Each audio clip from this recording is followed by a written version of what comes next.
Good morning, Professor Chaturvedi. Good morning, Gung. Yeah, hope we can start. Yeah. So I already see Professor Amit Kumar and Professor Huang Shen. They are here. Okay. So as all of you know, this program is to sensitize the students of IIT Roorkee and the faculty of IIT Roorkee on the joint degree programs and various opportunities available through these joint PhD programs. So just for the clarity and sake of students, I can explain a bit. Before that, I formally welcome all of you to this workshop. Good morning to everyone here, and good evening and good night, and to others in the different corners of the world. So I see already Professor Tripathi here. So welcome, sir. I welcome the deans and HODs and my faculty, colleagues, and my PhD students to this workshop. Just as a formal introduction, we have some joint PhD programs already going on. But just to, for the benefit of students, I would say, we already have joint publications with several foreign collaborators. That happens in the course of research. You always have collaborators. You give them credit by putting their names in the publications. So this is one way of getting or giving the credit to your collaborators. So the other step is that you can have a co-supervisor. So the person who has contributed more to your PhD, you add them as a co-supervisor. So that is one step. And there the faculty also gets benefit in some sense. So this is the next step where the hosting institute also will be getting benefited. So this is the major idea. So both the universities or institutes will get more or less equal credits for graduating a student who has been helped by both the sides, both the faculty. So this is the overall idea. So this is very productive in many universities. I could see both the universities do get benefit out of it. So in this view, we have been pursuing this joint PhD programs for a longer time. Um, in fact, the first probably the MOU which we planned is with Swinburne University when Professor Ajay Kapoor visited here almost 3 years before. Yeah, so I see Professor Alan Liu from Swinburne here. So yeah, that's how our interaction started. So we have put a lot of efforts. In fact, Professor Amit Kumar and Professor Hong came here and initiated this giant degree program. Now we have at least two people successfully enrolled in that program. So it took a lot of effort in that way. I still remember the long discussions with Professor Amit Kumar and Professor Hong, who were here in our campus and push this case. So that was the first successful enrollment of joint degree, I would say. The first successful enrollment is with them. And eventually in between, we signed a few MOUs regarding joint PhD programs. If I just have a list, of course, Swinburne University is there, and University of Alberta, Canada, I mentioned. And then we have AIT Thailand. And then we have been processing some MOUs with Ghent University, Belgium, and with the University of Groningen, Netherlands. So probably we will be having the first joint doctoral degree student from University of Groningen, Netherlands, because that student was added to that program in advanced level. So in fact, that was a double degree program. So she did spend almost 1.5 years in Netherlands. So she was stuck there due to COVID, and somehow it materialized, and she'll be getting the degree soon. So this is the overall thing. Like I said, we have put a lot of efforts in creating these MOUs, working out these MOUs. In fact, our academic affairs office was very helpful in that. We have an institute research committee which approves most of these drafts. So it was a really challenging job for us to set up all these things. So I thought that overall the students should benefit, faculty also should benefit. So with this kind of introduction, I leave the table to Professor Chaturvedi for his remarks. Thank you, Professor Chaturvedi. Thank you, Prasad Mugam, for organizing this workshop, which will give an idea to the students and faculty of IIT Roorkee about the extensive joint or dual degree doctoral programs that IIT Roorkee has initiated with several very esteemed and very reputed partners like University of Alberta, Swinburne University of Technology, Australia, Asian Institute of Technology, Thailand, Chang University, Taiwan. Of course, a facilitator is the Shastri Indo-Canadian Institute. Then in France, University of Strasbourg, and of course with the European Union and DAAD. So all these have been facilitating partners. But today's workshop, it's a pleasure to welcome Professor Amit Kumar and Professor Chen Huang from University of Alberta, Professor Ellen Lau from Swinburne University of Technology, Australia, Professor Nitin Tripathi, Asian Institute of Technology, Thailand, and Professor P.C. Shen, Chang University, Taiwan, Dr. Prachi Kaul from Shastri Canadian Institute, Professor Anik Dajiger, University of Strasbourg, France, Ms. Annapurna Dikshit from DAAD Germany, Dr. Vivek Dham and Dr. Samrat Kumar from EES, European Union. I would like to take this opportunity to briefly talk about the academic landscape as it is evolving and developing at IIT Roorkee. Because all these partners are here, they can also take note of some of these developments. As many of you already know that we are a 174-year-old institution, and our 175th year will start on 25th of November this year.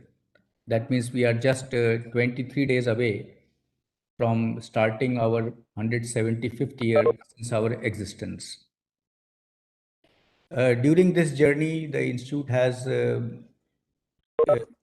developed and evolved in multiple dimensions.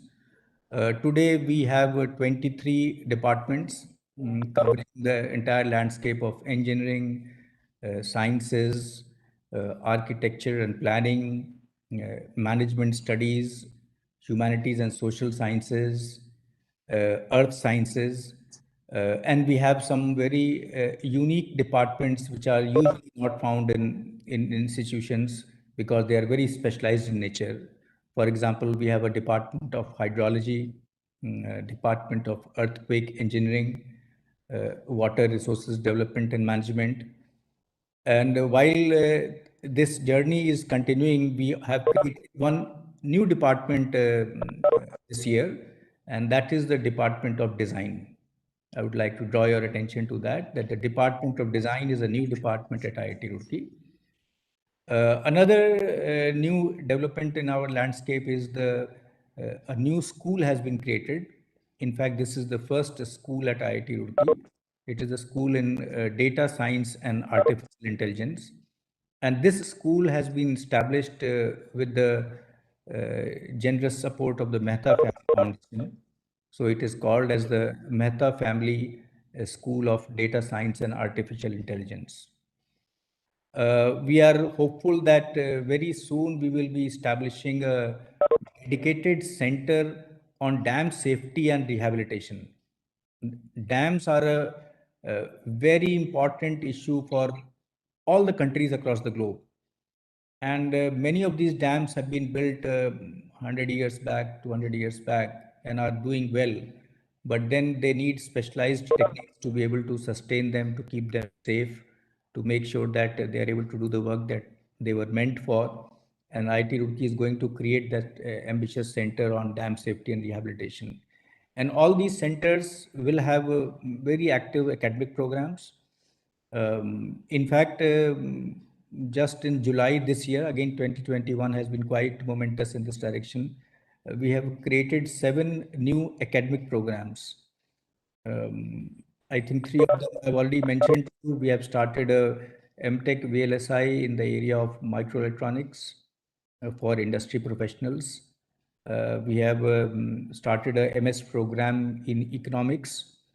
Of course, as I said, data science, artificial intelligence, and these programs have also been started because if the departments and centers are created, naturally they have been created to start these programs. And similarly, a precursor to the dam safety program is an interdepartmental academic program on dam safety and rehabilitation, where four departments have joined hands: Department of Hydrology, Department of Civil Engineering, Department of Water Resources Development and Management, and Department of Earthquake Engineering. Because seismic assessment and seismic risk is a big component of our dam safety and rehabilitation. Uh, these programs, we believe, they are not only addressing the current needs of our society, but we also believe that they will provide our partners a greater scope to collaborate. Because we have in all these programs, we have doctoral programs. These doctoral programs is what is the key topic of today's workshop. We believe that if we have to do an interesting problem, it is very unlikely that in today's complex world, very specialized, over specialized research topics, it is possible to do it alone. Very often, we want some kind of collaboration so that the ideas of one person can be supplemented or can be helped by the collaboration with the other partner. And to be able to do these interesting problems, we need partnerships and we need international partnerships. So we value these partnerships hugely. We are immensely grateful and thankful to all our partners who are attending today's workshop. We have made beginning with all these partnerships. We hope that the small numbers with which the joint or the dual degree doctoral programs have started, these numbers will scale up very soon with the active partnership and nurturing of our relationship. Just like all human relationships need to be nurtured, the same is the case with institutional relationships. We do need to ensure that we give time to the relationship, we give understanding to the relationship, and most importantly, we be patient to the relationship. If we give this patience, understanding, and time, there is absolutely no reason why each of these relationships, all the partners who are present today, both parties will not be equally satisfied with the degree programs that have been conceived together. The students today's program, a lot of students will be attending, and maybe after also they might be watching the video. We need to make sure that we also look from the perspective of the students, what the student wants. Ultimately, whether it is the partners institution or our institution, if we only think about the institute or the faculty, I think our partnership will not flourish. For that reason, it is important. I would say that for all of us, including myself, IIT Roorkee team, Dean International Relations, everybody has to be very conscious. What is the need? What is the urge? What is the interest of the students? If we can address the interests of the students, it will be a very strong, nourishing potential for these partnerships. And for that, some effort will be required to identify the right student, to be able to do the kind of background profiling that is required, and to be able to give the resources required to the student so that if required, travel is not an issue, stay is not an issue. Research facilities, of course, will be complementary. Many things which IIT Roorkee may not be having, our partners would be having. And similar situations may be true with our partners. Some things they may not be having, which IIT Roorkee would be having. I mean, in terms of research infrastructure or facilities, or pure expertise in terms of experience. We have a very strong faculty size currently. In fact, I'm very happy to share that we are touching the number 500 now. IIT Roorkee is now touching the number of 500, and in terms of our national institutional ranking framework, we are steadily rising up. Just this year, our overall rank has risen by 2. And if you're already in the top 10, any rise even by 1 means a lot. But despite being in top 10, we have risen by 2 places. I hope our partners will take note of that. But the more we rise, the more we become hungry, the more we become impatient that we need to do more, we need to do better. And this is why we plan these workshops. I would compliment the International Relations Office of IIT Roorkee for having conceived this workshop, put all the partners together despite the difference in time zones. It is very heartening to see Dr. Amit Kumar here, Dr. Ellen Lau here, and the other partner, Ms. Huang, I saw, Professor Chen Huang, Professor Nitin Tripathi, all these partners. I'm sure other partners would also be joining. Thank you very much for sparing your time despite the difference in time zones. I know it will not be convenient for you. This time has been chosen as per the convenience of IIT Roorkee. And we look forward to joining similar workshops at your institutions so that we can get an opportunity to address the faculty and students of your institute. That is the best way forward to cement these relationships. With these words, I would like to conclude. I wish this workshop all the best in terms of great participation, addressing all the key issues, and making sure that the time that we are investing in our relationships, that shows up in the form of concrete results. Thank you very much. Thank you very much, Professor Chaturvedi. Yeah, so just a few words of more introduction. Of course, Professor Chaturvedi spelled out our partners and highlighted that we have to focus on students also, so their needs should be taken care. So our office certainly will commit to that. And apart from that, I would like to personally welcome Professor Apurva Sharma, who is the Dean of Academic Affairs in our institute. So he will be quite crucial in getting us through to the final process. For example, getting the degree certificates and managing the Viva Voce, etc. So these are handled by their office, Academic Affairs Office. And we have Professor Swaminathan also, who takes care of the admission of the students. So naturally, the student enrollment will be taken care by him. So if you face any problem in that way, they can address those issues. I'm saying this to our international speakers. And we have Dr. Rona Banerjee, who is making note of the research areas which you will be projecting and so on. So anything related to research areas and support from our Dean of Research and in industrial consultancy, so she can provide. And most of these organizations, I must thank Dr. Ravikant Ranjan. He did that. He communicated with most of you. And yeah, so now I would request Ravikant to introduce the next speaker. Thank you, Professor Chaturvedi. Ravikant Ranjan, and I have been talking to you all the guys. So I will just introduce first Professor Sen Huang and Professor Amit Kumar from University of Alberta. So Professor Sen Huang is a Vice Provost and Associate Vice President International, and she has been recognized leader in international education. She has taught many academic courses all over the globe. She had also published 4 books and more than 30 book chapters, apart from numerous journal articles. She held positions including Executive Director, International Partnership, and she is here along with Professor Amit Kumar, who actually had done his BSc in Energy Engineering from IIT Kharagpur. Then he moved to AIT Thailand to perform his master's in energy technology. Subsequently, he's served in many different expert energy panels throughout the European Commission, California, and of course in Canada. So as Professor Armugam might have discussed or said that both Professor Huang and Professor Kumar were here earlier. So I welcome them back, and our sincere thanks for being part of this workshop, as it is almost midnight here in Canada. So I welcome them and begin the process of this workshop. The mic is all yours.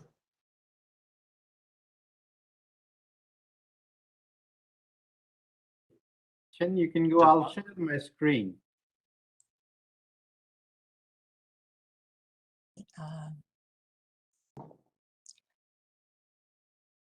Okay. First, I want to ask, can you hear me? Sure. Oh, good, because I cannot, I have a problem with my audio, but if you can hear me, that's really wonderful. And I want to say thank you very much, Professor Chadwedi, and also Professor, Rukmagan. And I felt like, I came to home because we just visited you not long ago, right? Just before the COVID. I feel like, I saw so many friends, but thank you for your kind introduction. Good morning. And I think in Edmonton, we're already like close to 11 o'clock in the night. My name is Chen Huang. I think you just introduced me. I'm the Vice Provost and I'm Vice Provost and Associate Vice President International at the University of Alberta.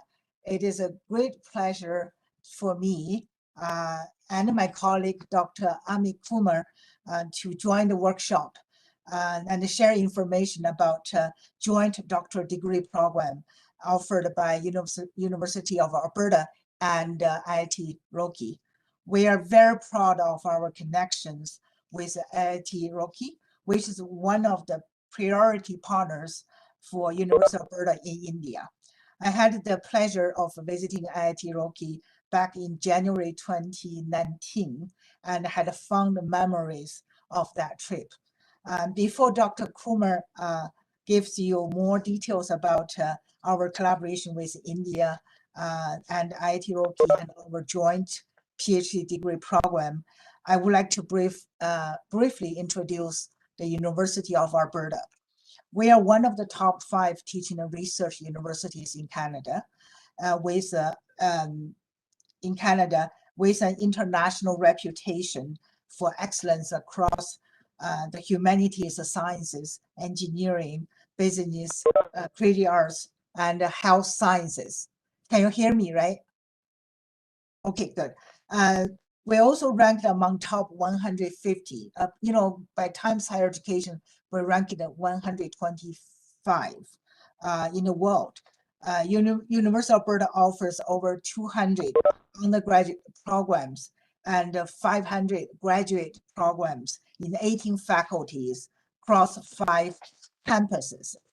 We have more than 40,000 students, including close to 9,000 international students studying at the University of Alberta from over 150 different countries and regions.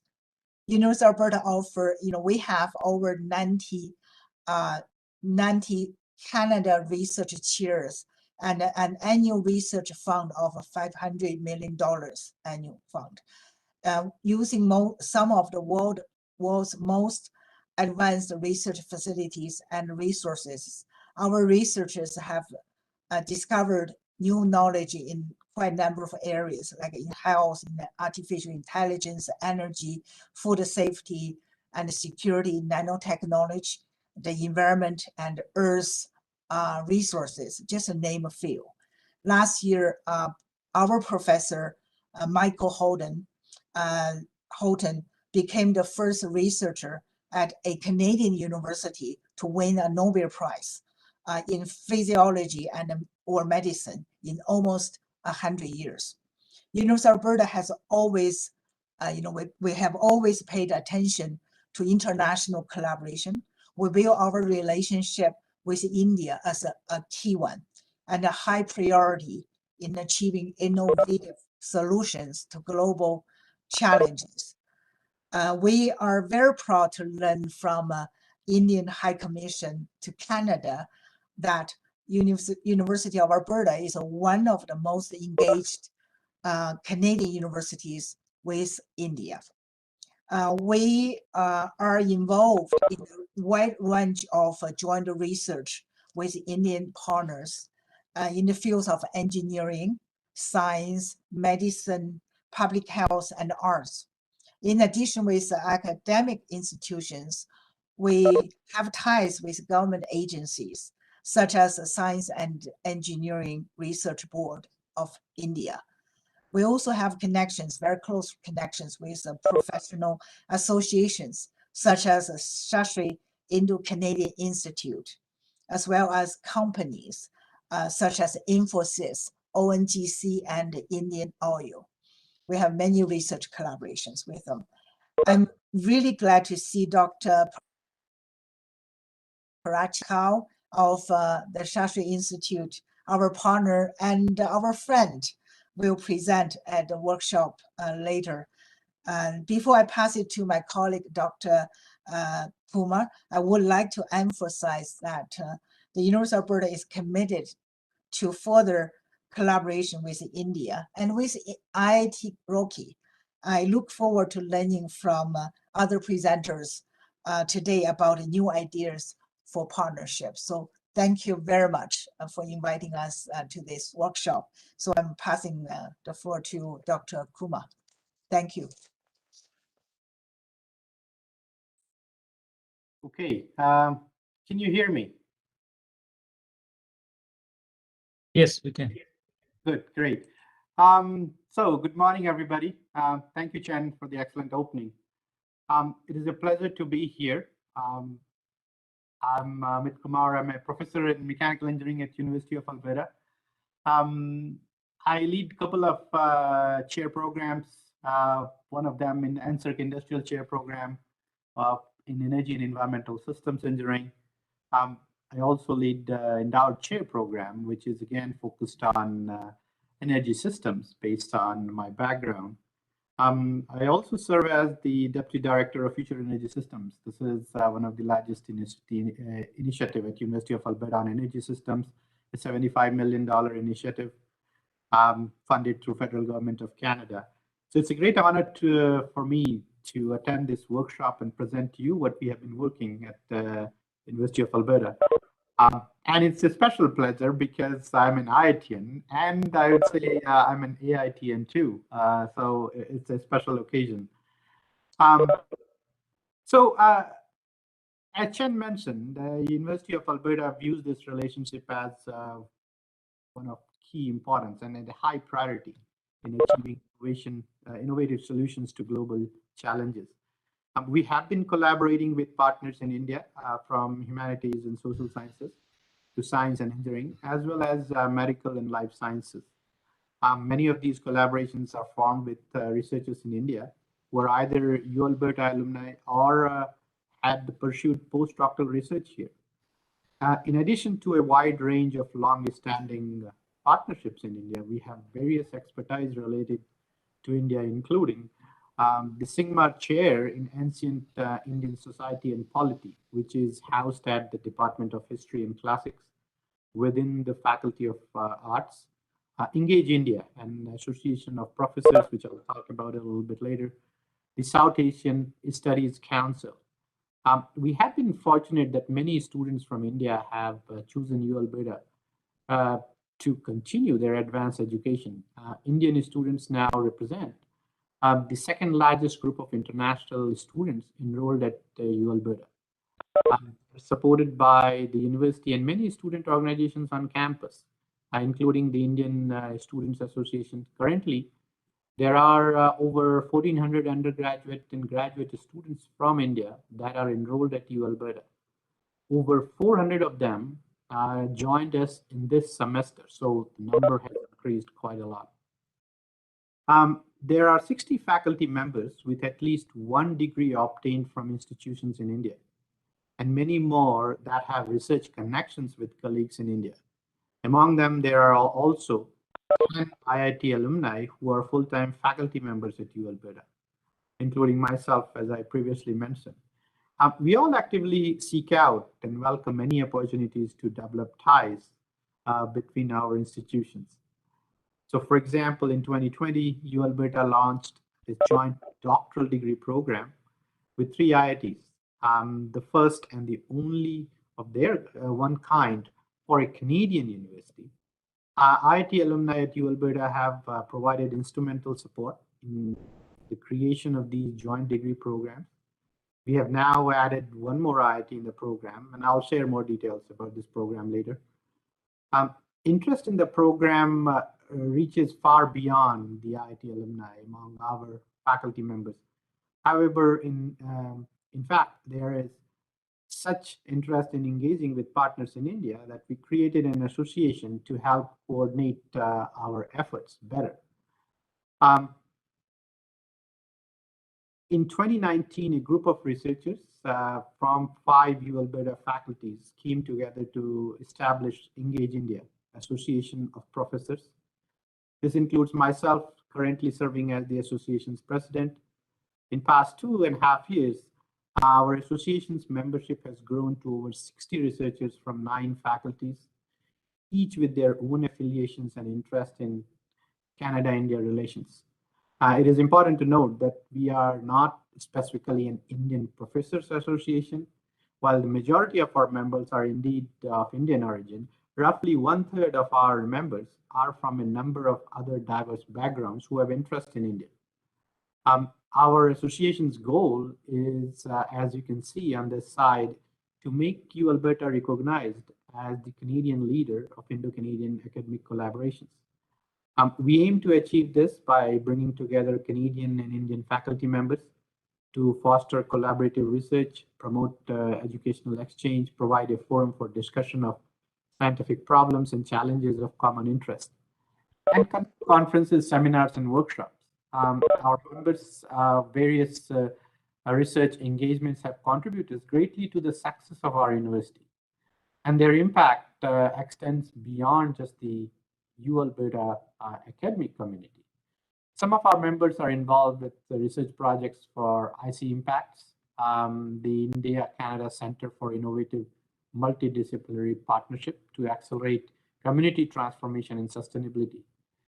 Many of our members are also engaged in initiative with Shastri Indo-Canadian Institute, as Chang mentioned, which seeks to improve the quality of life of people of Canada and India by building and strengthening intellectual and cultural linkages through research, dialogue, and exchange. Next, I'd like to give a bit of history on our relationship with IIT Roorkee.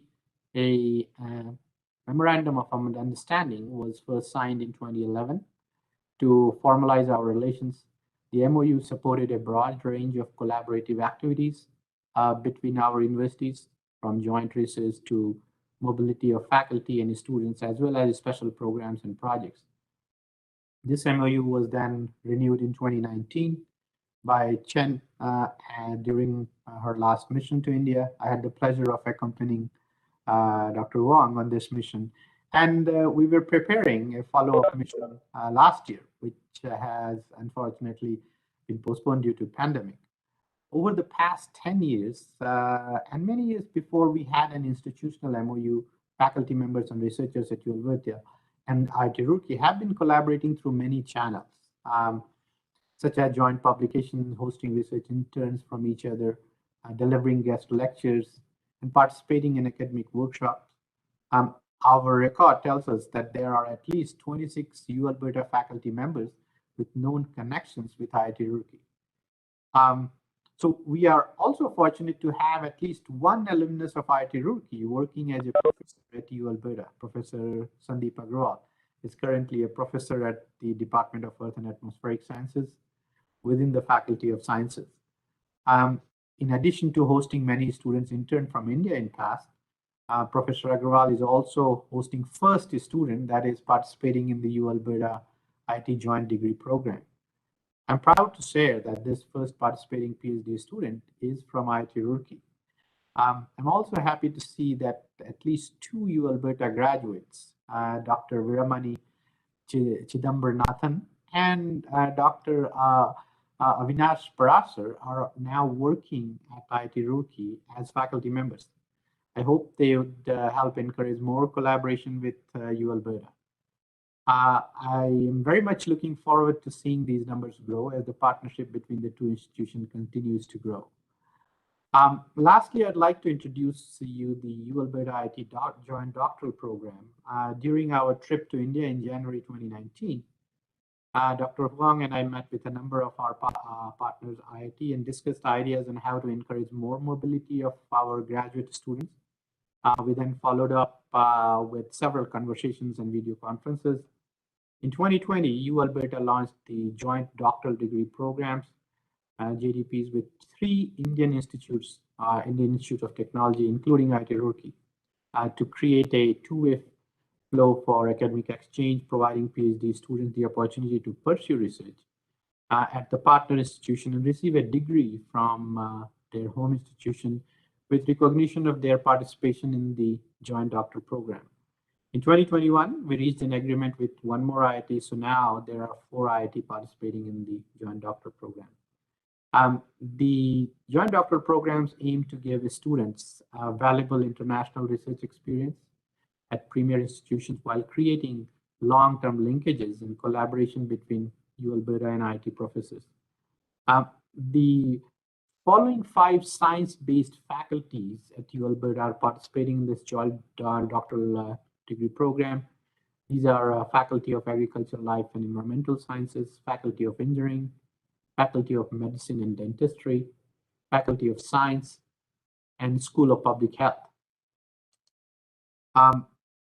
Collaborating professors from Alberta and participating IITs will jointly identify research projects for joint degree students to work as part of their doctoral degrees. The home supervisor will identify a doctoral student to recommend to their collaborator, and both will serve as joint supervisors.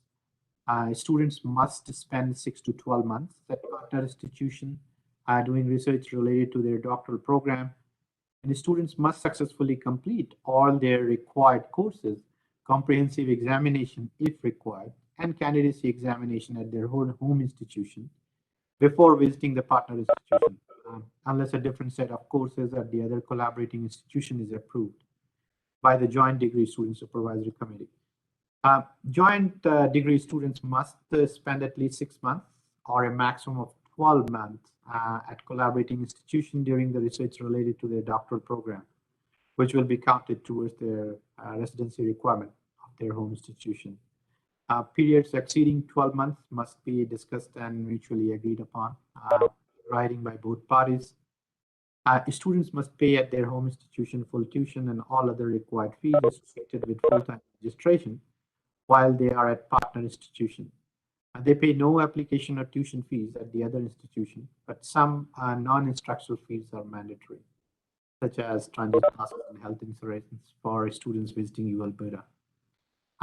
For periods students spend at the partner institution, the host institution will provide support sufficient to cover accommodation and meals.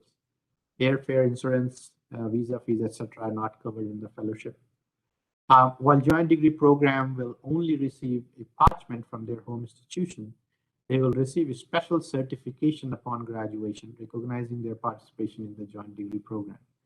At Alberta, the joint degree programs are considered shared credential programs. The transcripts of Alberta participating students will read participating in a shared credential program offered jointly by this university and the Institute of Technology, for example, Roorkee. While Alberta parchment notation will read having completed all the statutory requirements, the program offered jointly by Alberta and the Institute of Technology, Roorkee, has been granted the degree in so-and-so, awarded all the rights and privileges pertaining to this degree.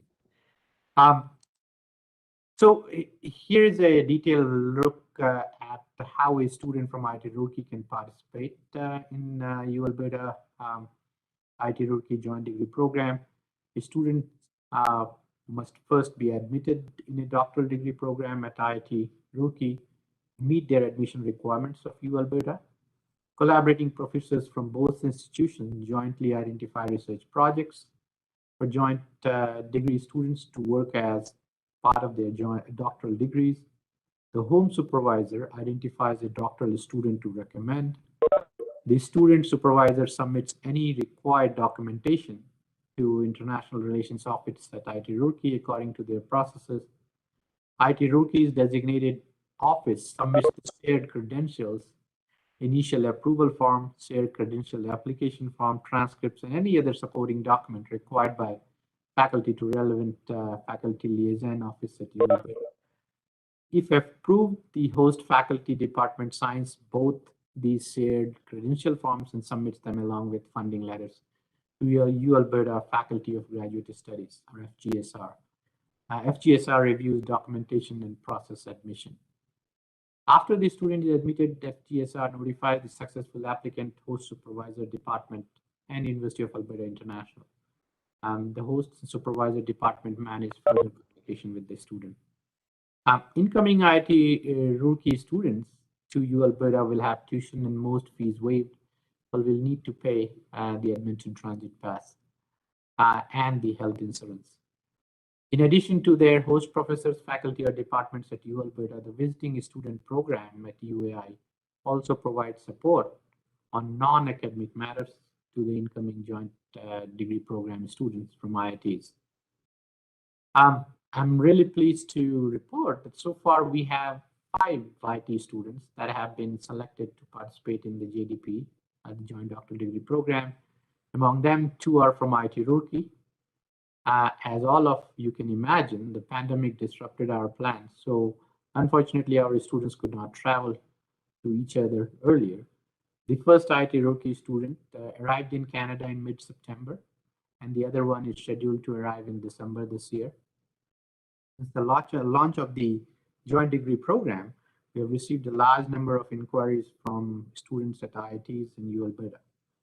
In addition, many U Alberta faculty members have expressed interest in participating in the program to host PhD students from IITs. Unfortunately, the current pandemic situation prohibits U Alberta students to travel out of country, but I hope the situation can change soon. That's all I have for you for now. I hope you find it interesting and like to learn more about University of Alberta. I encourage colleagues at IIT Roorkee to seek opportunities to collaborate with peers at University of Alberta and the students at IIT Roorkee to consider programs like Joint Doctoral Program to study at University of Alberta. Thank you very much, and please let Dr. Huang and me know if you have any further questions. Thank you. Thank you, Professor Amit Kumar. Maybe if there are some questions from students or faculty members of IIT Roorkee or anyone.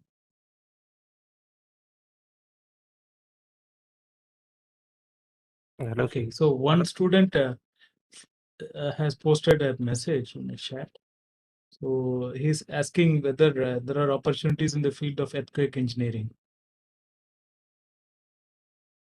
Earthquake engineering, probably it's better to the specific area of interest. We can explore that. We do have Earth and Atmospheric Science department where there could be some opportunities. We do a lot of University of Alberta, and if you think about Alberta itself, a big oil and gas company, lots of drilling, lots of studies in this area. We also have a lot of reservoir engineering. So the area of, I think, what you are talking about, there would be faculties who would be interested in doing this. So I would encourage to, look at the faculty member or write to one of us, and we can probably direct you to the right professor. Okay, thank you, Professor Kumar. Hello, Professor. In fact, yeah. Yeah, can you hear me, Professor Amit? Yes, Mohammed Faraz, please go Yeah, ahead. so I'm from Civil Department, IIT Roorkee, I'm a PhD scholar. So I had a question to you, Professor Amit, how to identify which professors are collaborating in my department with the University of Alberta department and which projects are floated by them, because I had reached to many of the professors of this University of Alberta Civil and Environmental Engineering department, but didn't hear back from them. I think this could be a multi-pronged approach. I would say that if you have first, if you're a supervisor or a faculty member here at IIT Roorkee as an interest or some collaborating partner, so that the discussion could be initiated from there. The other way it could be is if you don't hear from the professors, you could write to one of us, either the UAI office or to me, where then we can initiate. Typically, the way it goes is that if their professor is interested, or if they have funds to support, I mean, they would be interested in supervising. But to initiate actually how to do this, you could either start from your professor or write to us so that we can direct you to the specific professor. And if there is interest, then the further discussion can happen. And sir, hello. Yes, go ahead. Yeah, and how to get a list of prospective projects to find our research interest if it's matching, so that we can further proceed with it. Because they were not mentioned very specifically in the website of the professors that were working in the department. So how to get hold of that list actually? Now, in this case, like, having a list, so it's a little bit difficult to having a list. It's more of like, the collaboration between the professors and the areas of interest, which where it starts, rather than a list of projects where the openings are. So, it's more of mutual discussion and collaboration between the two institutions. So the professors, your guide here at IIT Roorkee, and the, professor there at UNV, University of Alberta, having some joint area of interest, and then this collaboration works that. There is no list per se in terms of what you would apply to. The best way to look at is find a professor who is interested in, initiate the discussion. Either it starts with your professor or through us. And if there is interest, then it goes from there. Because you can define that project. It's not a specific project that you're applying for. Okay, thank you so much, sir.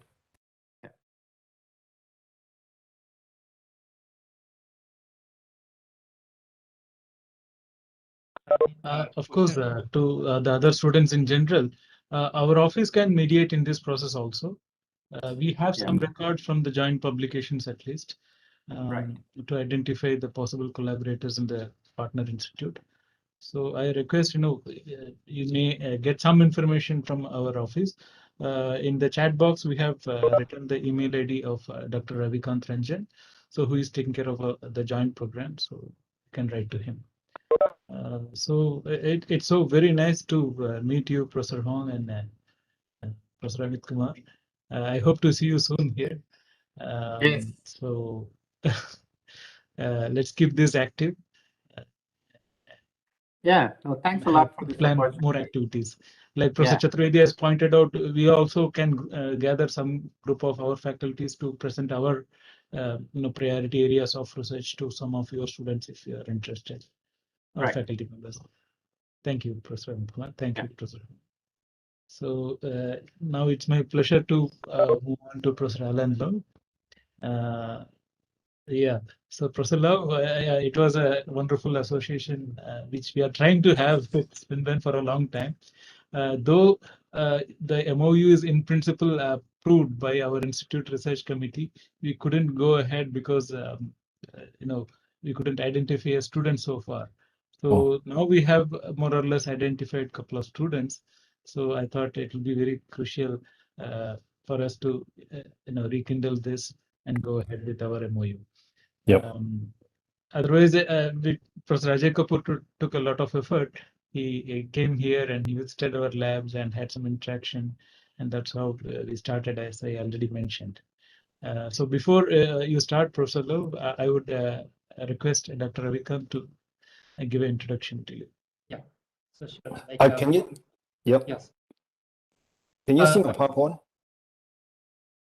Yes, but I am requesting Dr. Ravikant to introduce you. Okay. Yep. Thank you. Welcome, Professor Love.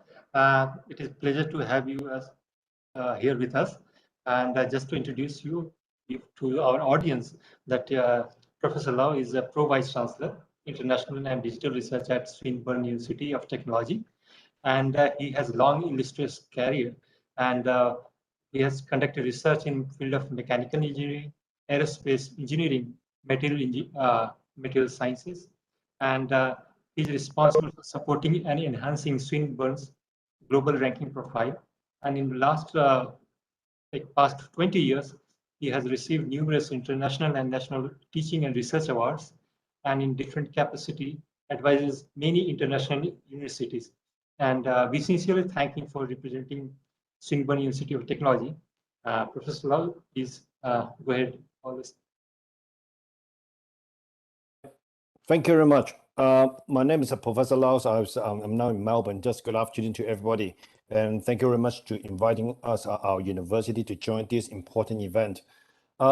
when you look at the PowerPoint here on the left-hand side, there's our new building. It's called the Advanced Manufacturing and Design Centers. And Swinburne University of Technology, basically what we want to do is we want to bring people and technology together to build a better world. So my name is Alan, and I provide chancellors and look after research performance, research partnership, and digital innovations. And before I start, let me show you one of the video about 1 minute video about our university.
Basically, since 5 years ago, Swinburne research already changed its directions. And we are not just encourage our academic staff or student publishing paper, but the most important is that we are focusing on the impact of our research. So that's the reason why we have so many industrial partners since 5 years ago. And our university, if you look at here, we have a 3 research cluster, namely science, engineering, and technologies, health, arts and design, business, and law. And we have a total of 6 schools and 21 departments. And we have about, we are not a big university, it's a medium size. We have about 14,000 students and about 1,000 academic staff. In terms of our global ranking, 4 years ago, all this ranking, we went beyond 600. Since 4 years ago, we introduced a new ranking strategies. And within 4 years, our ranking have been improved a lot, from the 600 to 321 QS ranking, from the 600 to the Times ranking to 301 to 350. And for the average ranking, this is purely assess our research performance. It's from 600 to 258. All these results are very remarkable and amazing, and it's not easily achieved without any right strategy. And when you look at all the cluster, we have a most important is the School of Engineering, School of Science and Computing. These two schools are used to support our digital innovations and all other research areas related to digitalizations. And in terms of soft science, we have a School of Design, we have Health Science, and also Social Science. And developed by our School of Business, Law, and Enterprise and Entrepreneurship. So all these schools, basically, they are working together.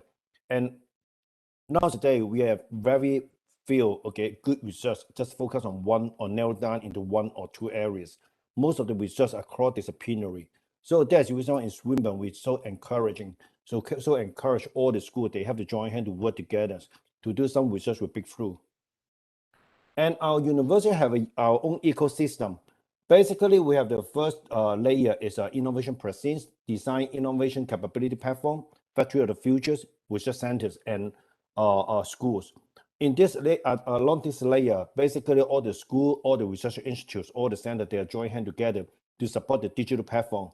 And then on top, we have a free flagship research area. Later on, we'll talk about it.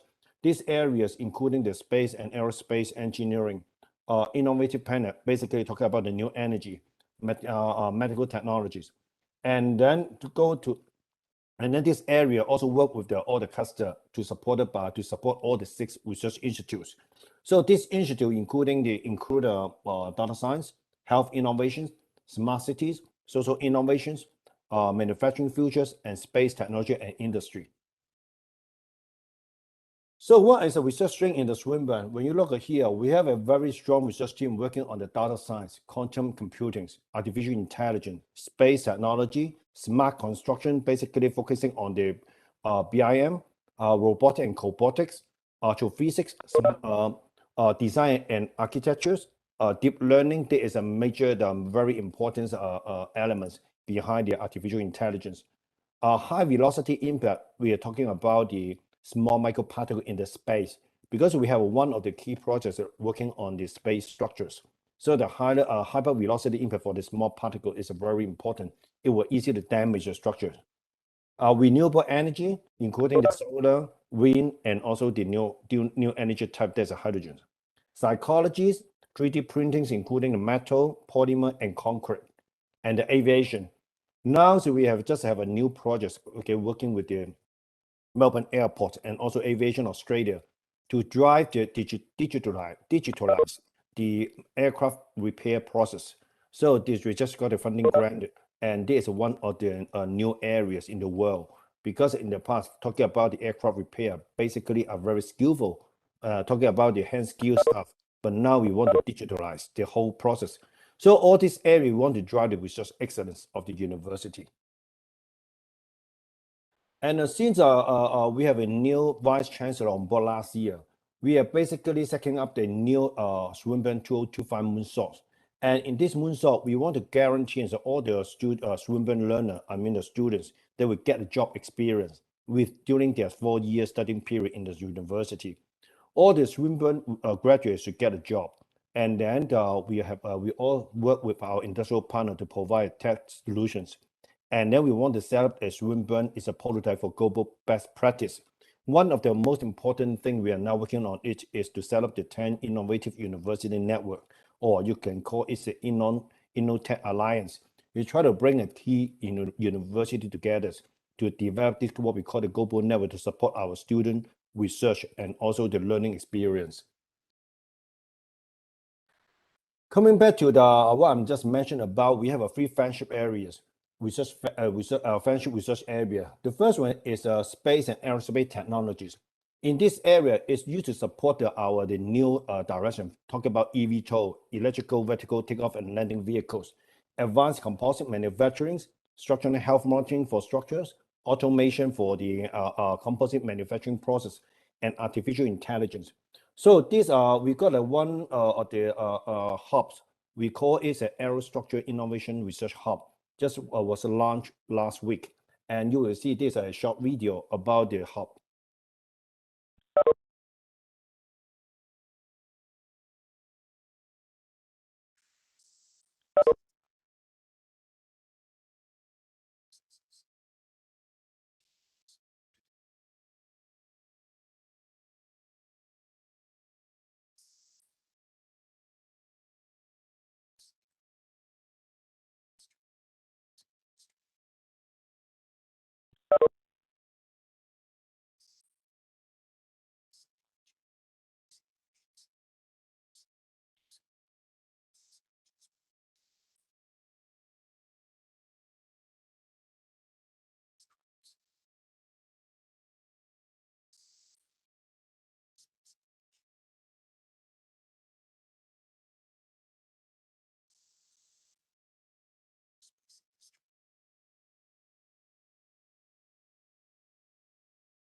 With this air hub, we are working with the Boring, Cable X, and Quickstep together, and we create 10 PhD positions.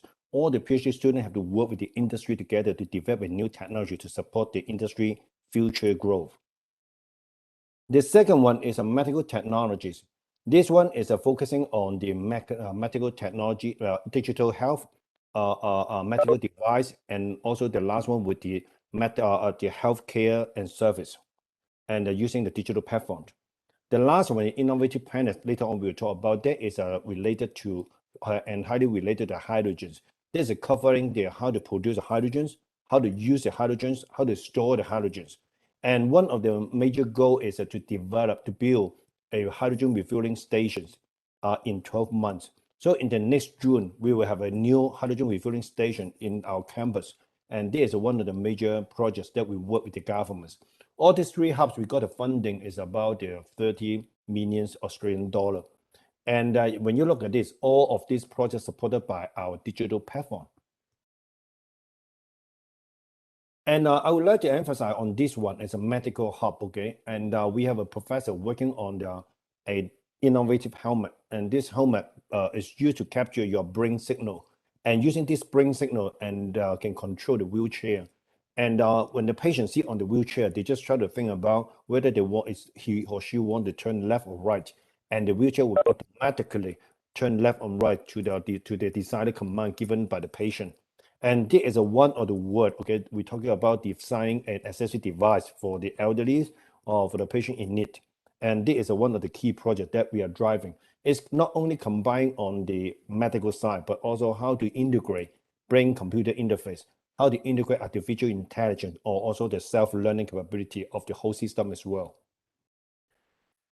And the smart city is one of the key areas in Australia that the whole government want to drive. But to support the smart city, we need to have a lot of different areas to embrace it. For example, education 4.0, transportation 4.0, human resources 4.0. There's a very new.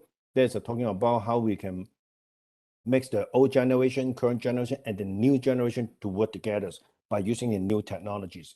Health innovation is a very important. We call it Health 4.0. And the government policy, governance system, and all are important to drive, okay, to drive the whole city to become smart, because a lot of things is not driven by individual, not drive the enterprise. It's have to be driven by the governments. So our university play an important role in the pushing the Industry 4.0 concept for the industry. So in our university, we basically separate into a lot of key research areas to support Industry 4.0. For example, industry automation is one of the key areas. We just have an Industry 4.0 test lab, the only one in Australia, was built last year and launched a few months ago in Clayton, Melbourne. 3D printing technology, just mentioned already. We focus on polymer, metal, and also 3D concrete bridges. Artificial intelligence is behind the artificial intelligence. That would be electromechanical systems, deep learning, and also most important is self-learning capability integrated into AI systems. And the Internet of Things and smart sensing technology using the nanotechnologies, that is one of the big team working on that. And AR and VR are very important now. And we try not to make a product in real, but using the digital platform to help you to visualize what you want to make, and then to examine whether your final idea is workable or not. So we have a different team of people, okay, to support our Industry 4.0 initiative. And one of the most important is work is on the manufacturing 4.0, because I just mentioned about we have an Industry 4.0 test lab. In this test lab, where everything are automatically run, we don't need to put any worker, any engineer inside the factory, and everything you can remote control it at your home. And inside this manufacturing 4.0 is separated into three big areas. One is a manufacturing tools. The other one is a data, how the data flow, and how to make your data more safe. And data security is one of the key issues. And then the whole thing is supported by the digital platform. And this is not a simple work for the small SME. We need to work with many SME together to develop the digital platform. And on the platform, there's a lot of tools to support the local SME. And then they can share the data, can share the resources, and in order to make their products more efficient, more reliable, and also more fast. And when feedback loop is very important, because no any system is perfect, but we have to set the system that it can learn all the problem by itself, and then to find out the solution to make the product better and better. And then you will see all this, okay? The most important is that we want to make, to improve, okay, the whole business model and also manufacturing product become more productive, more efficient. And another way is increase more job opportunity. That is go through the training. And one of the most important is for using the digital platform is that we can keep all the knowledge. And in the past, if you have a worker working in your company and then he or she left, and the problem is that they will bring the knowledge away, and the company or the enterprise has to retrain the people again.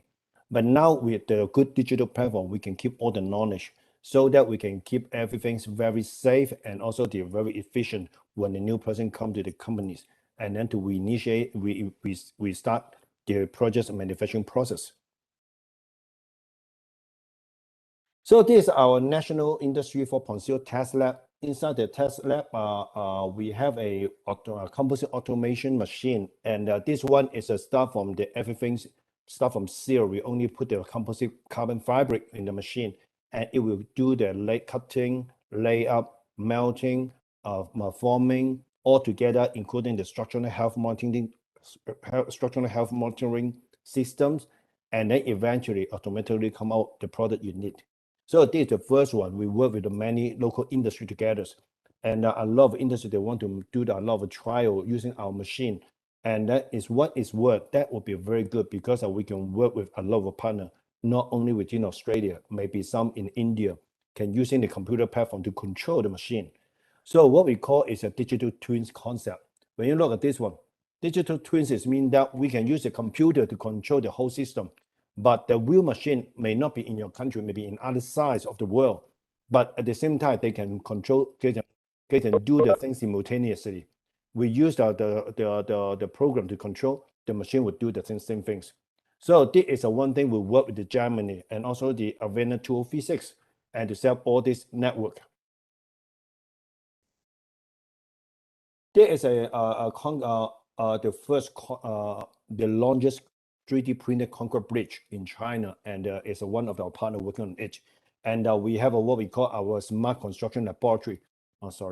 We have our smart construction laboratory, and using the 3D print to print the small components. And this bridge is the longest one and already record in the Guinness World Record. And that was there for 2 years and now still very safe. And the next one will be built in Malaysia. So this is our global partners, okay, to support our digital innovation research. And because as I mentioned, using the digital platform, the advantage is we can work with different partners together. If we are a student in India, they can use the platform to work with our college and then to do their PhD. But of course, eventually they will come to Australia for years to physically work with our professor, his or her supervisor together. But when you look at this map, all different partners, they have a different role, okay, in this whole Industry 4.0 platform. Some of them, they're working on the digital twin, some on developing a new material, some are focusing on software developments, some is a focus on more soft side, how to develop the human-computer interface. That is highly related to psychology, human factors, and also the machine design of the machine as well. And recently, there's a new information we just got a month ago. We have got a lot of funding from the industry to support our research work. For example, we just got 1 million donation, okay, from a local industry to support our mental health research. We got multi-million dollars, okay, to support our 3D printing for space structures. We also have a team of people working on the software to predict the climate change. And the Industry 4.0 test lab already mentions. And we also have a startup, okay, our research graduates. They just got the funding, 1.5 million, to develop a structural health monitoring system for the pipe in the mining industry. And the most remarkable, we just got another funding from the government and also working with the Koreans on how to use the seawater or wastewater to produce hydrogens. And this is a very important because hydrogen is a zero emission fuel, and a lot of people working on that. But then how to produce a hydrogen in more effective way and low cost. So this is our focus. Korea is very strong in this area, so that's the reason why we have working with them together. In this building, okay, there's advanced manufacturing and design centers, and inside this building we have a lot of workstations working with the industry, and the industry actually, okay, put their office into our buildings and then work with the student together. So this one thing is good is our students during their 4-year PhD period, 3 to 4 years PhD study period, they can work physically with the engineer of our industrial partners.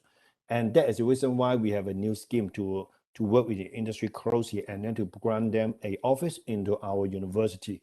So you see a lot of big enterprises like Adobe, okay, Siemens, Amazon, OSAT startups, and also the Capgemini. Capgemini are focusing on the blockchain, and this is one of the more important area for the financial sector. And what Swinburne can offer Basically, we are working with all of our industrial partners on developing some industrial-based projects, joint academic program, no matter that's undergraduate or postgraduate, develop joint research center in some focus area. Global alliance, I just mentioned, we have a non-tech alliance still on the process, to negotiate with some institution on how to develop, how to establish it, create it. Industry and impact PhD, our student working with the industry, and the project actually convert into the PhD projects. Industry experience important. We regularly working with the industry or government organization to provide them workshop or seminars. The major issue, the major objective is to convey some of the new technology to the industry, and try to develop more industry-based research project with them. And somehow, even we cannot develop any project, but we make a close relationship with the industry. It's also very important. Micro-credential unit, that is very important in all universities around the world. And we try to allow the student to take the micro-credit from different universities in order we recognize it. But the purpose is to let our students more global outlook and also the international exposure. So what is a joint PhD program? This is one of the very common, I just extract from the agreement with other university. In this program, it's a very common, very simple. It's we have a supervisor from our university, or I should say the one supervisor from our university is we are working with the Rokin, then one supervisor from the Rokin in IIT Rokin, and then co-supervise students in a project that has a common interest. And then the student will spend a maximum of 12 months in Swinburne, that's coming to Australia, to work with their supervisor. So after the student graduates, the student will get 2 certificates. One certificate issued by the IIT Rokin. The other one is Swinburne University of Technology. So these are 2 separate certificates, PhD certificates. So what the benefits? The student can have a more learning experience, not only working with the supervisor in India, but also can work with the supervisor in Australia. And co-author research article is very important for both institutions, because now all universities talk about ranking, and this is one of the key indicators they can, to give a score about the global outlook. And more co-author research article with international partners, then the scores will be higher. Joint supervision of PhD students, that would alleviate the loading from the supervisors. And also under this program, the quota is not an issue, because your supervisor can supervise students in India, but our supervisor can support it. And that is a very good for the students. And development of a high quality research project, that is one of the key areas. Remember, doing PhD, we are not just simply pick any project to do it. We have to find a project that is a frontier. There is not too many people currently working on it, and you have to expect the outcome will make an impact to the society. That is a reason how to enhance your citation of your paper. And increase the citation would also help the university increase its ranking, but also can help the students to find a job later on, because now citation is one of the very key areas that a lot of university, when the time they recruit the assistant professors positions. And lastly, mentioned many times, improve the university ranking. So this is the end of my presentation, and I would like to show you some slides or some picture about Melbourne. Melbourne is a very nice city, and the sky is horrible like today. It's about 26 degrees Celsius. And you will see there's a lot of little animal that you may not be able to see in your country, like the wombat, penguins, kangaroo, and koala. And if you have time and the borders was open, and we welcome you to come to Australia, come to Swinburne to visit us. I can show you around and also try to meet some potential supervisors that related to your research field. So Melbourne is a perfect place to visit, live, and work. Thank you very much. Thank you very much, Professor Lau. Yeah, it's indeed a very nice presentation. So you covered not just a PhD thing, but overall research perspectives. So it is glad to see there are many areas covered and I could already see there are so much overlap between our interests. One among our interests is, in fact, as you are placed in the southern hemisphere, some of your radio telescopes, they are very good. You have a wonderful array of radio telescopes that can complement what we have as a giant microwave radio telescope in the northern part of India. So that is where the first student which we are trying to enroll, he will be working on. So he can have data from both the hemispheres, so that can complement each other. Anyway, it's good to see you. I hope to see you soon here also. Thank you very much for your presentation. So Thank you. now I would like to invite Professor Tripathi, of course, through Dr. Ravi. It's nice to see you, Professor Tripathi. We had several email conversations. In fact, our director visited your institute. IIT is one among our most favored partners. We have so many faculty of us being sent to there as a faculty exchange program. So, and many of our students are working already with the IIT faculty.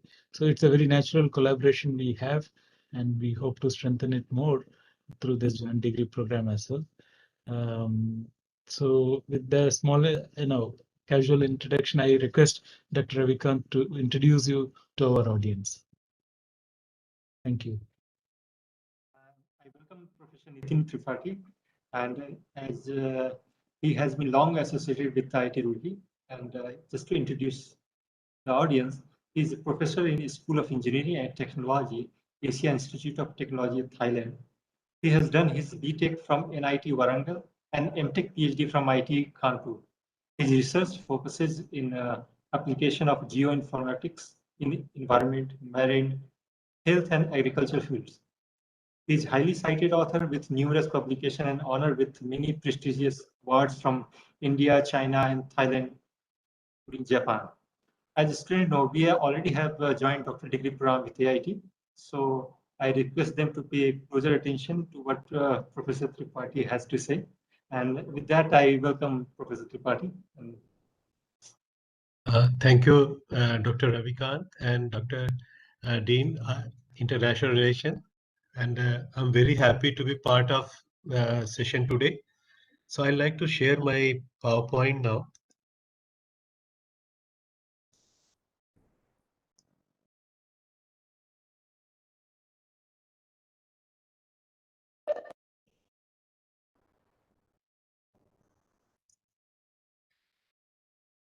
Second.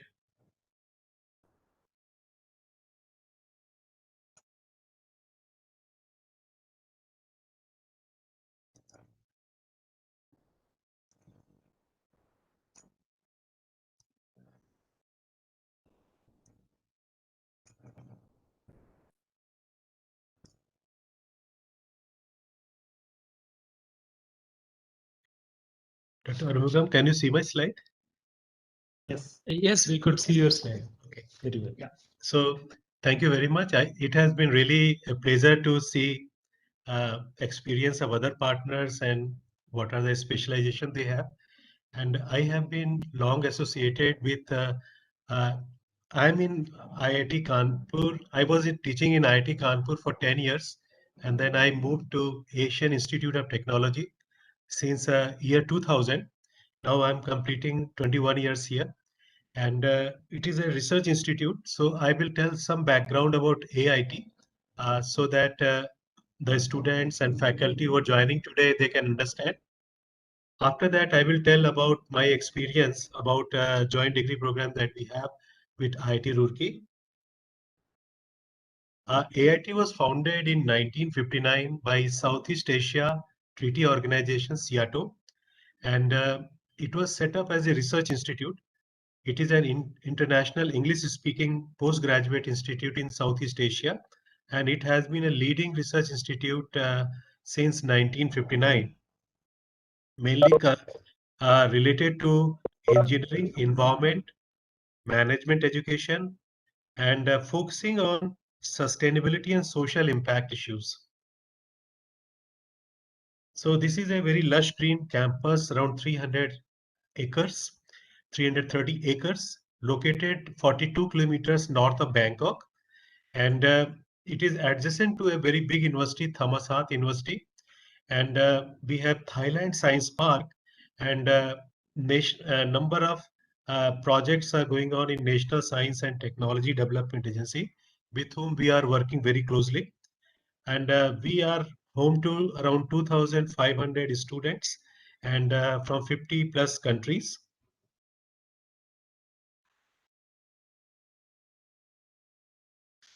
Thematic areas of our research is climate change, smart communities, food, energy and water, nexus, infrastructure, and technology, policy, and society.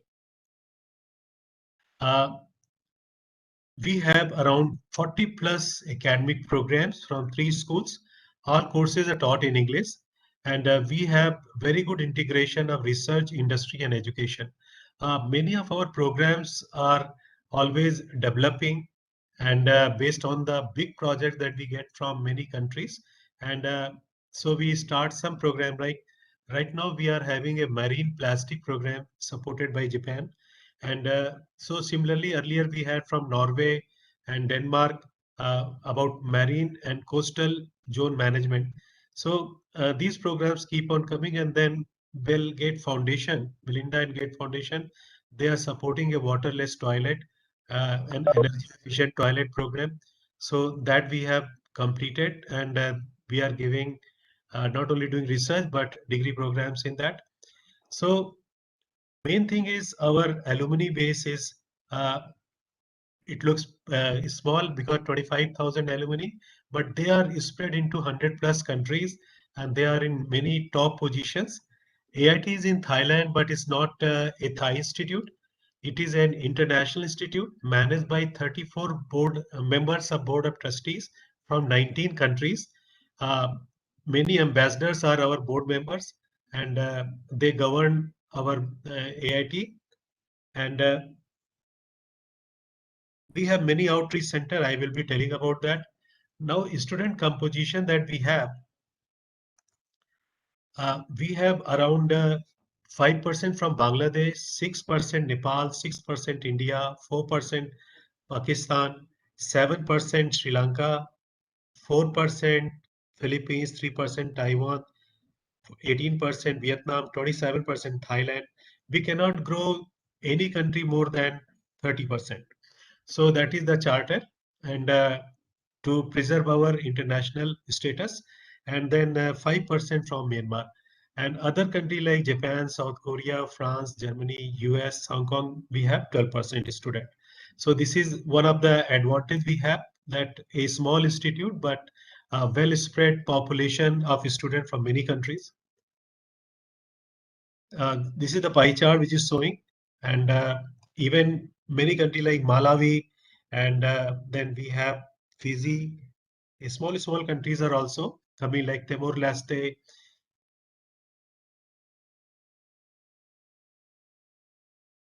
Academic excellence. So we started participating into this ranking thing just a few years back, like because we are not bachelor degree is institute, only postgraduate. So we are not qualified in many of the rankings, but AIT ranks this year 15th in the world and first in Thailand in Sustainable Development Goal 1, no poverty in times higher education impact ranking.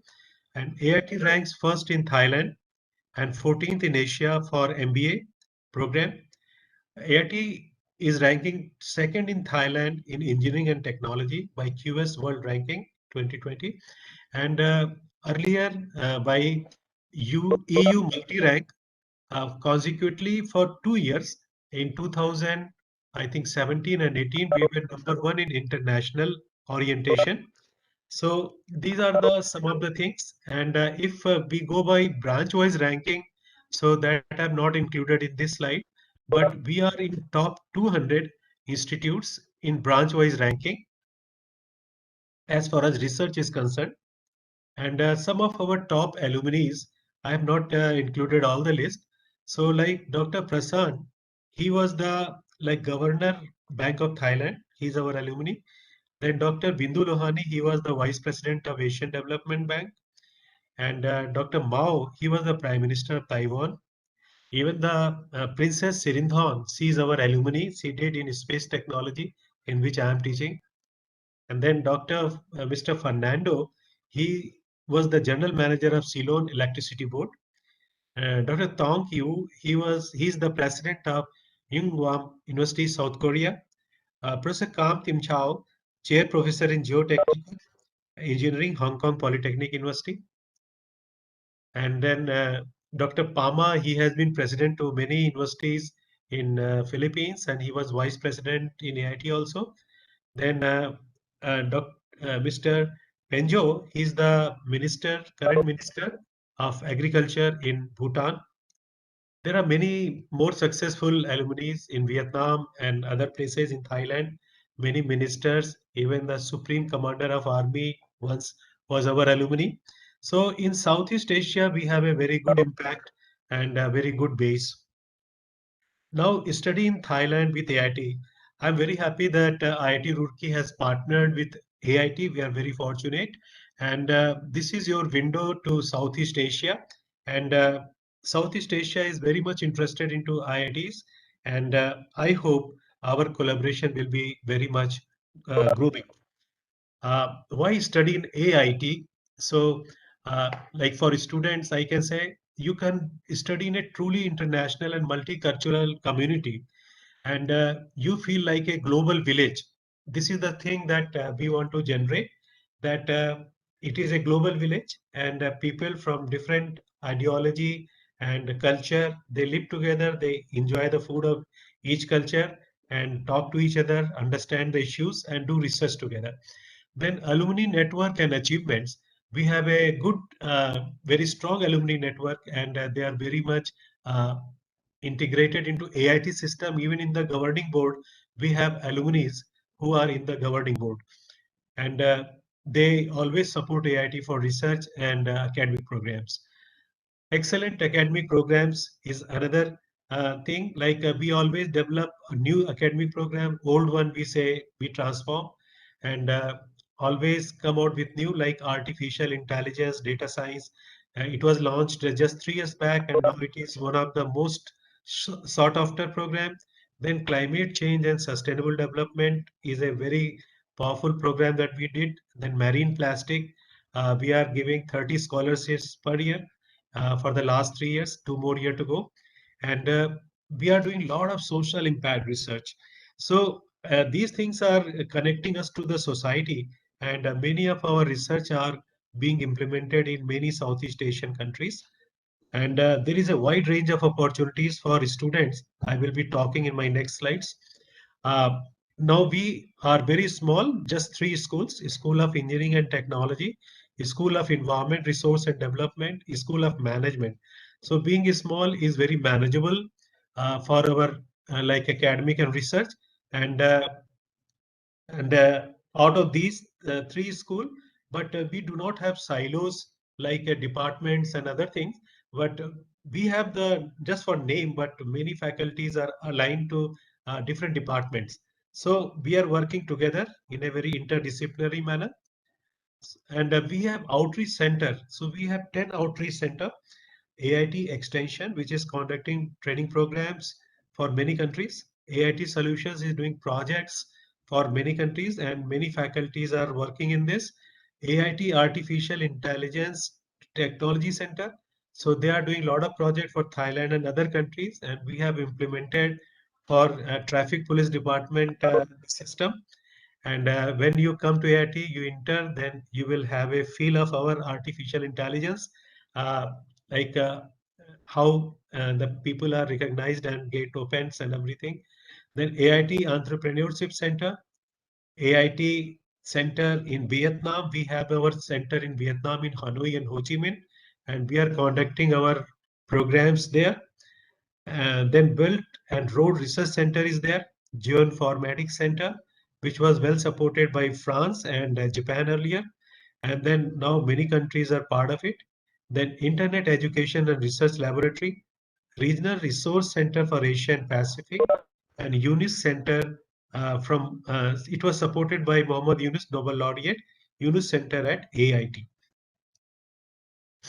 Then exchange program. We have many exchange program with many countries which are funded by those countries, or in AIT also now we have set aside fund to send our student for 2 weeks to 1 semester sometime. And if it is a part of a degree, then 1 semester, otherwise 2 weeks. So many students apply, and I think 40 to 50% students always enjoy this exchange program and visit different countries apart from Thailand. Internship, and we connect uh, our student to industry, and they are doing internship, and now this is a 1 semester internship, and they will get credits for that. So instead of doing a big thesis, they do a like a research study 1 semester and 1 semester internship in some industry, and that will also be part of their research study extension. We have many employers and internship partners, and our students have a choice. And this year we are conducting this career fair in the November end, and student will choose their partners, and they will apply for internship or jobs in that. Plus in March also we do the same thing. So these are the AIT partners, and FAO, UNSCAP, UNEP, Bill and Melinda Gates.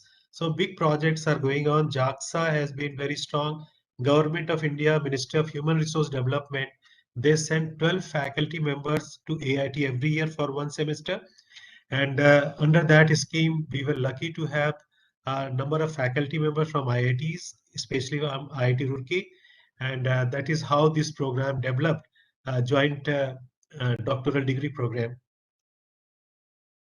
And because of COVID, we have entered into a new normal. So we have hybrid classrooms. We have around 20 hybrid smart classroom. All of them were funded by alumni and from different countries. And so students who are in campus or in Thailand, they study in the classroom. Those students who are away, they study online. And we make a feel that all of them are sitting in the class.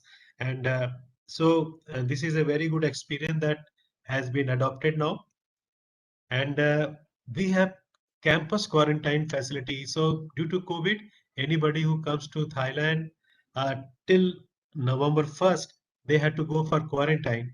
But now, and at that time, AIT was the only institute which has got the alternate quarantine facility in campus. And our students were doing the quarantine in the campus with our medical staff and Thammasat Medical College, and they were also doing the classwork online.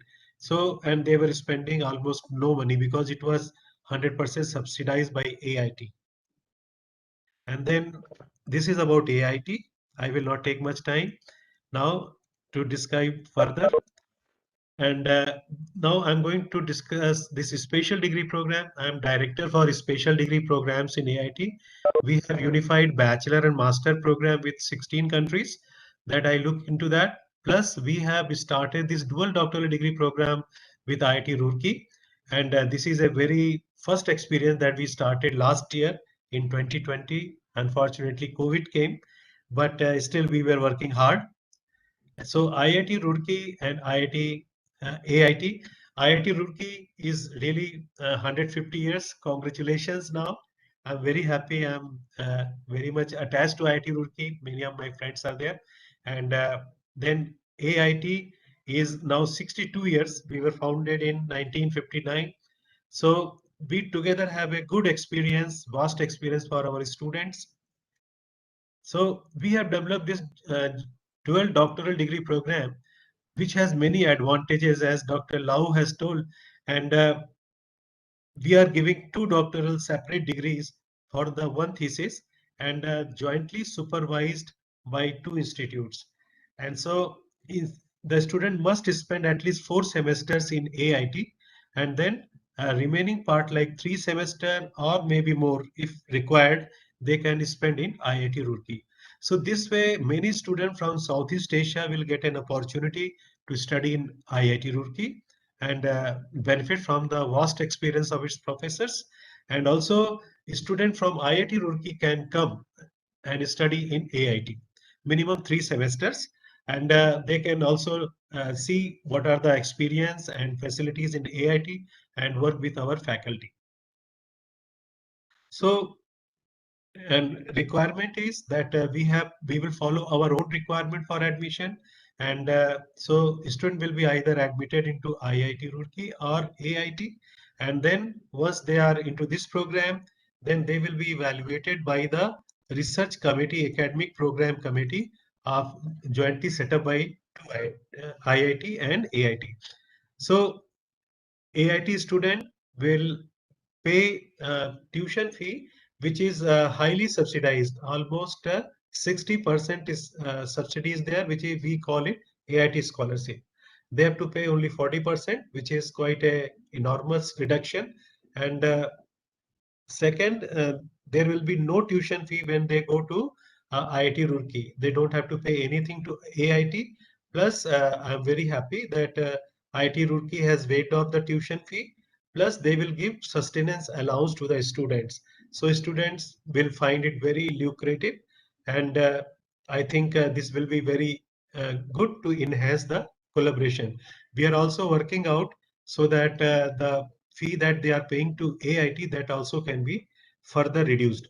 IIT students, they will pay fee in IIT when they are in IIT as per their own practice.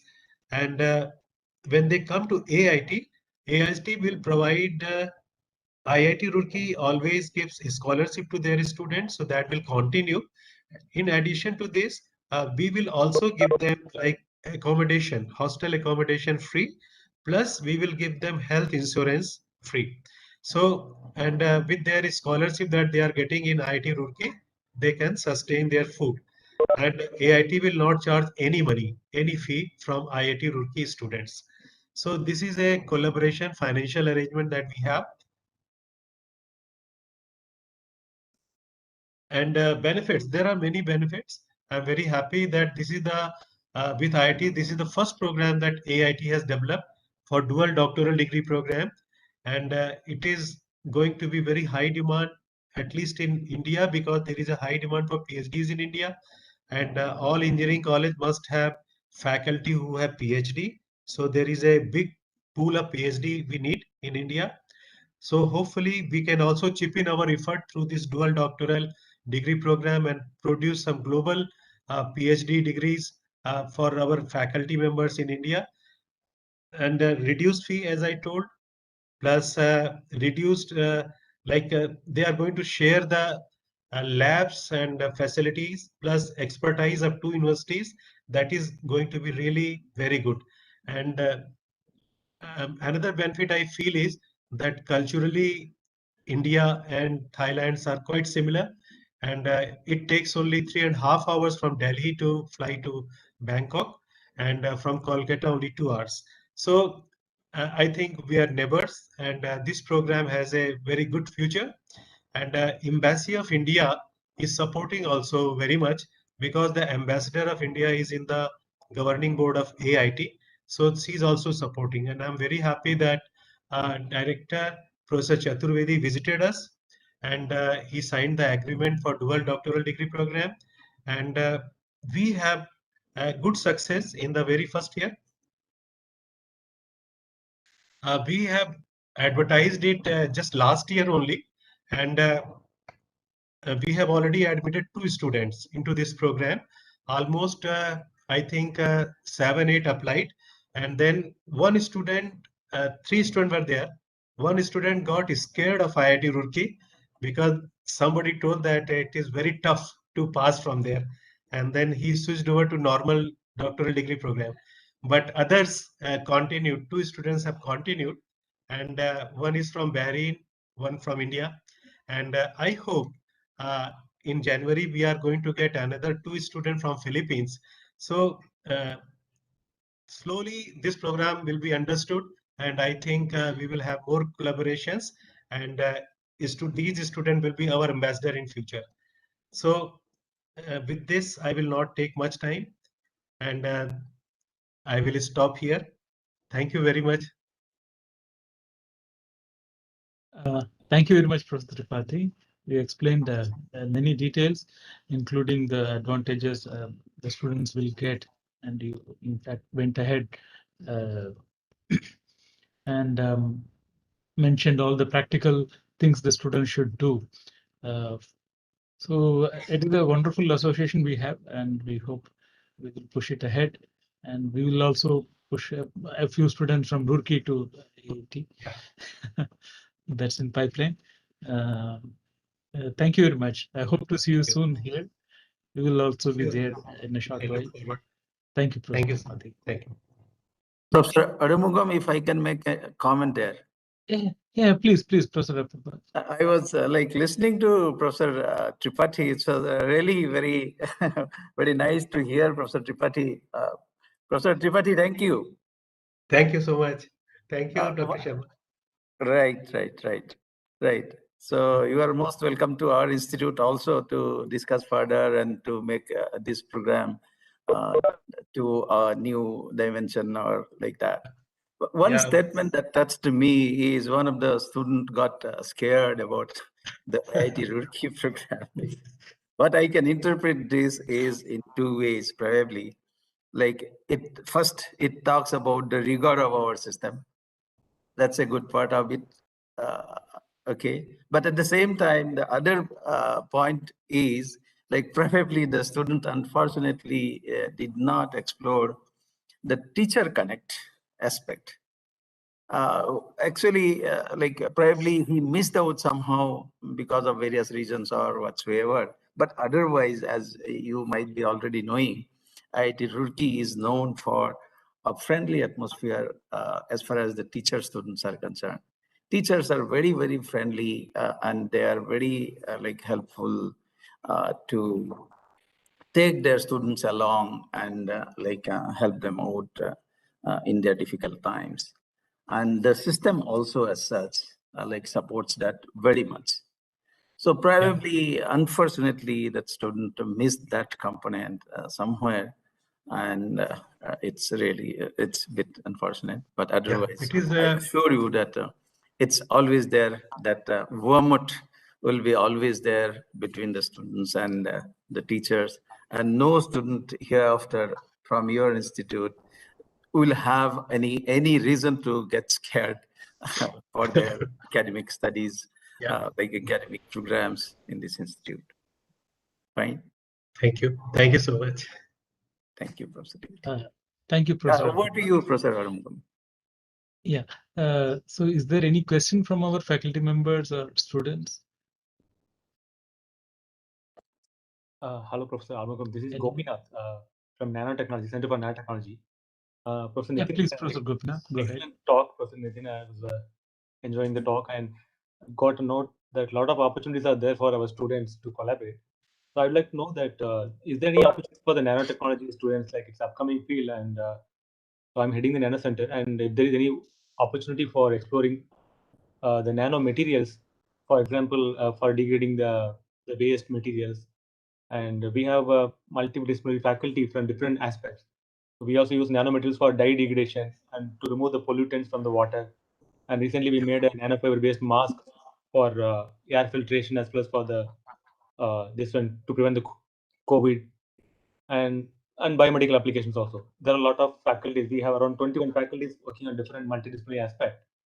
So I would like to know, is there any opportunity or do you have any such department in your AIT, especially in the nanotechnology and nanomaterials? So that would be a good start to. So we have very good faculty and facilities in Nano Center for Excellence in Nanotechnology. And we are collaborating also with NSTDA, National Science and Technology Development Agency, which is sharing the boundary with us. So, and Dr. Tanujal Bora is the program coordinator, Tanujal Bora, and I will link you. And if you can drop me one email, and then I will link. And he was also telling me that he's interested in IIT Roorkee, and so I will immediately connect. And maybe at least one student in coming years from both sides can be registered. So I will work on that. This is very welcome. And now we have got one faculty from France, Raphael. He's also, I think, in nano bioengineering. So you can link him also. And Dr. Bora is in nanomaterials. So I think we can work with IIT Roorkee in this. Yeah, that's great. Thank you very much for the information. I'll drop a mail to you with the details. Thank you, Professor Dr. Gopinath. I'm Usha Lenka from management. I have some questions like what is the way through which we can collaborate? My area specializes on knowledge management, talent management and development, entrepreneurship, especially women entrepreneurship, sustainable innovation and learning organizations. So is there any, what is the process of getting a joint PhD done? I was listening to your detailed presentation, and I found that you have been also like working on management, and so I would look for some collaboration in management research. Yeah. So our dean is there, Dr. Roger Livermore, and he is into like IT and management. So a lot of data analytics for business administration. And as I told that AIT is doing a lot of research and societal aspect also.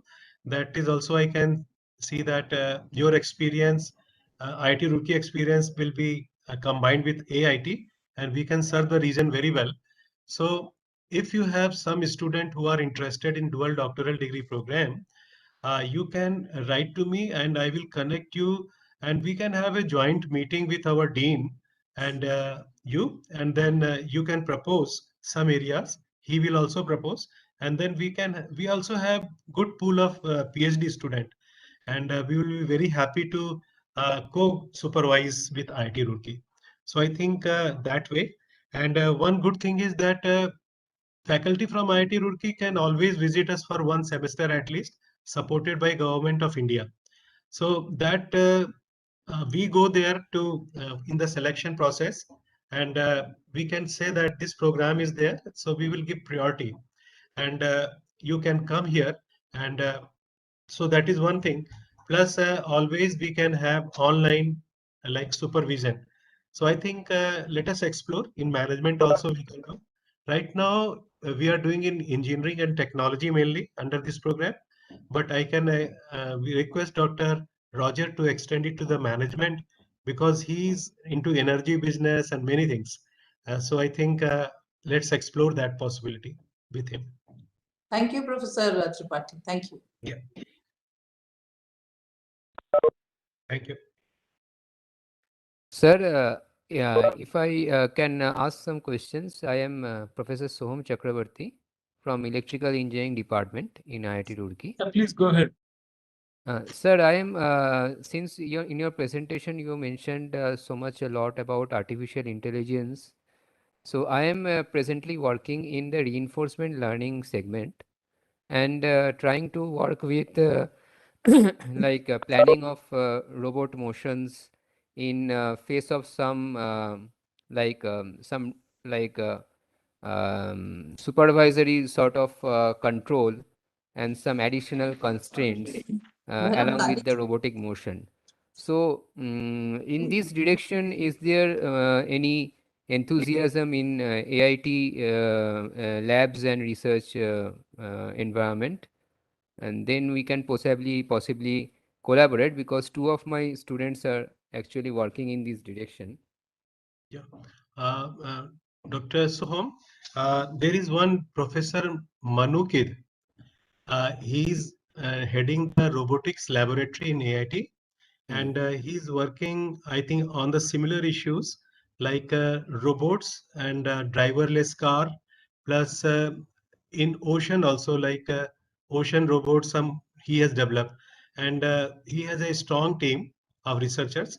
So Professor Manukid, you can write, and he has collaboration with IIT Bombay also, I think. So you can write to him and copy to me, or you can write to me and then I will forward and connect you. So you can interact with him. And he is very much happy to interact with IITs. Professor Manukid. Yeah. Okay, sir. Thank you for that information. I will definitely reach out. Thank you, sir. Sure.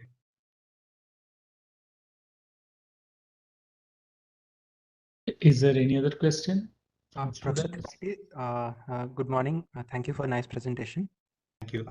I am Dr. Tarun from ECE department in IIT Roorkee. So my primary research area interest is in area of brain-computer interfaces, and basic applications are on driver drowsiness detection and brain-controlled wheelchairs. So actually, we developed some proof of concepts like during my doctoral studies. So is there any scope for collaboration in these specific, very specific areas? Even it can even include artificial intelligence as well with neurotechnology applications. Yeah. So, Dr. Tarun, you are also working on embedded system in this? It's fairly at a very lower level, but Uh-huh. I have some experience in that also. Our industrial system engineering people, they are working into this. Earlier, there were some good faculty member who retired, and but I think one Dr. Moncon is working in embedded system and this kind of devices. So he may reply to this question very well. But right now, I cannot say which faculty can collaborate with you. But industrial system engineering department, they have this kind of research going on. Right. Thank you, Professor Nitin. So I will just write to you or to the industrial system. Please, it will be very much welcome if you can write to me. My department means my unit, special degree program, will be very happy to connect. Yeah. Thanks a lot, Professor. Thank you, sir.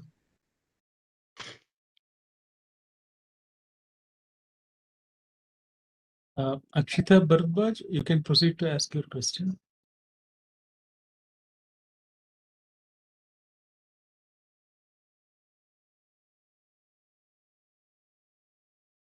Akshita Bharadwaj, do you have any questions, please? Akshita? Okay, so there was one student who posted some message in the chat box. Yeah. Actually, one of my student who took admission under this program, he wanted to ask some question. I told him to join, but I think he's not around. So he's a computer scientist, but he want to work with a management program to develop some kind of like fintech and other things. So he wanted to ask, and I told, why don't you join and then ask question? So I don't see him right now, but maybe I will. So I think we have such specialists. Professor Usha Lanka may know. Yeah, I will reach to Dr. Usha Lanka and then connect. Yes, sir. Thank you so much, sir. Thank you. Thank you. Thank you. Okay, Professor Tripathi. Thanks Thank you again. so much. Hope to see you soon. Thank you, sir. So, yeah, so now I would like to welcome Dr. Prajit Kaul, who is the director of Shastri Indo-Canadian Institute, which has been, very generous to our institute and our students, especially. They have been supporting many of the exchange programs and, funding for students as well as faculty. Of course, it is my pleasure to be a part of several of their meetings where we have serious discussions with our Canadian partners. So this is one, interfacing institute which sets a kind of role model how to push the international collaborations to the next level. So in that way, we are always happy to engage with SICI and Dr. Prachi, Professor Amit Kumar and Sen Huang. They were here a little bit earlier, and they gave a very nice description about the University of Alberta and the present joint doctoral degree program we have with them. We have a couple of students already enrolled and into their second year. So we expect more students to join in that program. So overall, at this event, is to sensitize the students as well as our faculty members about the various opportunities in this direction. So thank you very much for being here. I would now request Dr. Ravikant to introduce Prachi. Over to you, Ravi.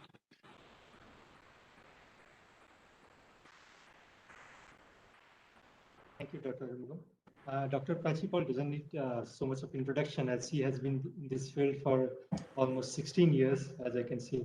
And she is director of, as Dr. Arumugam said, director of Shastri Indo-Canadian Institute and office in India. And she works toward the strengthening of intellectual and cultural linkage between India and Canada. And she is an IIT Delhi alumni, and she has served many national and international bodies related to educational planning. Dr. Kaul also serves on advisory boards of different academic and research institutions and jointly work groups between India and Canada. We thank CIKI for supporting students' mobility and welcome Dr. Prachi for the same year. Thank you, Dr. Prachi, and please go ahead. Thank you so much, both of you, Honorable Dean and the whole fraternity of IIT. It's my pleasure to be here. Kindly convey my greetings to the director as well. The top leadership is always very, very important if any such, collaboration is envisaged at the institutional end. So I congratulate all of you that you're coming up forward and willing to extend opportunities for our younger lot of researchers and making our faculty much enriched in terms of engaging younger lot of researchers in their projects, and eventually that leads to greater good for the community at large at both the ends, whether it is India or Canada or throughout the world. So congratulations for putting this together. This is wonderful initiative, I must say, because many times opportunities are there, but we aren't aware of it. So it's important that we engage in conversation, the students, the faculty, and try to understand how best we can build this network of good that can support and nurture each other together. So thanks again. I am very pleased to be part of this dissemination session in terms of opportunities available throughout India and its collaboration with other countries. So specifically, as I have been introduced, I work with India and Canada on this binational corridor, and I work with Shastri Indo-Canadian Institute. It's a binational organization mandated by both the governments, named after our beloved Shri Shastri Ji, Lal Bahadur Shastri Ji, the second Prime Minister of India, and envisaged and conceived by Canadian Prime Minister, Mr. Pearson. And the inception of the institute has truly academic bonding, because Shastri Ji was at McGill University in Canada in 1966 to deliver a convocation speech. And during that convocation session, both the Prime Minister talked, and Shastri Ji expressed a desire to have a platform to collaborate deeply on academic and cultural senses. And as we all know that soon after that, our Prime Minister passed away in a tragic incident, and thereon the Canadian Prime Minister, as a homage to our Prime Minister, incepted this institute in Canada. So we were born in Canada in 1968, and thereon, 2018, we completed Golden Jubilee year. All these years, we have been instrumental in bringing people to people connect. And I think it is very important, whether we talk about academics or culture or any kind of collaboration, it is important to understand each other very well, and for which you need to mobilize people. Mobility is very, very important. And here we are talking about opportunities that brings that mobility component into the programming, that allows you to be in the other end, to understand its culture, its people, and the work they are doing all together. So it's a presentation, it's a comprehensive presentation on programs, and which will enable your understanding in terms of what all opportunities lies with Shastri collaboration. As we have been just informed that University of Alberta, which is a member of Shastri Institute from the Canadian end, have a dual degree program with your institution, but which is working very well. It can serve as a role model. If there are any glitches, we can crease those out and prepare a role model kind of a opportunity that can be followed with other institutions as well. So I extend this support from our side. If there is a need and if there's a desire, this dual degree program or twinning program can be arranged or can be explored with other institutions in Canada as well, and for which Shastri would be very pleased to extend hands to your institution. With that, my colleague has also joined with me, which is Ms. Reshma Ranavarma. She is the program officer, and most of the programs of the institute are being managed by through her hands. So if you have any precise query on any program opportunities, you please feel free to write to her, and I'm sure you will get to understand and you will get to hear any responded back on any questions that you may have.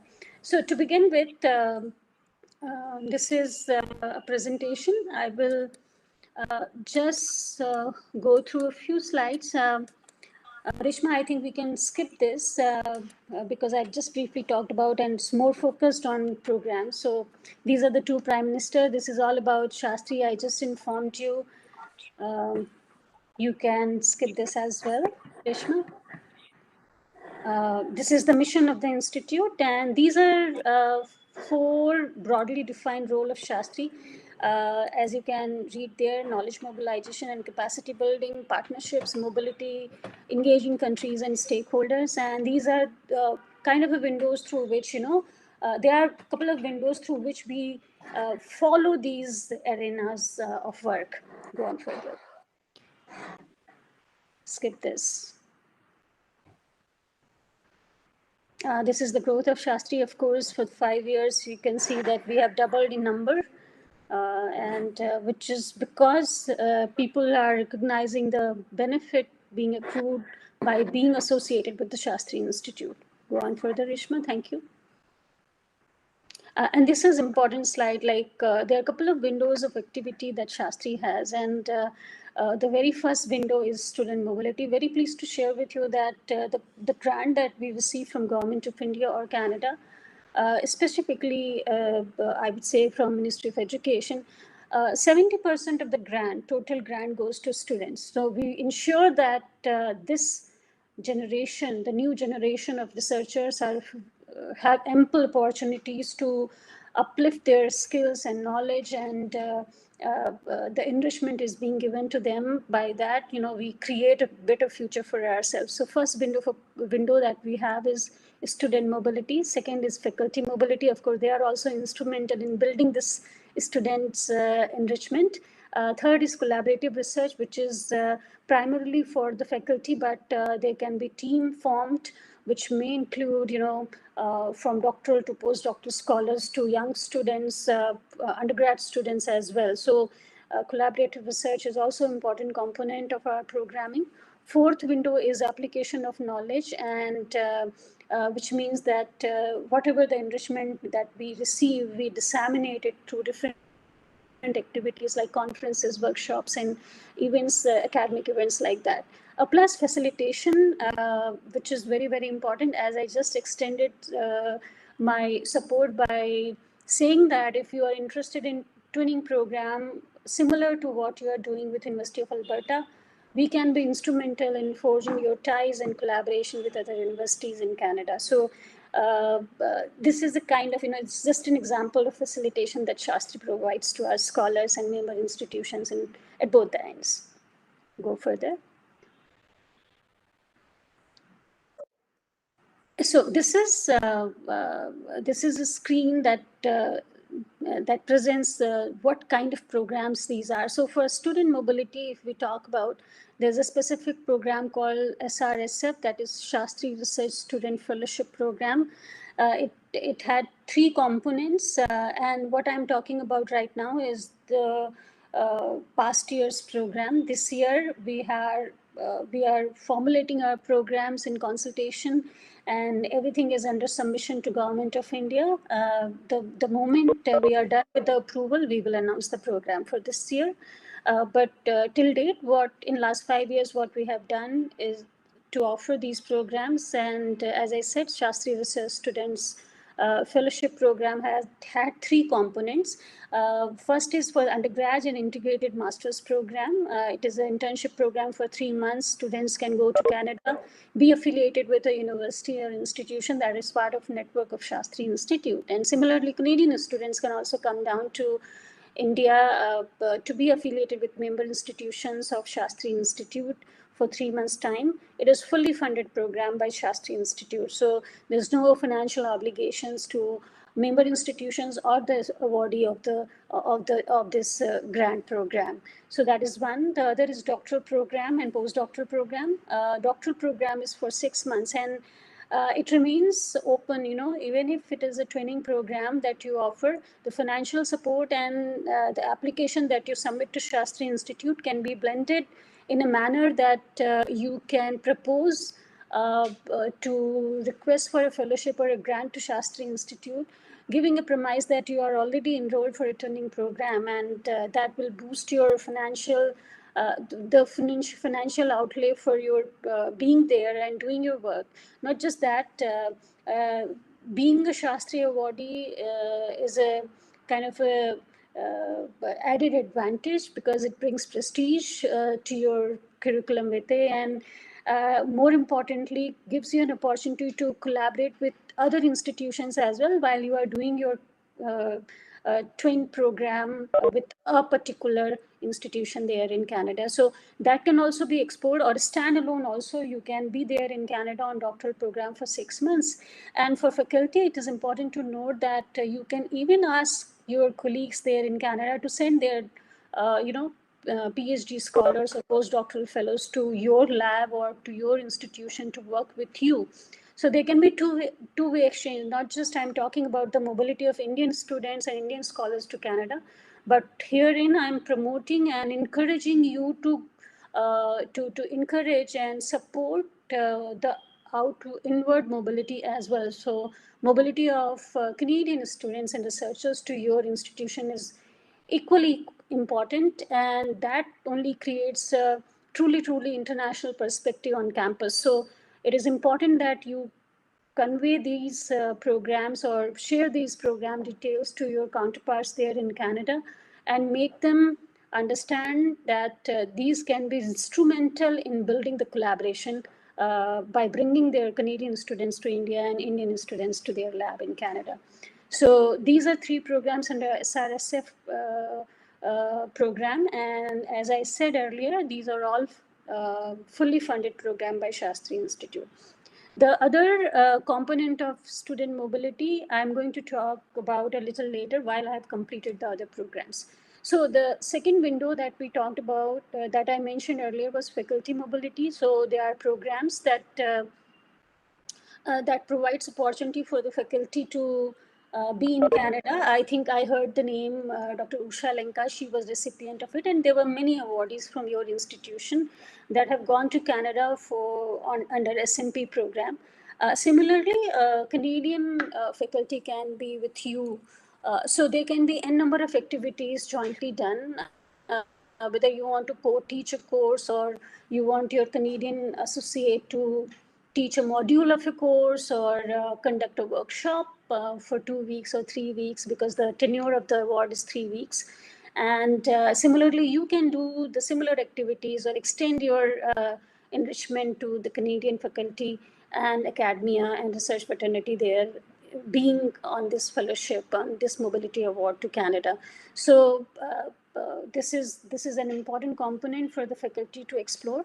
And while I'm saying this is primarily keeping in mind the academicians and researchers, there's another component to it, which is for educational administrators. So like deans and directors and people who are holding the departments together or faculty together can also explore possibilities of collaboration by being in the other land and understanding the good practices of the other campuses, whether it is Canada or India. So again, it's a two-way mobility. Everything and anything that Shastri offers has binational character to it. And when I say binational, which means that it's not just from India to Canada, but it is from Canada to India as well. So we would want Canadian administrators, academic administrators, to explore our campuses as well, because we have improved a lot and we have kind of remarkably very good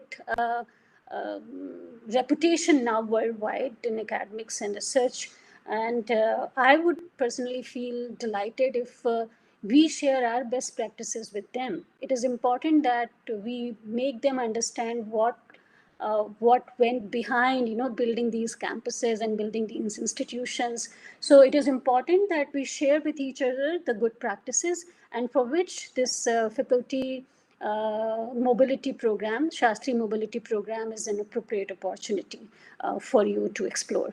The other is Shastri's Scholar Travel Subsidy Grant. Of course, as you can make out by its name, it's not confined to, I would say, faculty members. It's open for students as well. So if you want to be part of any academic activity in India or Canada, you can explore this program. This provides some financial assistance for travel.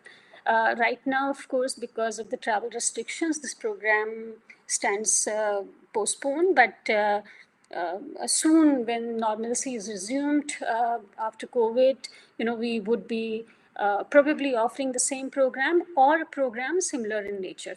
Yeah.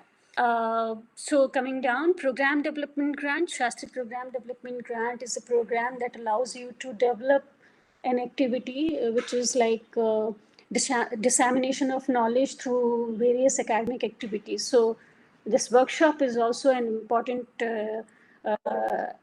kind of a component in program development, or a conference wherein you bring in people who can generate interest in an area, or a workshop, or a seminar or a lecture series by which you can engage from both the ends, and there is generation of knowledge, there is generation of interest in larger community of scholars, and through that you develop a program at your end and take it forward. So this is an award that can be extended to our member institutions. Of course, everything is adjudicated. When I say adjudicated, based on application, applications are reviewed. Our process of evaluation is 3-tier, quite rigorous, and everything is evaluated binationally. So if there's a committee, it would have 2 people, 2 experts from India and 2 from Canada side. So we are very, very particular.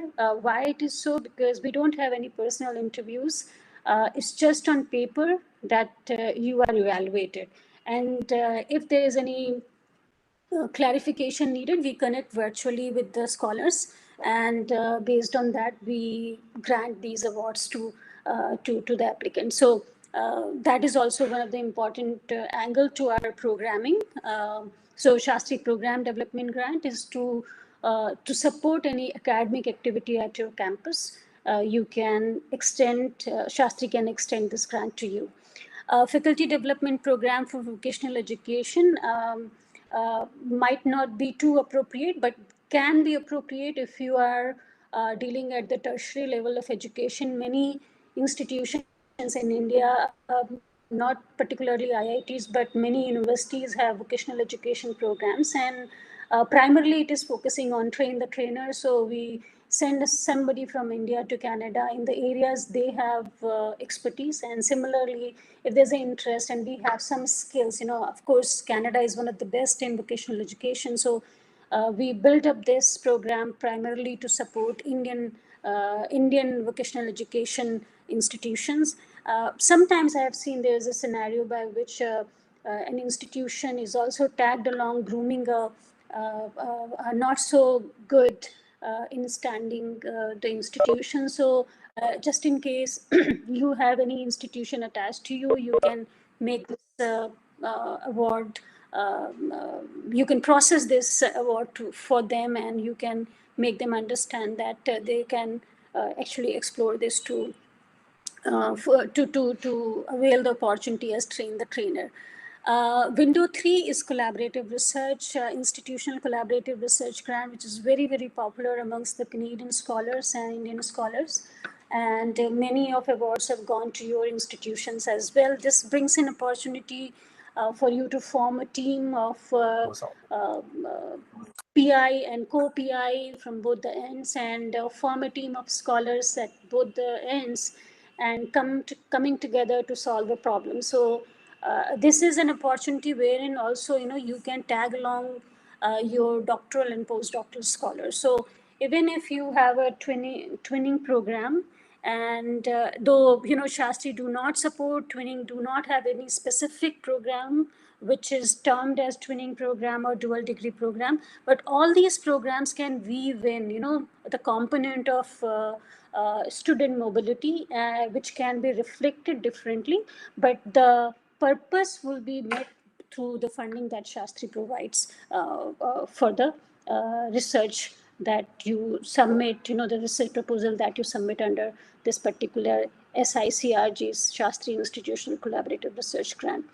Last year, we introduced Shastri COVID-19 Pandemic Response Grant, very I would say innovative in approach, overwhelming response from our member institutions. We are planning to continue this program because even if it is COVID-19 or any other pandemic that we should be preparing and gearing up for, the whole world need to be together. And I think since we are working on binational corridor, it is important that we keep on looking into self and looking into the areas that can be explored together for the greater good. So we will be continuing, and these are very, very innovative programs. The description can be found on the website. You can explore it, and if you have any question, you can always come back to Reshma, who will respond back to your queries. Window 4 is application of knowledge, which can be of different kind, but we have a program which supports the publication. The description, of course, are there in the website.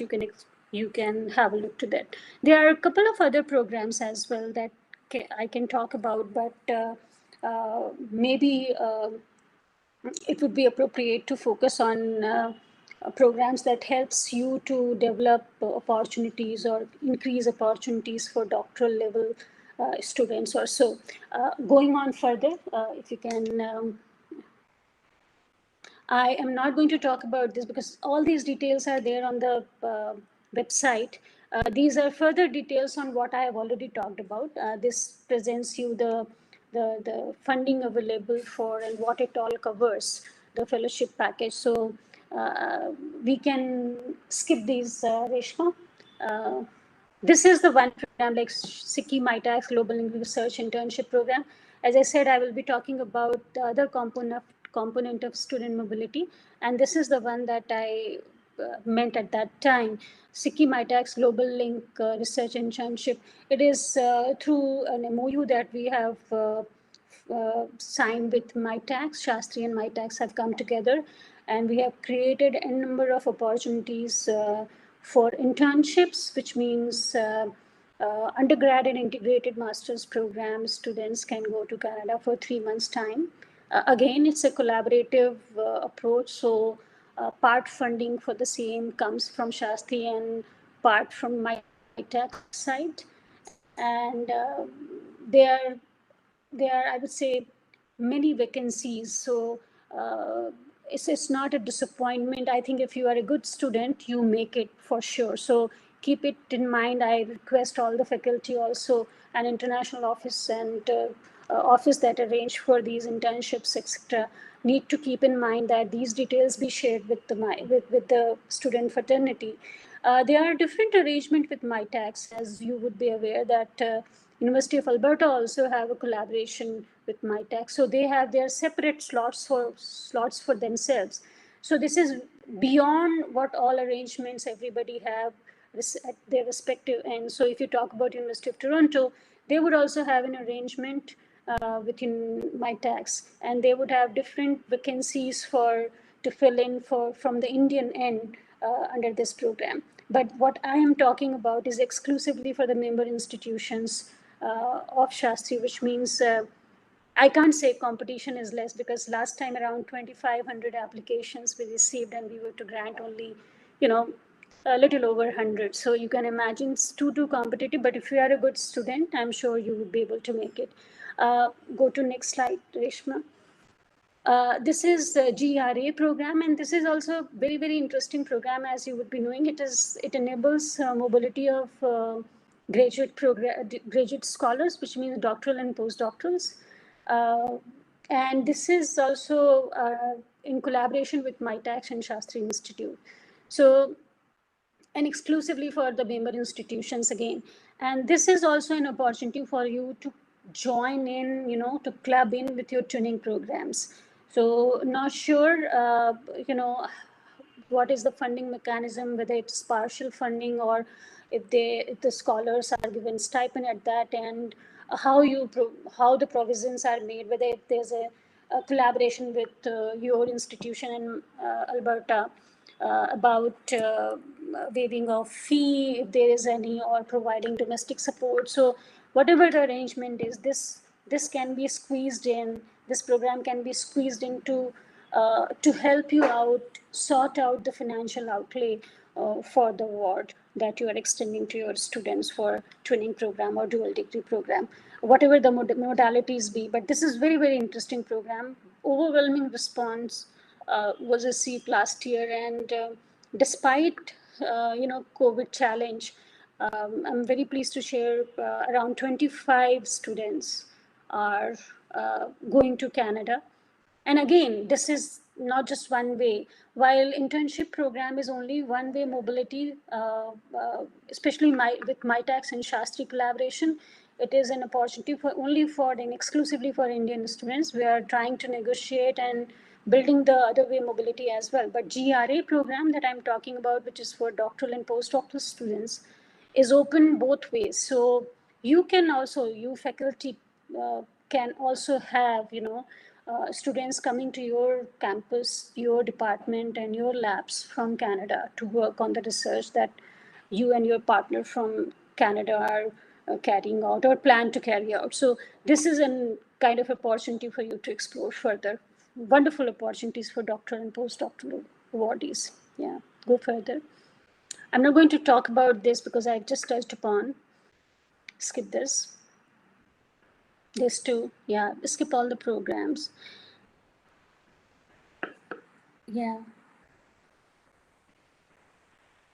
Yeah, I think primarily I have covered all programs for the that we have offered in last 5 years, and keep on, doing the same.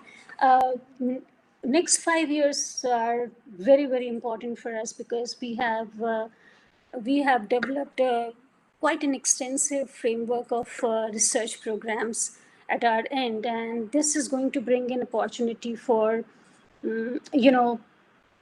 I would say an opportunity for greater collaborations, and these are going to be a totally different kind of framework that we are going to present to you in the next couple of months' time. Our MOU with Government of India is under renewal, and once that is done, we would be coming up with a refreshed plan of programming. So these programs that we have just talked about will remain there. The name and the reflective character of these programs may change a bit, but the core program will remain the same. But in addition to that, there are going to be cluster-based approach that Shastri is going to have. So if it is health, somebody prior to my session was talking about, different people and differently abled people and people who are working in different domains and of health.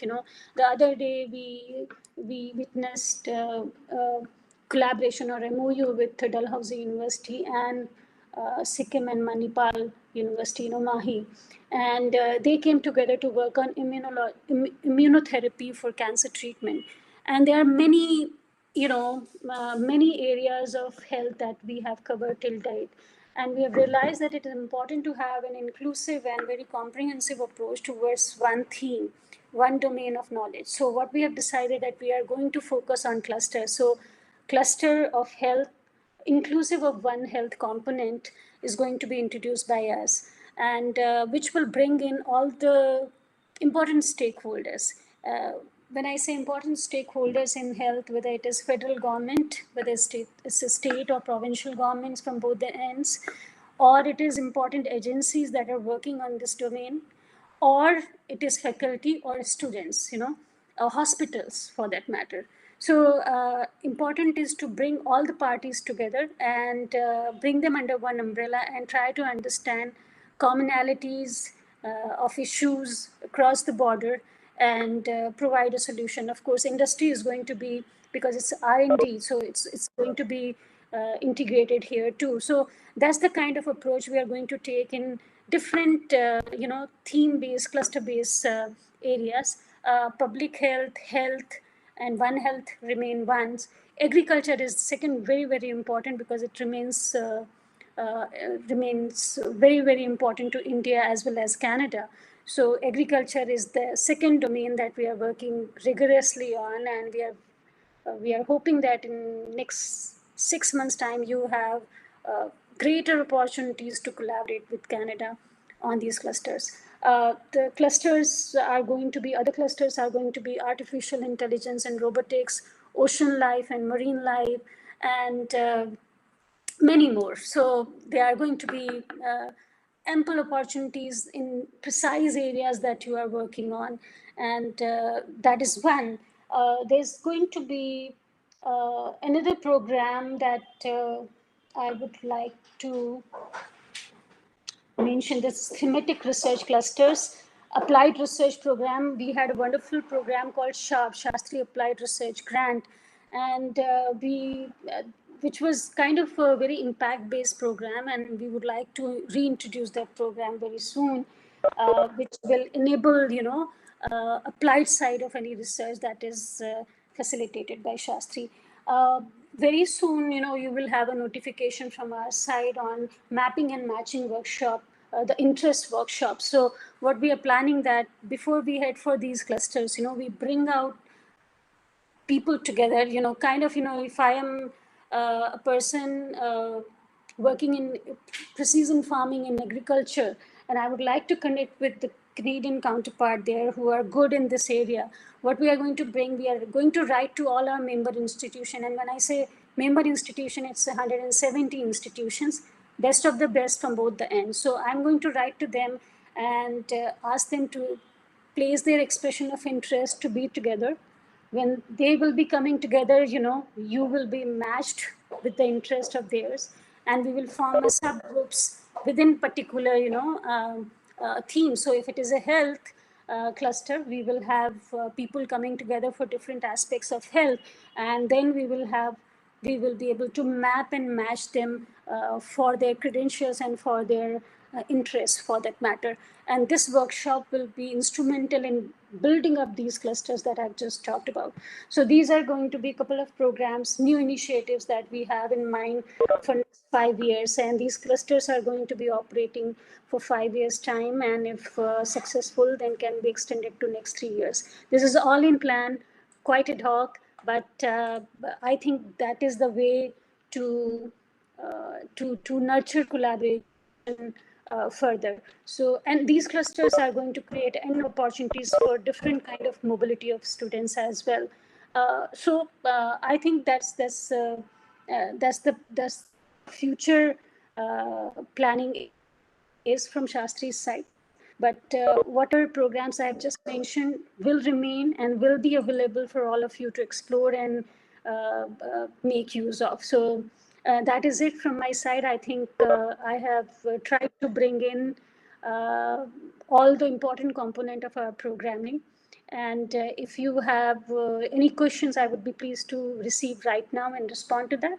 And in future, if you mull over it and you process the information, and if you have then get to think about it, please never hesitate to write to us, and you will have a response very soon. Thank you so much for having me with you. Thank you.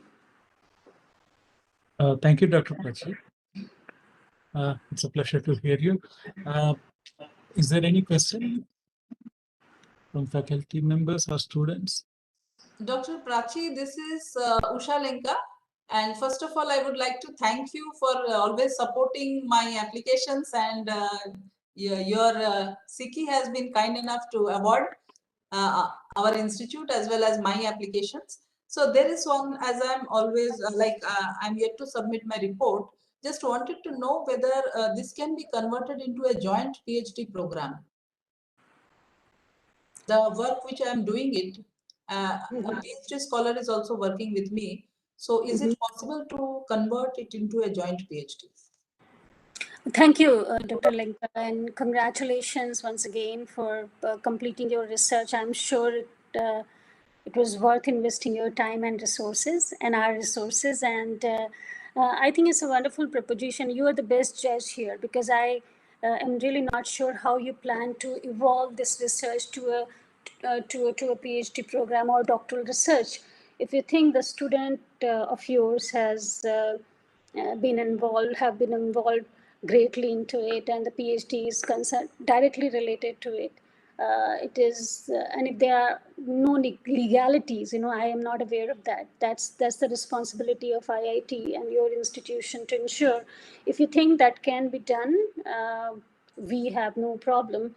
You can explore that. Just keep us in the loop that you are doing this, and anyways we can support that is also an extent of facilitation from our side. Thank you. Thank you so much. Thank you. Professor Lenka, which university is that? Sorry. McMaster University.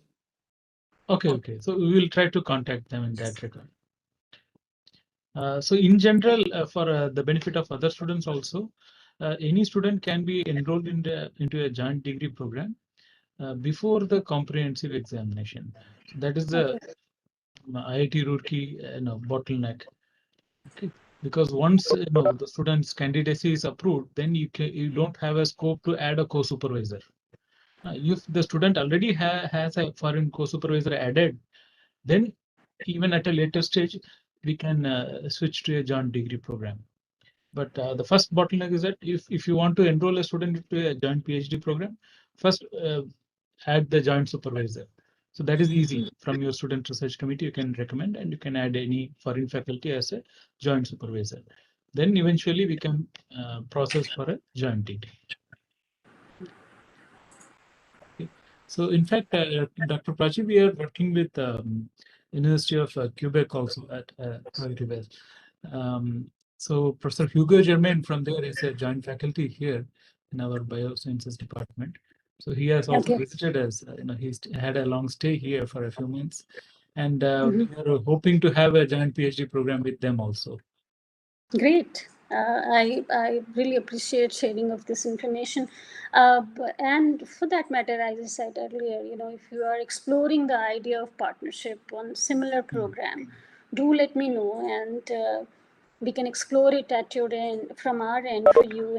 And, of course, it has to be taken forward by two people, committed people from two institutions, but we can provide facilitation at our best. There have been a couple of facilitations of similar nature for IIT Tirupati, IIT Kanpur, and IIT Bombay. So IIT Ropur as well. So if you think there can be anything that need to be explored together, I think more hands and more fingers and more toes will certainly add value to it, to the effort. Yeah. Thank you, Dr. Prachi. Is there any other question to Dr. Prachi, Professor Sharma? Professor Arungam, just if I have time, 1 minute. Yeah, please. Just to add to your comment only, this is regarding Professor Usha's query. Yes, that is a very welcome step. We can always get it done. Whatever the administrative procedures have to be followed, that we will follow. So that's not a problem. Even Professor Usha can think of dual degree also, like we have done for Kaushik. Okay, that can be done. But just like my way of taking it, converting it before candidacy like my way of interpretation could be like, rather than bottleneck, I would say that this will give the students much longer a period to interact with the other university. Okay, so earlier the better. So they will be getting exposed to other university environments, other university labs, and other facilities, and as well the professor earlier, if the student okay, the program is converted into a joint degree program. So that's the advantage of getting like converted in early phase of the program. Okay, and otherwise, like the other, like Dr. Prasi, it was very wonderful, like a talk. So our participants would have got benefited. You have like thrown light on almost all the programs and all the schemes. Of course, nowadays all other details are available at their fingertips through different mechanisms. Right? Thank you so much from IIT Thank Roorkee. you so very much. Thank you Thank you, so much. Professor Arumugam. Over to you. Thank you, Professor Sharma. Is there any other question from faculty members or students?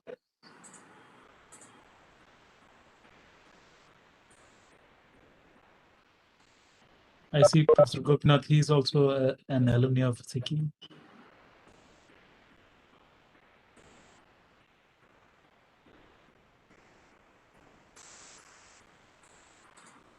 Okay, so thank you, Dr. Kaul. It's really a pleasure to have you here. So hope to invite you sometime to Roorkee to have a more bigger, deliberation of yours. We would like you to, be more, what to say, you can promote your activities in our campus also, because it's Absolutely. quite beneficial for our students as well as faculty. Though we are trying to reach them through emails and other newsletters, your presence here sometime could be very beneficial. I fully agree with you, and look forward to next opportunity in person, because in person is always different and more effective. So with that note, thank you so very much once again, and all the very best for the rest of the workshop. Thank you. Thank you, Dr. So actually, Professor Peter from CGU is unable to join. Professor Peter, are you there? Yes, I am. Hello. Hello? Oh, yeah, you're there. Okay. Hi. Great to see you. Good to see you too. So thank you very much for being here. So we have been initiating talks with CGU for almost a year now. So it has come up with a kind of a draft of an MOU, which is yet to be finalized. But parallelly, we have to find students who can immediately visit CGU. And in fact, some of our students have done internships at CGU. Okay. And we are already in conversation with CGU for other joint master's degree programs also. So before you start, I request Dr. Ravikant to introduce you to our community. And Professor Peter, maybe we can slightly squeeze the time if possible. Okay. Thank you. With that note, I would welcome Professor Peter Chang. He's assistant professor from Gung University, Department of Mechanical Engineering, and currently serving as international student advisor for the College of Engineering. His research interests include machine condition monitoring, biomedical signal processing, and machine learning. We sincerely thank him for representing CGU, and I request him to proceed with his presentation. And I just at this same moment, I just ask the Professor Nick to wait for his presentation, and she can start after this. Thank you, Professor. You can proceed. Okay. Thank you so much for your kind introduction. I'm here on behalf of the Chang University, International Affairs and College of Engineering. And today I'd like to talk about the collaborative research with CGU College of Engineering. What this really means for us is that by actively searching for partners for exchange programs. We're hoping to eventually establish research collaborations between different institutions around the world. Okay, so so my talk will be short and simple. Right?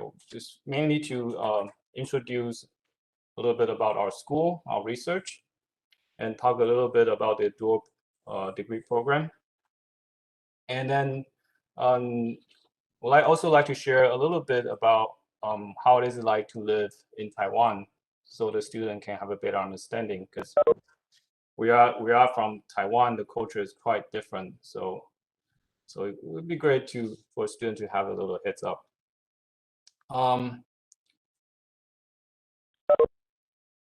Excuse me. All right, so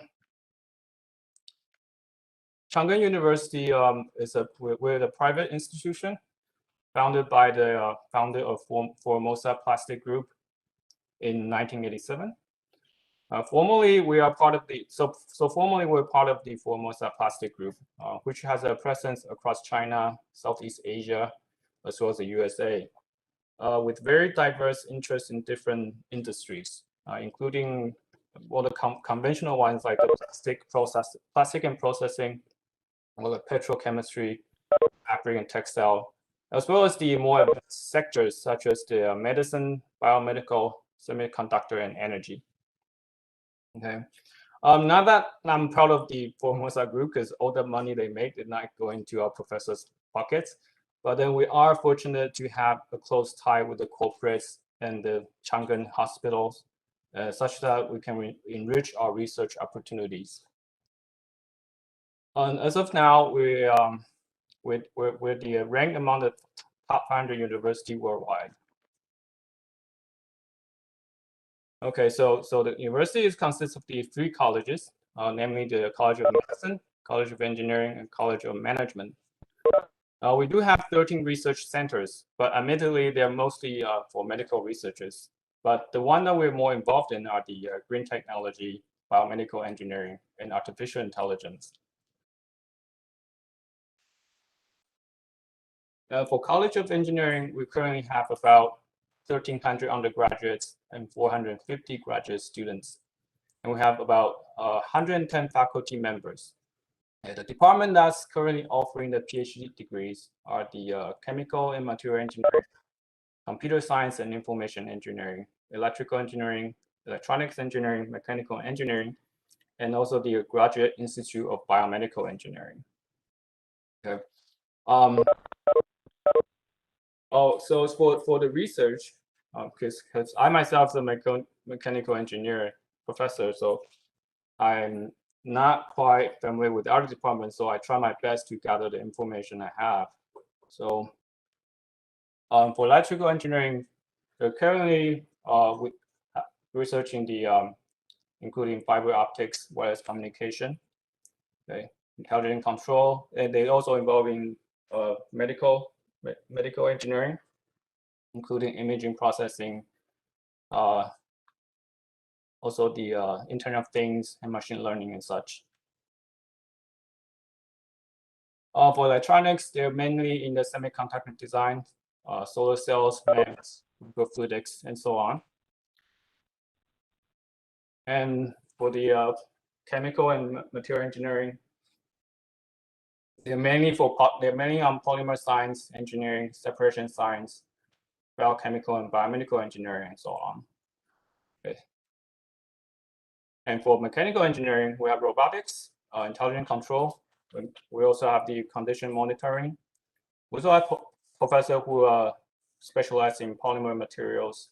Okay, we have electrochemical machining, and so on.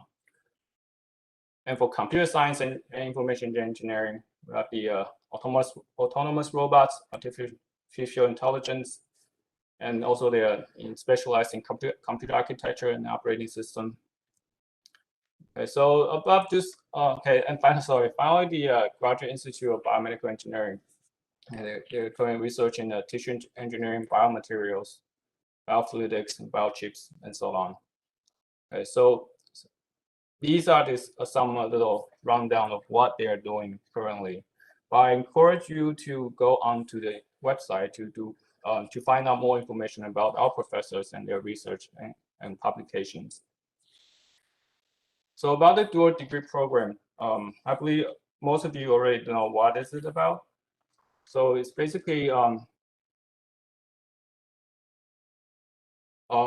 student completing 2 separate programs, each have their own individual curriculum, right? So if the student finish the requirement of both schools, okay, they get a diploma for both schools.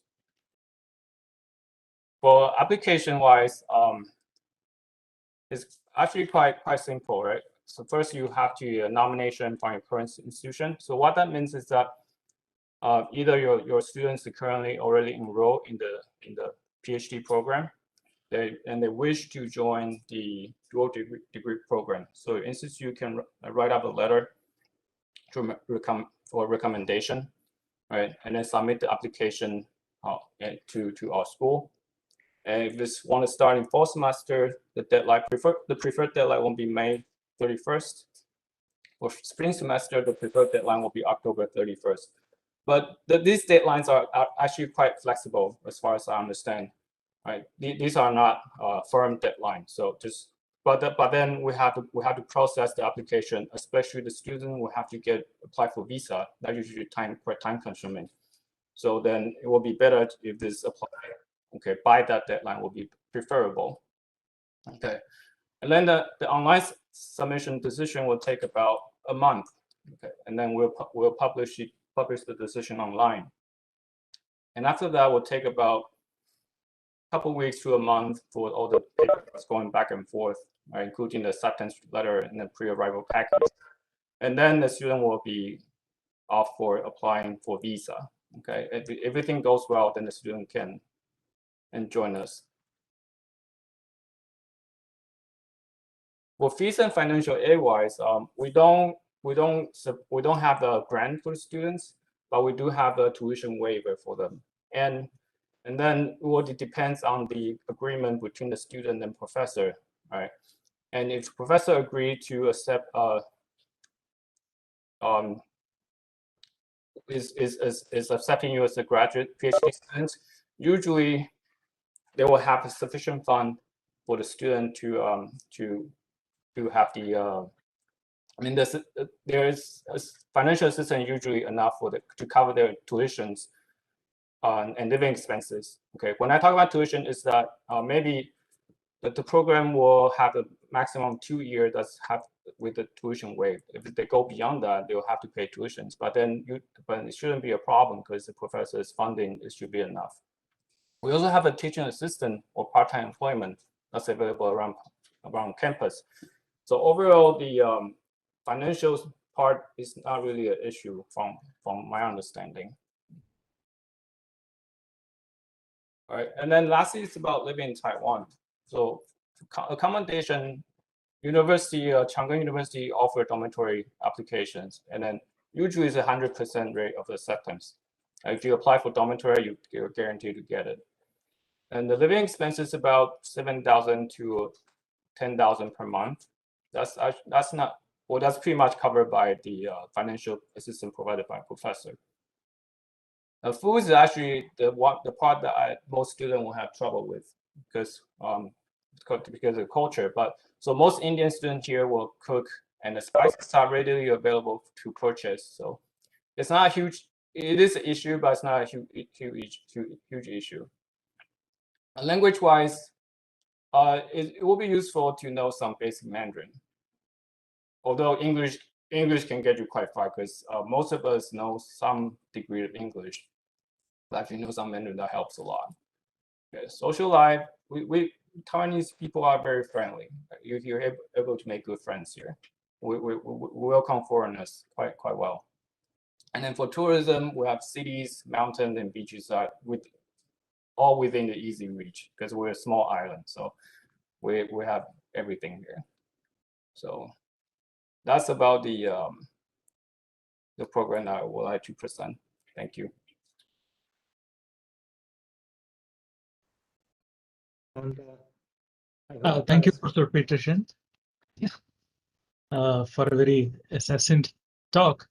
I'm sure many of our students will be coming to your university in the forthcoming summer at least. So we already have an active channel of student internships, bachelor students and master students visiting your institute.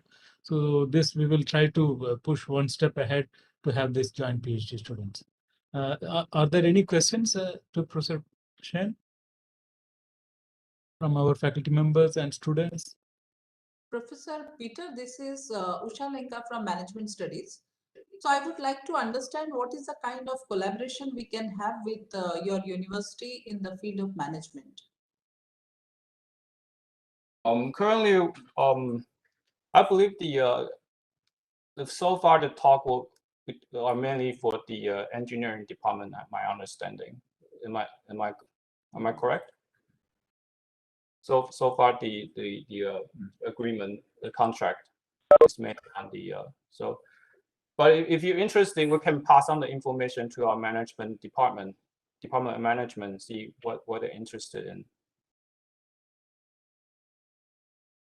So who would be the contact person at management department? Actually, you can contact our dean, Dr. Lee, directly, and then he will assist you further. Thank you so much. You're welcome.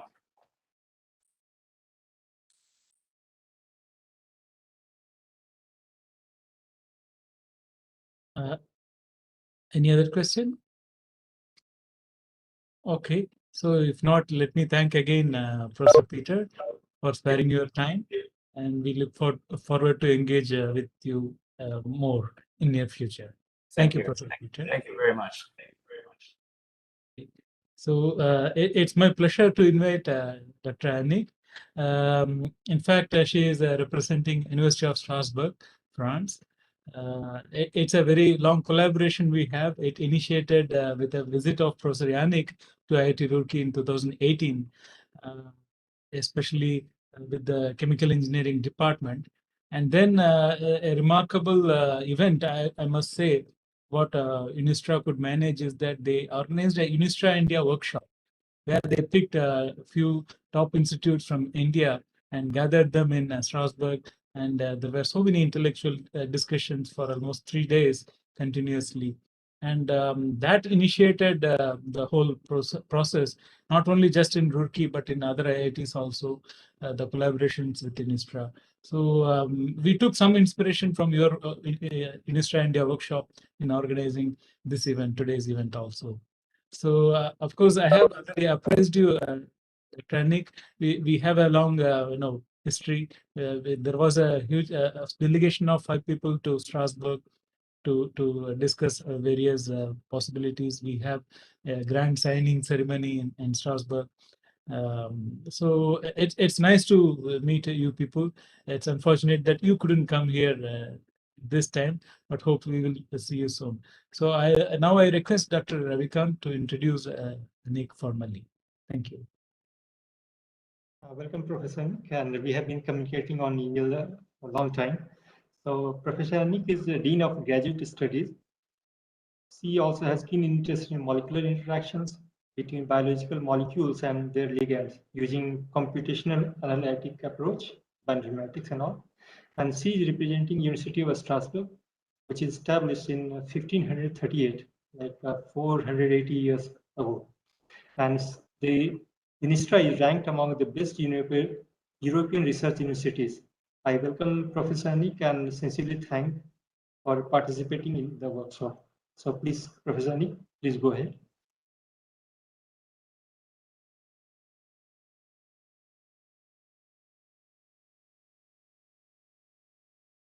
Your mic is muted. Can you please? Yeah, sorry, I realized that. So thank you very much. I'm very happy to participate.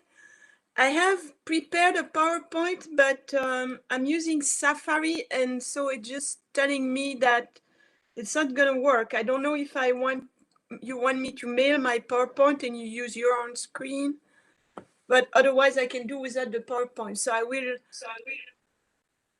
You can try to share your window. Yeah, you can go on the bottom. You can see the mute stop. Yeah, when I go to when I do that, share. it says that my web browser won't allow it. Okay, And so perhaps I can try a trick, but it may log me off. So if I disappear, I'll re-log in. I can try. It needs permission from your side, so. Yeah, I will authorize, and then yeah, this is the thing.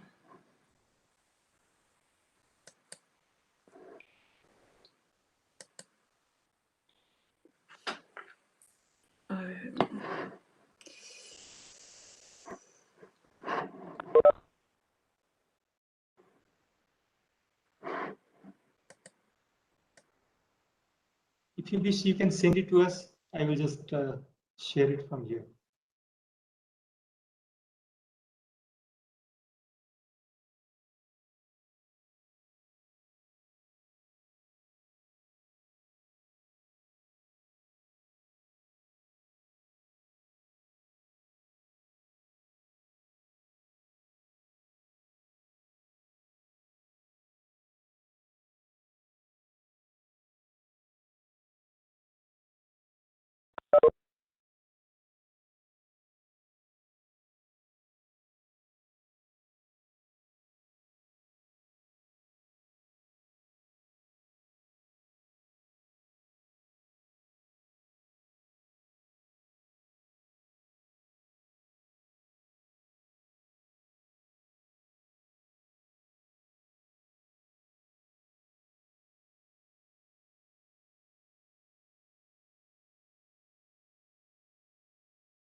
The audio is not working, fortunately.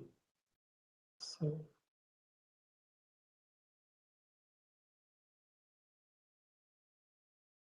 We are unable to hear you.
While Professor Anik is trying to figure out, just like to add some words that students are always encouraged to go to IITR website.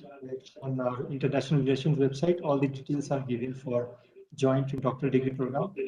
And this program can be initiated both by faculty members as well as students. And even if you don't have the administrative support from the beginning, you can initiate the program after you request to have been in touch with faculty members at PILS. Sani is good.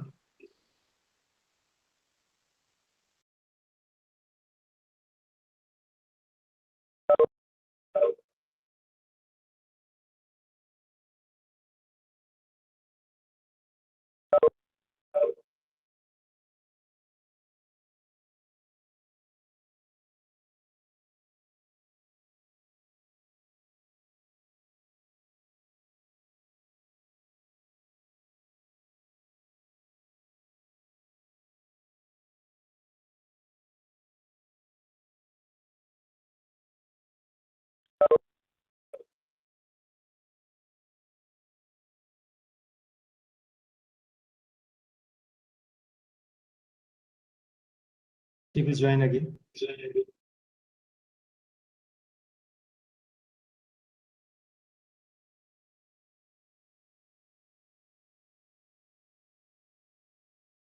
Professor Armugam, if you can fill in some details for the students meanwhile.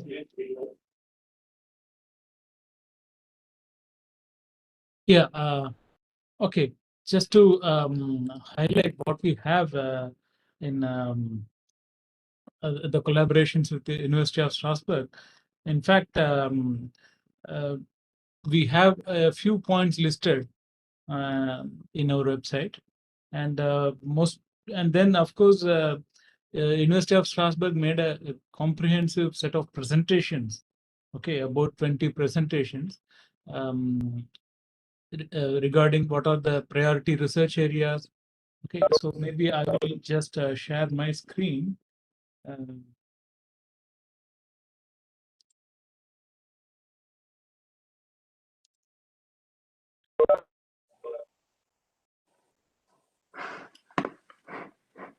She figures out. Hello, can you hear me now? Yes. Yes, we could hear you. Yes, I don't know what happened. I don't really understand what happened. But you can send the PPT file to us. yes, I sent it to. Okay, yeah, I just received it. Yes, just hold. I apologize for the delays. Yeah, just hold, please.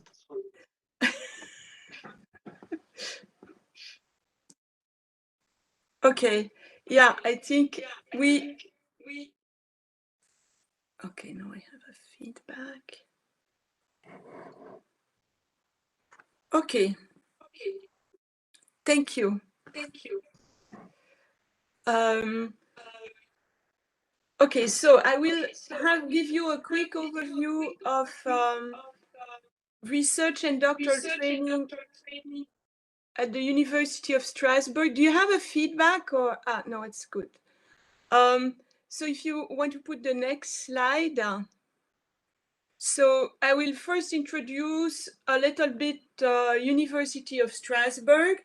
So we are really in the center of Europe.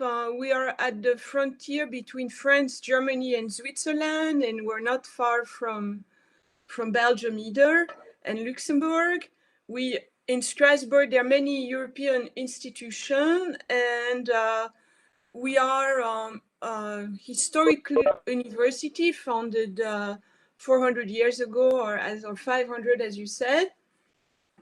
And it was always a bilingual center shared between Germany and France. And then, of course, now it's a French university.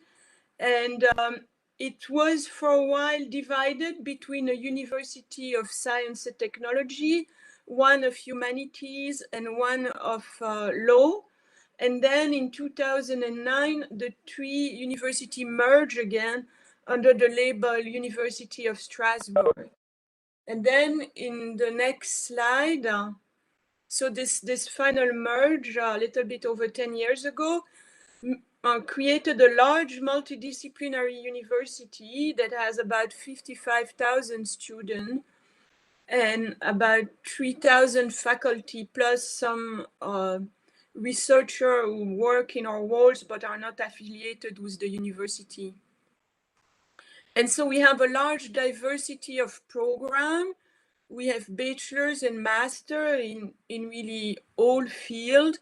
And we have engineering school and also bachelor in technology. So we really have a lot of overlap with the scientific interest of IITR. And we have 10 graduate schools that count about 2,500 PhD students on average. So next slide. And I guess also like IIT Rocky, we have both historical buildings from different centuries and newer building. And these are spread over 4 campuses, but all are well connected by tram. So it's not very spread. And we have we have, yes, you can go to the next slide. And so it's a university that's been a center of excellence for research in different fields for many years. It's well known for its chemistry. So we have 2 Nobel Prizes in supramolecular chemistry and motor chemistry, and also a joint Nobel with Harvard in computational chemistry. And we're very strong also in nanoscience. And we also have very strong biology and biotechnology and a Nobel Prize for medicine. And a lot of our staff of researchers are with prestigious French global institutions like the French Institut Universitaire de France or the French Academy of Science. And among our young researchers, we have also quite a few that are get funded by the ERC, which are the prestige European funding. And we also have a more senior ERC. And so this excellence in research is recognized by the government. There's been a French government that labeled about a dozen universities in France.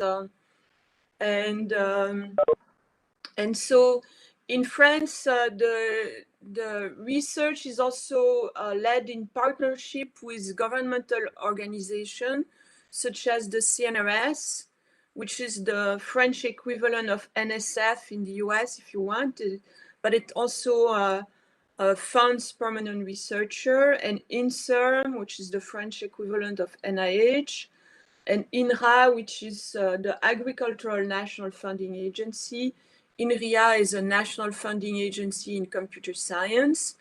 And so the different research labs are funded jointly by these government bodies and the University of Strasbourg. And so you can go to the next slide. So we give PhD in a diversity of domain in social science and humanities that is very, very diverse: economics, law, art, literature.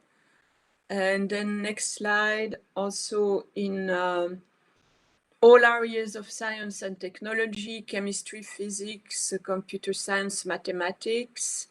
And then next slide, also we have a large graduate school in health and life science, when we have strong point in immunity.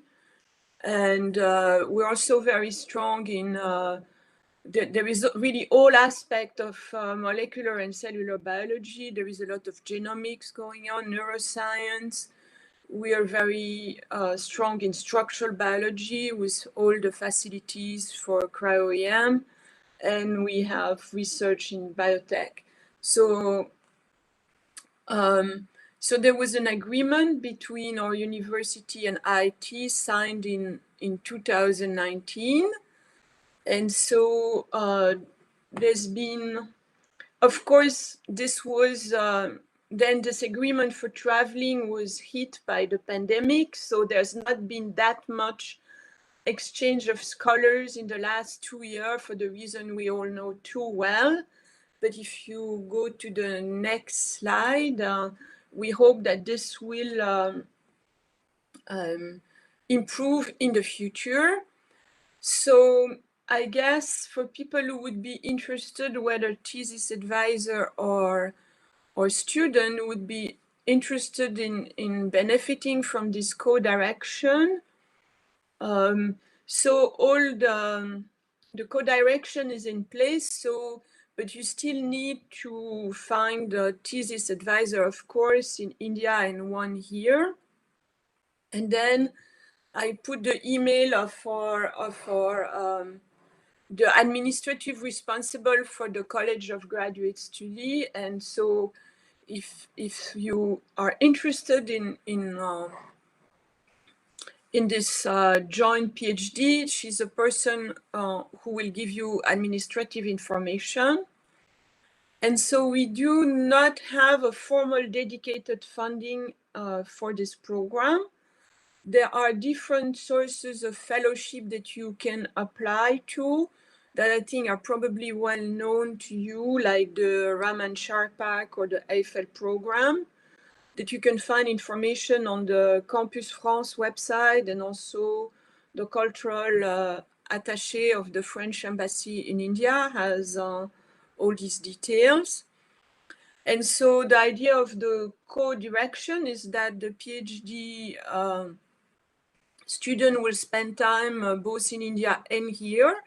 So the stay in France can be funded by grants from the French PI. So this would be something to be arranged within the collaboration. There is also the possibility, I guess, for Indian students to go through the competitive process and get the thesis grant from France. And then with this thesis grant, go spend time both in France and back in India. And at the University of Strasbourg, the PhD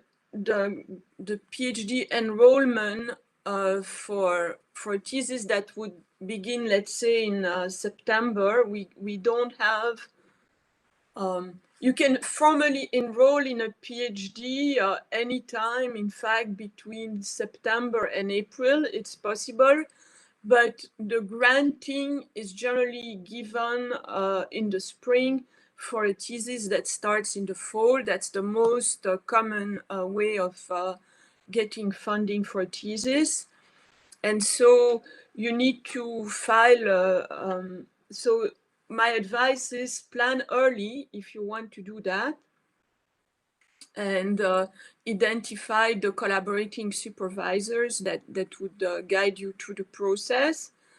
And we're also trying, I mean, I'll be working as Dean of Graduate Studies to see if we can get dedicated funding for students who would have a thesis grant in India and would need a complement to be able to, for the cost of living in France, and then you have to enroll in French Social Security. There are a couple steps that need to be followed, and I'll be working on that, but it's not formalized yet. So that's what I wanted to say with the support. So I don't know if you have any question.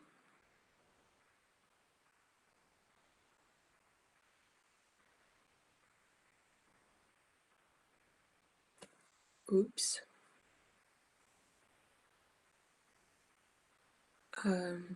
I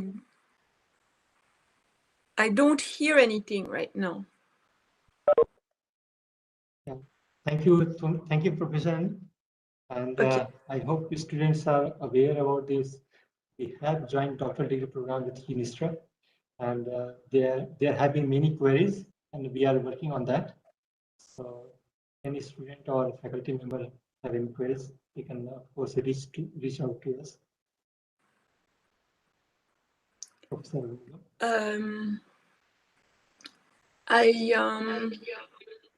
For astronomy aerospace, I think I'm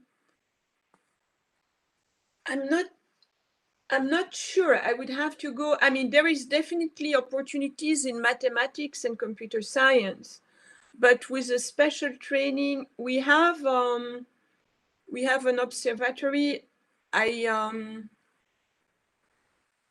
I mean, we do not at the graduate at this, the PhD college does not formalize individual interactions between PhD supervisors.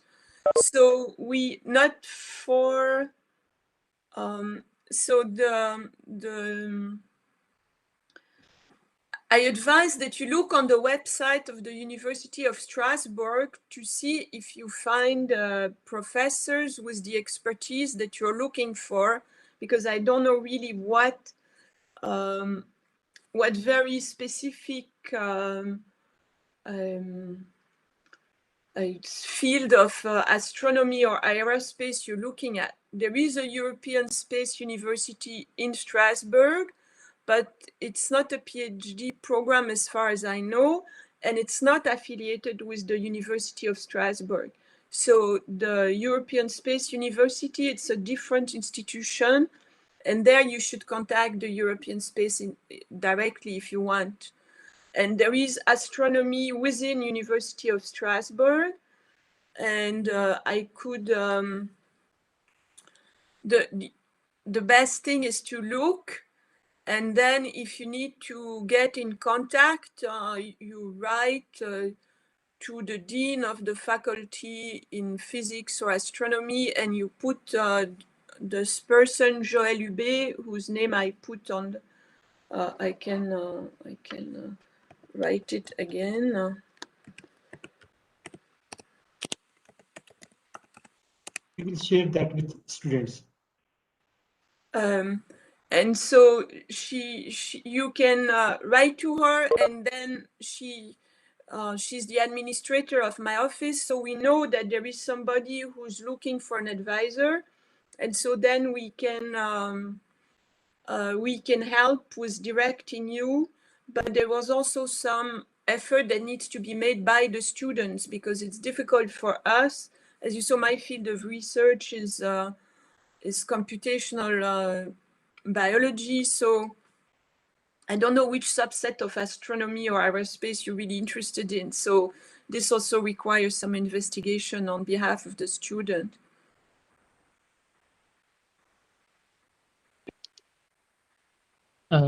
Thank you, Professor Anik. Is there any other question?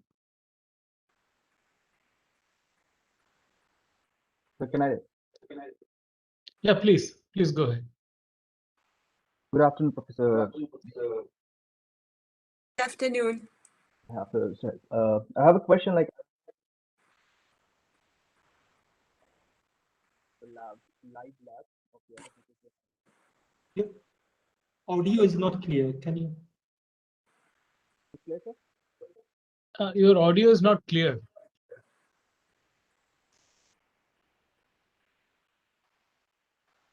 Hello?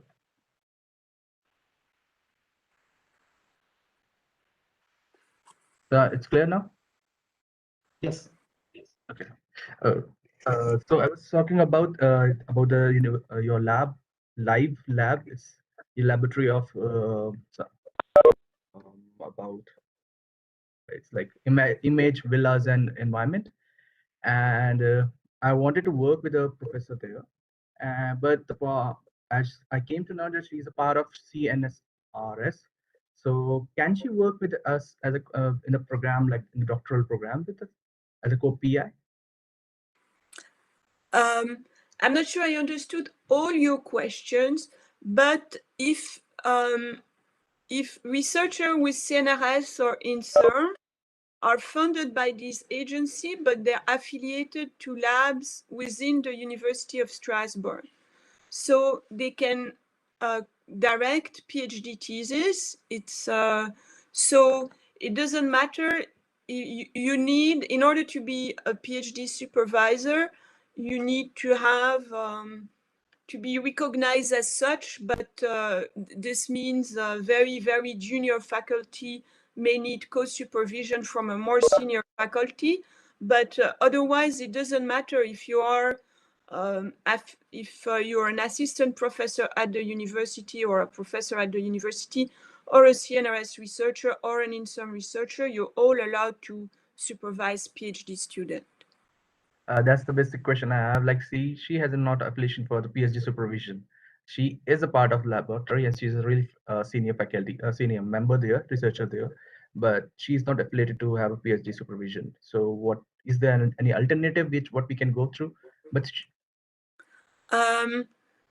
if she doesn't have this this special French label that's called habilitation à diriger des recherches, then I mean, I think this is a special case where our office can provide information, but you should write together with this person to this email again, and this will then be transmitted to me, and I can see what you should explain your case in detail, and we can see what can be done. Thank you, Professor Anik.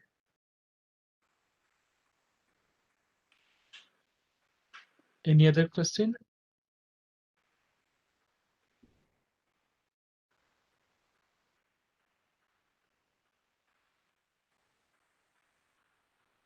If that's not the case, thank you again, Professor Anik. In fact, we circulate your newsletters time to time to our students and faculty members to identify collaborations. We will continue to do that, and we hope to have more engagement with your office as well. Thanks again.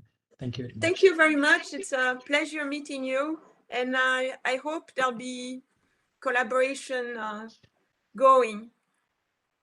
Sure. Okay. Sure. Thank you. Yeah. Bye-bye. Thank you. Bye-bye.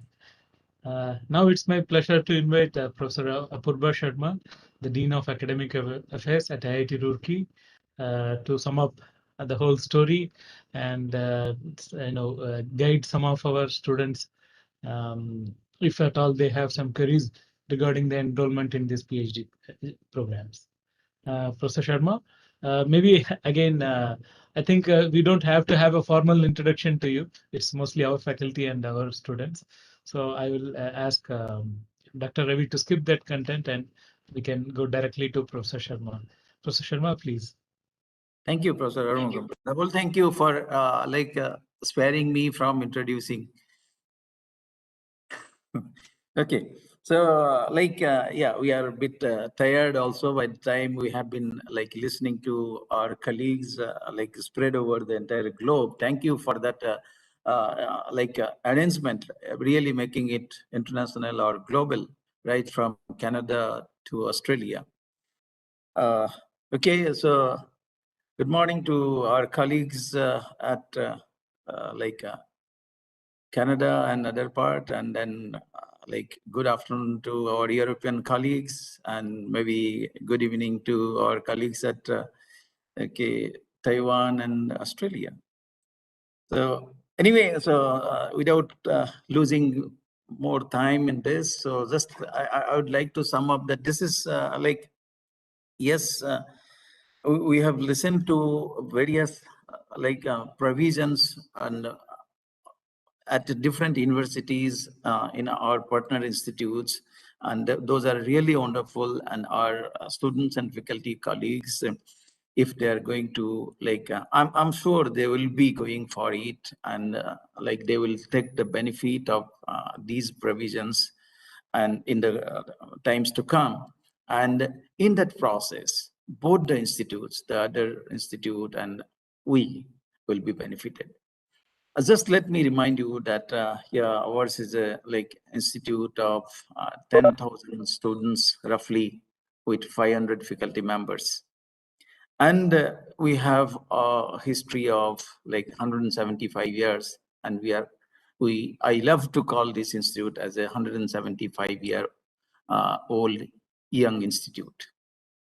So this institute is young in the sense that, yes, just now we have heard University of Strasbourg has got 55,000 students. University of Alberta has got 40,000 students, and we have only 10,000 students. So we are quite young to come to their scale. Okay.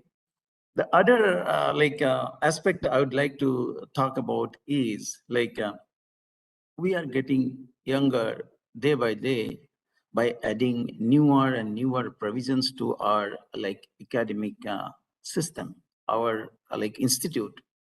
These newer provisions are being created, either are being created or being added from other institutes, etc., like the one we are talking about here. Says joint degree program or dual degree programs. These are some of the programs from other newer universities.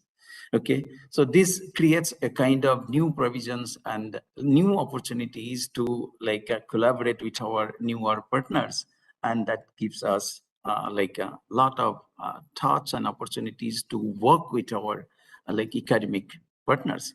And that's where our students and faculty members also find newer avenues how they can extend their research opportunities or academic opportunities.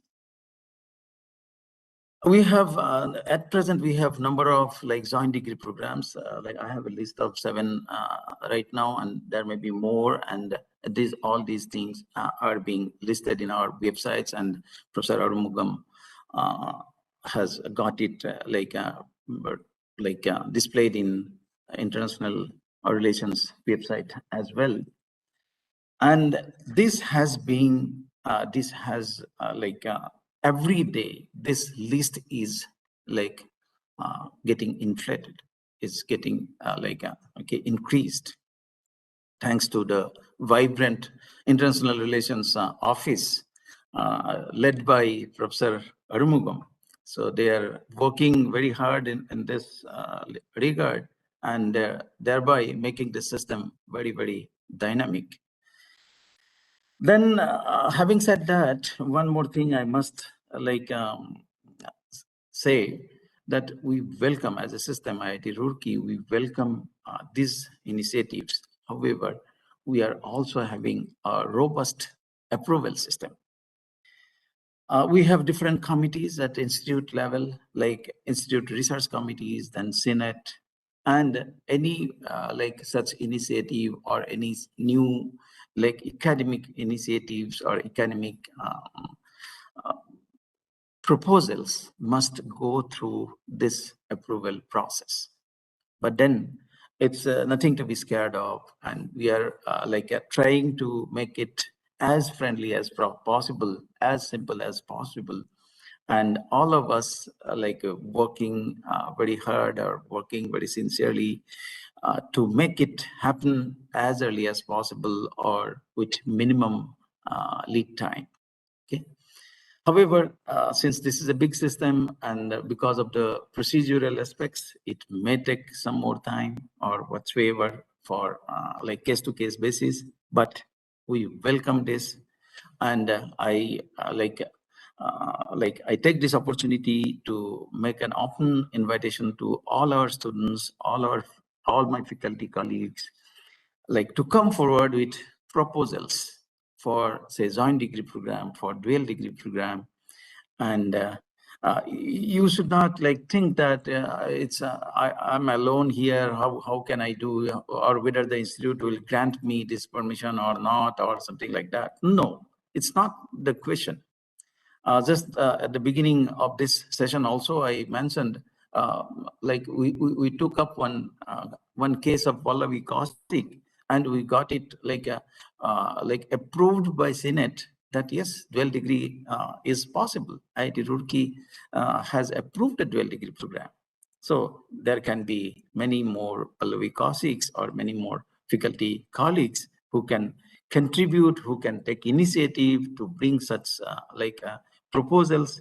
And here what I can see is our collaborators, our colleagues sitting at different other universities, they are creating a very welcoming environment for such collaborations.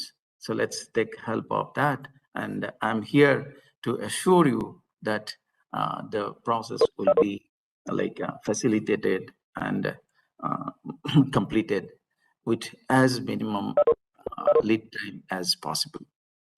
I think with this, probably I would like to conclude. Already it's time, and within maybe another 29 or 30 minutes, you will be having the next session, Professor Arumugam.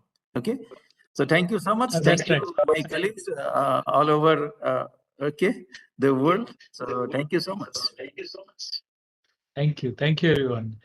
Once again, thank you all the speakers as well as students and faculty for joining us.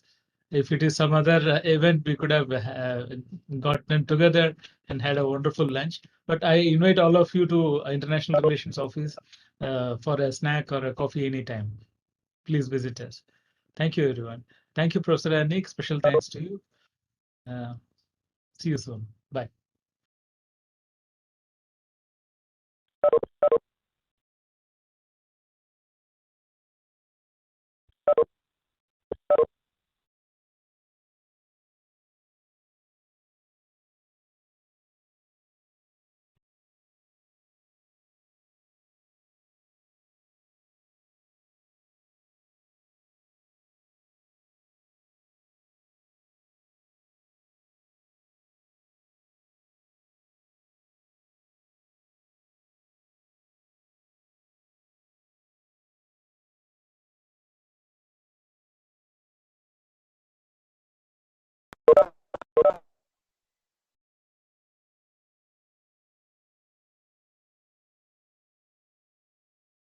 So, good afternoon, Professor Patharai, Professor Soham, Dr. Rona. Good afternoon. Good afternoon. Thank you. Actually, Professor Parida had to make some last-minute arrangement, and he had to travel out of Roorkee, so he won't be able to join us. So for the next 5 to 10 minutes till the next speaker gets ready, maybe I will just lead our students and some of our faculty through our website. So maybe we can wait for another 2-3 minutes for more students to join.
Okay, I think we can start.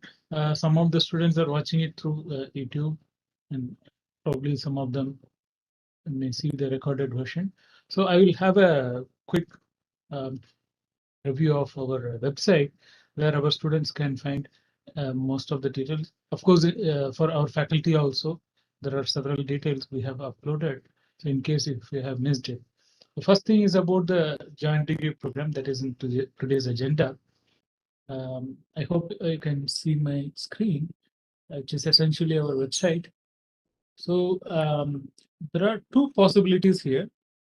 One is a joint degree where the students must meet the admission requirement and need to complete the degree requirement in only their home institution, one of the partner institutes. Okay, they will receive degree only from their home institution with a remark that it is done jointly with the other institute. So this is what we call as a joint degree program. So now we have other options. We have a dual award degree where the students, if they qualify the admission requirement of both the institutes and complete the degree requirements, including the Viva Voce, thesis submission, etc., of both the institutes, then they receive a kind of separate degree from both the institutes with a mention that it is done in partnership with the other one. For many practical purposes, this dual award degree is more attractive for our European partners. So they conduct a separate Viva Voce there itself. Okay, so somehow that has been done only for so far for one candidate. Like Professor Nitin Tripathi was saying, with AIT also the degree will be a dual degree. So this has several benefits. For example, in many job positions, etc., they demand that the degree should be from a particular region or a nation, okay, or in general Europe or North America or so. So in such case, it will improve the prospects of the students. Okay. So these are the two things we have, and then in these cases we have both master's degrees as well as doctoral degrees planned. So the master degrees are in pipeline. We have 2 master's degrees in pipeline. One is in construction management, and the other one is in semiconductor technology. Okay. So this is not for today's agenda, but in general, we can have both masters as well as doctoral degree programs. Okay. So this is one way. At present, we have at least 3 of them very well established, and I have covered a few more universities with whom we are already in touch with.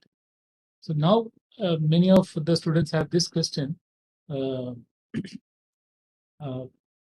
Instead of having a joint degree, can we have a joint supervision involving a foreign supervisor? That is allowed, and no agreement is required for this purpose. So these details are given in our website.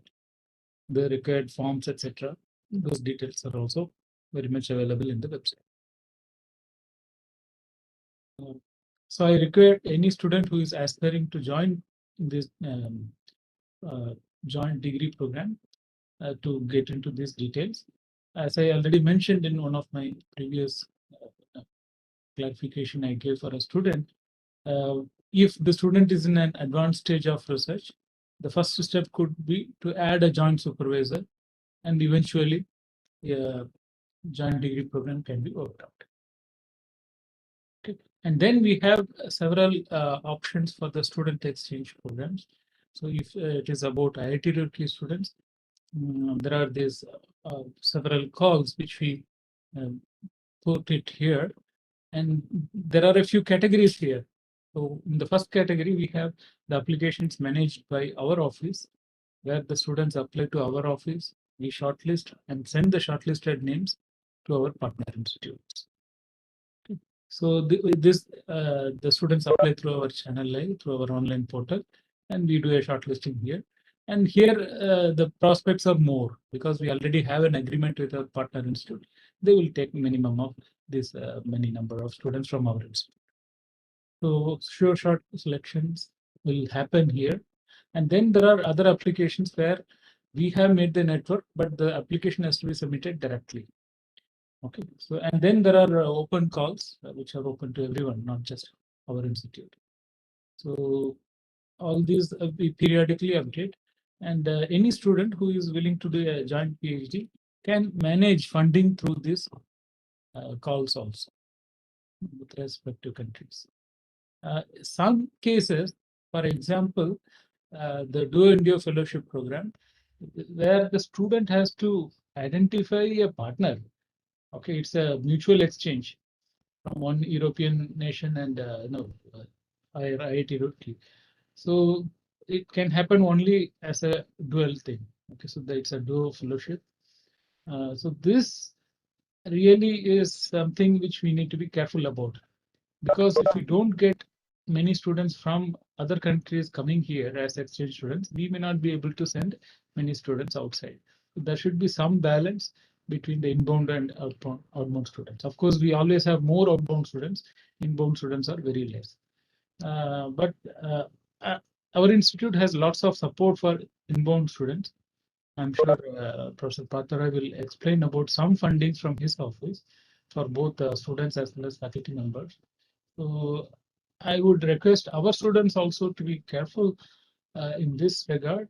They should interact with the foreign students whenever they visit abroad and try to bring some of their friends here. We have infinite support for them. Okay, so this is one thing. A similar options for faculty is also listed here.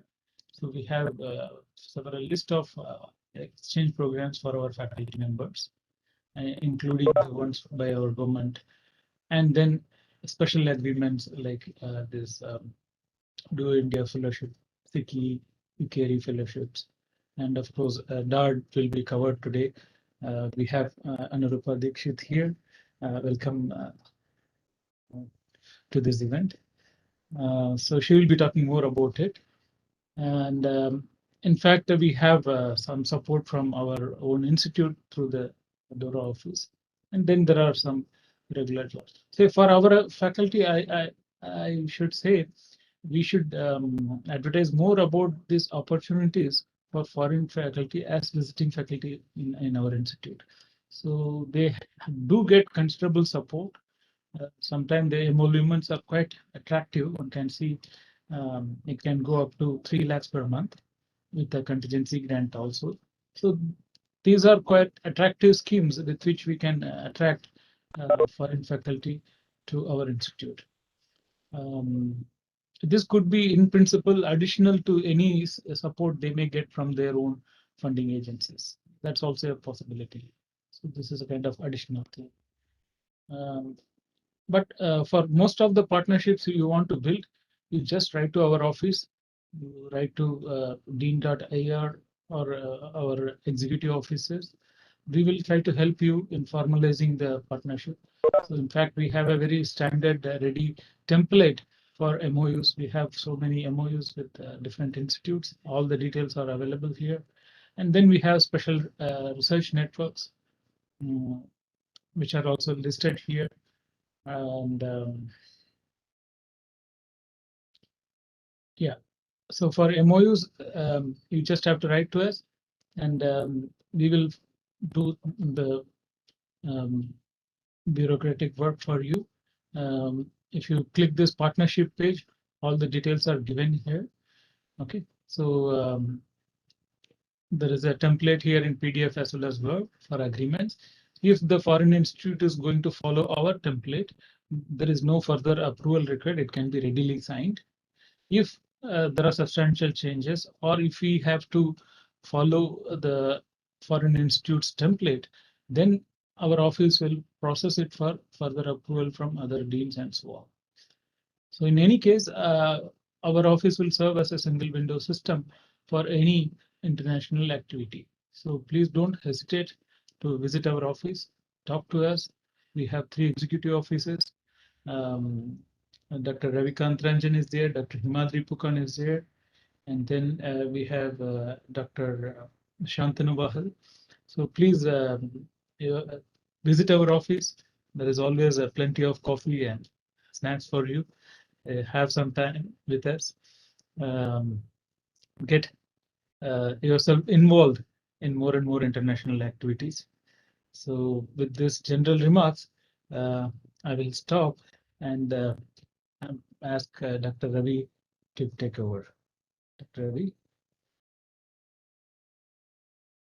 Yes, welcome back to afternoon session. As Dr. Mumu was describing our website in details for a student to see how it goes, like, and so that they can proceed at their end and do the most of the work can be done here from our side and before contacting International University office. So with that, I will welcome Ms. Anurupa Dikshit, who is representing DAAD, and she is program officer at DAAD regional office in Delhi. She is responsible for PhD program, postgraduate courses, and other scholarship programs. As you know, DAAD awards grants and fellowships for use of toward study or research in Germany, and they award scholarship for both Indian scholars as well as German scholars visiting abroad. And that is actually one of the largest academic grant organization because they grant almost 500 million euros to disseminate among students, faculty members, and different grants. So I will welcome Ms. Arupa Dikshit, and she can apprise us better. Please. Okay, thank you very much. I will share a presentation, and then if there is time for any Q&A, then one can ask. Okay, so 1 second. Yeah. Oh, sorry, you'll have to give me a minute.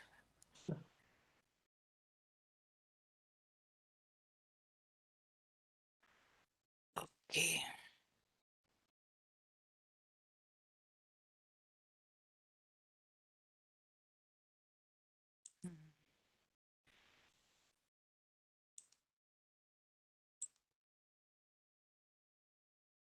Okay.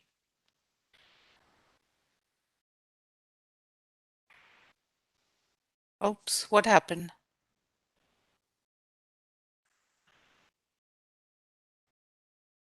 Yeah.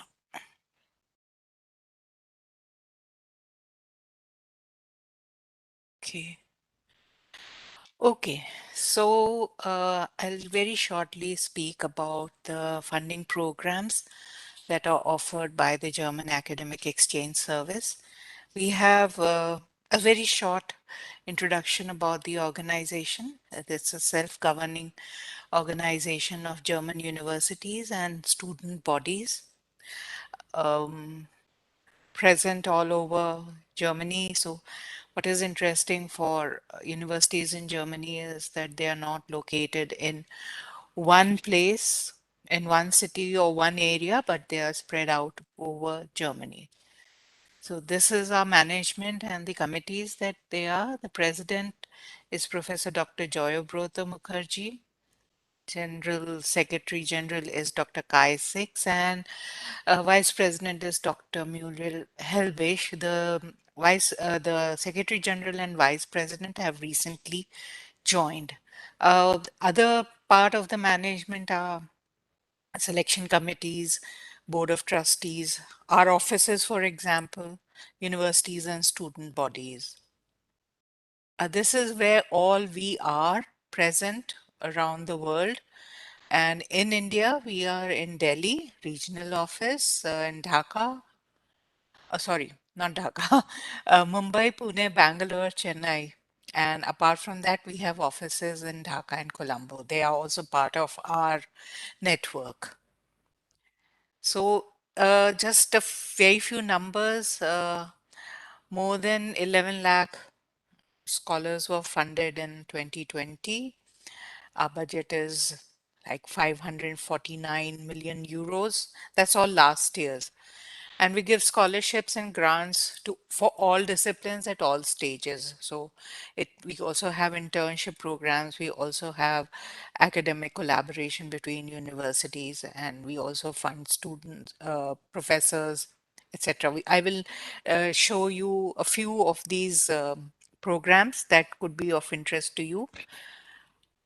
Okay, so what is the major task of our work? It is recognizing and supporting potentials worldwide, strengthening strategic academic networks, and providing expertise for international relations. Okay. 1925. Oh, अच्छा Mihir Ramakrishna Okay, mission. so this shows you the steady increase of Indian students in Germany over the years since 2015 to 2020. You see a major jump in the number of students of Indian origin in Germany. So we come now to the scholarship programs. So we have various types of scholarship of funding. And one is individual scholarship programs, then we have bilateral programs, and then we also have project-based programs. So I will touch upon them individually. Individual scholarships are for students, for graduates or doctoral students, and postdocs, senior scientists, and faculty. I'll give you some examples here. Our flagship programs are the full PhD and the sandwich PhD program. So doctoral programs in Germany and binationally supervised doctoral degree, which normally people know as sandwich model, because you start your PhD here, do part of it in Germany, and then come back and submit your thesis here. The home institution awards the degree. It's a very good stepping stone for future connections and relations between Indian and German institutions, between professors, and then later on institutions. Apart from that, we also have the research stage program that is for university academics, faculty, or full-time employees of Indian institutions of higher education and research institutions. A few more details of what it means.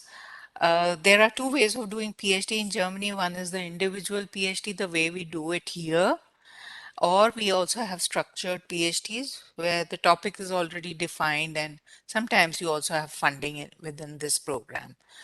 So it's for up to 4 years. The deadline is 20th of October every year.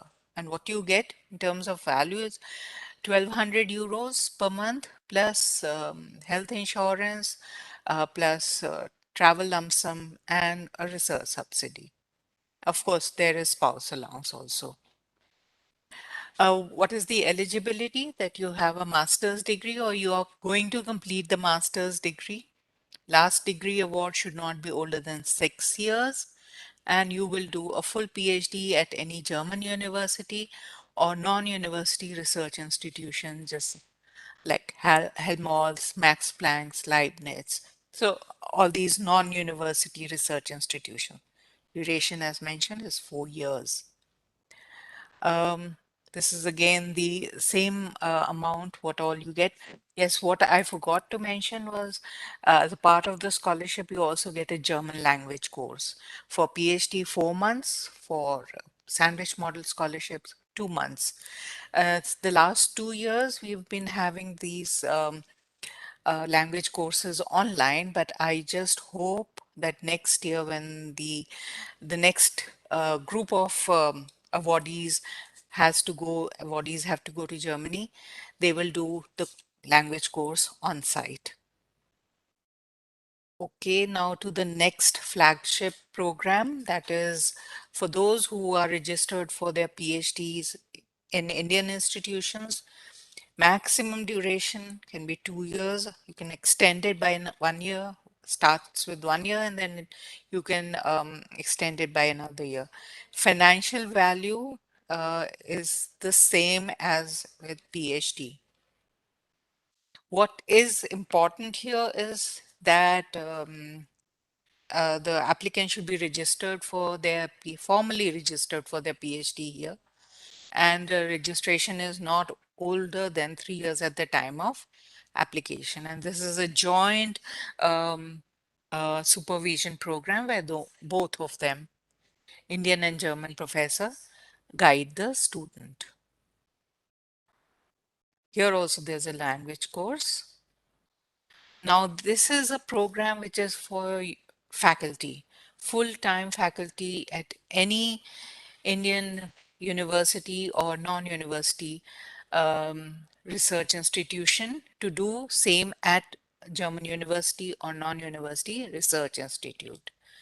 Stipend depends slightly depending upon the status of the applicant, and there are 2 rounds. So if, for example, the applicant has not been able to apply this year by 5th of October, then there is another chance to apply by 8th of April next year. When you apply in October this year, you go next year, and again, when you apply in April next year, you will still go next year. Okay, so this I've already mentioned here. So funding can only be given within once in 3 years. So if I have received the funding this year, then I can only apply to go after 3 years. This particular program is not for lecture tours or visiting congresses. It is also possible that you don't attend or visit one institution, but you go to multiple institutions. It's for maximum 3 months, minimum 1 month. 3 months would mean 90 days, because you apply for a Schengen visa, and the Schengen visa can only be given if you are planning to go to Germany for less than 90 days, 90 days or less. Okay, this is another interesting program where we would really like Indian institutions to take benefit of. This is study visit to Germany for a group of foreign students. Here are the Indian students. Maximum students or numbers 15 could go together accompanied by a faculty to do a kind of information tour. And this could be for one week to 12 days. The application is institutional, that it means that IIT Roorkee, for example, has to apply. Individual students cannot apply. And you have to visit at least 2 German universities. There have to be invitations from them. And there has to be a proper itinerary. So what do you get in terms of value? 50 euros per person per day. Travel lump sum is what you get, and health insurance. So please keep in mind the dates. If you want to, if the students want to start their visit from June, then they have to apply, you have to apply in February. If in September, then May, and if March next year, then November this year. So the deadline just passed by yesterday. Apart from this, we have this bilateral exchange of academics, which is a program for the IIT faculty and also the CSIR scientists and faculty. So you can visit Germany for 14 days to 3 months, and it is open to all IITs and all CSIR labs to go and do research or a visit to any German university or research institution. Application deadline is, I think, was the 5th October, so it also just went by. And beneficiaries of this program are scientists, faculties, from Indian and German higher education institutions and research institutions. So that's another way of building up on either existing relations with academic relations between Indian and German institutions or starting new ones. But please keep in mind that a reciprocal visit is would be very, very appreciated within this program. Ideally, there should be a reciprocal visit from the German side. So what we pay for is mobility and research stay at the university or institution on a reciprocal basis. So deadline 5th of October. Then there is another one, project-based personal exchange program, again to strengthen collaboration between Indian and German research groups working jointly on a particular research topic. This PPP program can be for 2 years, and it can have professors, researchers, scientists, and postdoctoral researchers as part of this program. And what we support is mobility. One should keep in mind, if you are from the sciences stream, then you apply to the DST. And if the humanities, social sciences streams, then apply to the UGC. Maximum duration 2 years, and there can be reciprocal visits. The Indian group can go to Germany, the German side can come and stay here. So we pay for the mobility here. Okay. These are the other programs that we offer, but I'm not talking about them right now because I don't think it will be too long, too much to talk about. Okay, and these are our contact details, email IDs. So it's my name, Anurupa Dikshit, and then Pooja Midda, she takes care of the short and long-term scholarships. Shikha Sinha, who takes care of bilateral and PPP programs, and also the study visits. And general email ID is also mentioned here in our website. So I have not mentioned it here. We also have a in-region program with the IIT Bombay, which is open to the neighboring countries, wherein the students can come and do either a master's or a PhD program at IIT Bombay, and we fund it. So it's a reasonably successful program, and especially for Nepal. There are a lot of students who come and want to do their masters here. So with that, I will end my presentation, and if you have time for questions, I can take that. Thank you. I'll just stop sharing my presentation. Thank you, Anurupa. It's a wonderful presentation. And certainly we should talk to you regarding that master's programs, whether we can have some of them in our campus also. Otherwise, the floor is open for any question from our faculty members or students. By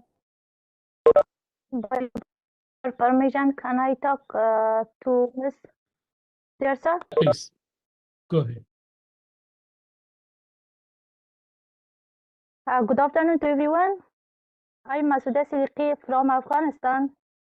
I'm talking from Afghanistan. And I'm lecturer at Engineering Faculty of Balkh University. Meanwhile, a second-year PhD student at Water Resources Development and Management, Department of IIT Roorkee. For now, I'm struggling many problems. I'm living inside Afghanistan. I cannot come to India in this situation because there is no flight to go India, and there is no, and also government of India cancels all kind of visas. I'm facing two problems. But do think after that I cannot work more on my research. So I'm asking you to help me. If possible, please arrange me in Masuda, a probably this is not the forum for get that. out from Okay, so this is Afghanistan about the so that exchange program or scholarship. Okay. Okay, so Masuda, we will see that. Okay, so this is not really for a general exchange program.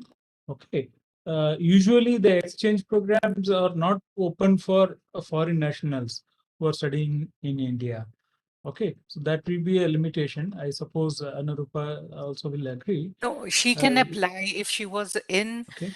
in India, registered at the Indian University, for example, IIT Roorkee. She could have applied for a PhD Okay. sandwich program. Then it is Okay. not a problem. We see where the student is registered. Okay. But very good, very good. unfortunately, she's in a very different situation right now. That's right. Yes, I have a problem. I really have a problem. I cannot go India now.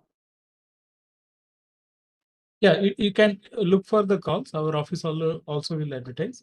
Okay, for the sandwich PhD program. If you can find some collaborators through your supervisor in IIT Roorkee, you can find a collaborator in Germany, and you can apply for the sandwich program. Okay, our office will help there. Okay, as it works for developing countries, I directly ask question and need help from the MERS and also from our university. Thank you. Yeah, we are aware of the situation. We are trying to help you. Okay. Okay, thank you. Thank you.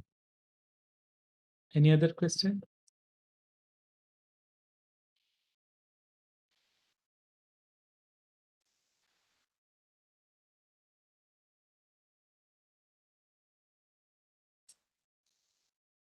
I mean, Yeah, so maybe Ravikant himself may have some question regarding the study tour programs or something.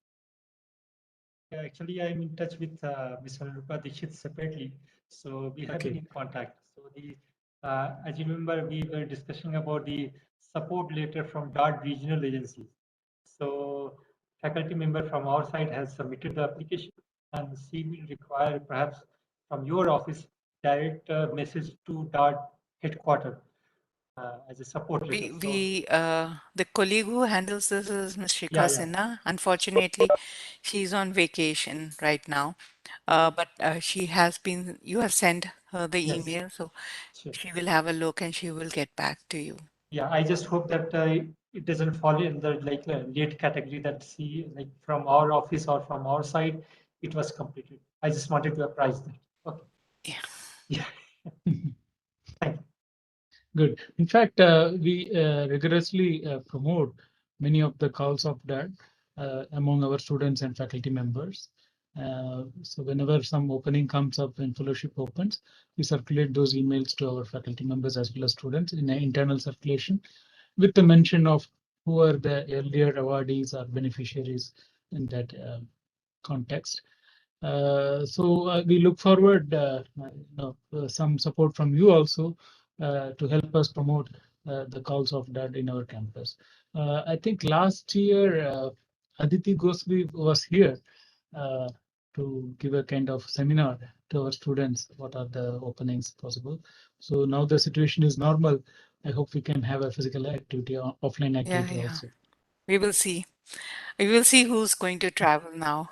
This pandemic has taught us that we can live without traveling also, and we can reach out to people in a more effective way without having to travel. So we will see if we can travel. It all depends on the director if she agrees. Okay. I would Thank love you. to come to Roorkee. Yeah, sure. We'll be happy to host you. Thank you, Anurupa. Thank you very much. Thank you for having me. So you all have my email ID. So if there are any queries, you're welcome to write Sure, to we'll pass it us. on to you. Yes, please. Thank Thank you. I have a small announcement. Dr. Srini Kaveri of Swinburne is somehow unable to join today. So we will skip his presentation, and we will have Dr. Samrat Kumar and Dr. Vivek Dam from EEAS of European Union. I welcome both of them. They will be elaborating on whatever activities they have in support of the student exchange, faculty exchange, and in general, the collaborations with European Union countries. Before I go to them, I would request Dr. Ravikant to introduce them formally. Over to you, Dr. Ravi. Thank you, Dr. Mugam, and I welcome Dr. Vivek Dham and Dr. Samrat Kumar. I just introduced them both to our audience. Dr. Vivek Dham, who is advisor for research and innovation at delegation of European Union to India. He has an extensive research experience in field of impacts of climate change and marine ecosystem. So he has got his doctorate in marine biochemistry from Goa, and subsequently he got a postdoctoral fellowship from French government, and it was he has extensively traveled and have been in this educational field for a long time. And just to introduce you to Dr. Samrat Kumar, he is country coordinator for Euro-Access, and he holds a PhD in South Asia Studies from University of Oslo. He has 12 years of experience in field of collaborative research and educational projects between European countries and Indian institutions. So I welcome them both, and they will apprise about the activities which Euro-Access and EES supports for student mobility, PhD student mobility. Thank you. Thank you very much, Dr. Rajan, Dean IIT Roorkee, Director IIT Roorkee, giving us this opportunity. Me and Dr. Samrat Kumar, we will be presenting you the European Union's mobility program. Specifically today, our focus will be mainly on PhD and postdoc fellowship. I just want to clarify because when I talked to Rajan some time back, I had an exchange. What we are going to present is a complete PhD in Europe because we don't have a sandwich program or a part-time, research to be conducted in Europe. So what we will be presenting is full PhD and full postdoc in Europe. There are various schemes as well for the faculty, but due to the time constraint, we had decided we will limit only to these two particular schemes. But Samrat will announce on 9th and 10th, we will have an extensive events on mobility of researchers for India. So that we will continue. But if you allow me, I will start from EU side, and Samrat will take over for the Euro-Access tools. So let me share my presentation.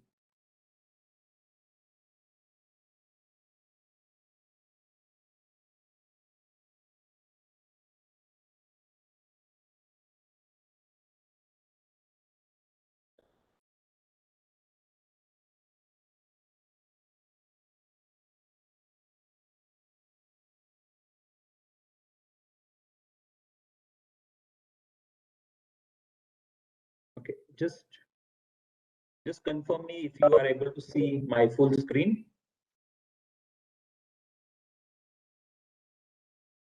Are you able to hear me? Yeah, we could hear Yeah. you. We are waiting for your screen. Okay. So far, it's great. Yeah, but yeah, I don't know what is wrong. I did a test as well, so that also showing gray.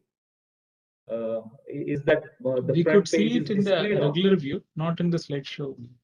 Yeah, full screen view is not working, but in the windowed vision, it was clear. The PowerPoint slides were there. Okay, but I will continue. I think it will come up. There is a time lag, and that is what it is taking some time. But I will just continue, and if you have any questions, just let me know. So as I said, we will be only focusing on two schemes. That is for the doctoral and postdoctoral schemes under the Horizon Europe Marie Sklodowska-Curie Action Program. So this is the outline of our presentation. I will briefly talk about the Horizon Europe, under the Horizon Europe, how the Marie Curie program has been pan out. Then the doctoral fellowship, postdoctoral fellowship, evaluation criteria and tentative timelines. So if you see the European Commission, the European Union in large context, we provide a full range of research career development grants at various stages, from masters, PhD, postdoc, early stage young researchers, consolidated grants for professors, advanced grant for senior professors. So if you see that European Commission has a whole range of schemes which are fully funded, which are fully open for international program. And I'm going to specifically focus on Marie Sklodowska-Curie Action Program that is meant for PhD and postdoc. So if you look at this Horizon Europe, that is the European Commission's framework program for next 7 years, that is from 21 to 27. So it is almost a 100 billion euro program. Under this program, the European Commission had had created three pillars. The pillar one is excellence, which is more like an idea-driven research, a basic research, idea-driven innovation research. Then there is a pillar two, which is actually R&D projects, which we are trying to address the global challenges. And the third pillar is specifically focused on innovation, which is specifically only for the European community. But the pillar one and two is open for the entire research community across the world. So I will just focus about this Marie Curie program. But before I go to the program, the European program, as you know, the EU is made up of 27 European member states, and along with the 27 member states, the Horizon Europe, there are almost 18 countries are associated with this particular program. So if you can see the Norway, Iceland, Israel, UK is now associated again with the Horizon Europe. So even though UK is departed from the EU, but they are associated with research and innovation program. So when we are talking about the EU program, we are talking about 27 plus 18 countries. So you already have a wide range of collaborators across the European continent to collaborate with. So I will keep on repeating the word MSCA, that is the Marie Sklodowska-Curie Action. So it stands for the Marie Sklodowska-Curie is like her Polish name is Sklodowska, is added recently in a few years back. So that is why the program is called MSCA. And this entire program is dedicated to these legendary researchers because of her excellence, her mobility from Poland to different France, her intersectoral, national, trans-sectoral research also values a lot to this particular program. So this program basically provides a career training for early stage to an experienced researcher. So these are the highlights of this particular Marie Curie program, because under this particular program, we are training and providing early stage PhD and postdoctoral researchers. As I said, the program is international, intersectoral, and interdisciplinary. It provides an opportunity of industrial participation. At every stage of career, you will see the funding is provided from the PhD to senior professor. Again, it is a bottom-up approach. That means all scientific fields are covered. It is an idea-driven program. Then promoting very attractive employment conditions and very highly paid scholarship programs, so very competitive, and also gives an additional dimension to career development. So when I talk about the bottom up, so if you see, there are 8 scientific panels, you name it, and all the science, including social science, humanities, and economics, is part of the scientific field. So there are 8 panels which covers the Marie Curie subject, and I think everybody from the STEM discipline, specifically IIT Roorkee, will fit into all these things, all the programs driven, supported by the Marie Curie. So that is a bottom up. So there is no specific barrier for any subject. So you can apply from any field. So as I said, the Marie Curie program, it is having a different schemes within the program. So doctoral network, postdoctoral, staff exchange, co-fund PhD and postdoctoral, and citizen public outreach events.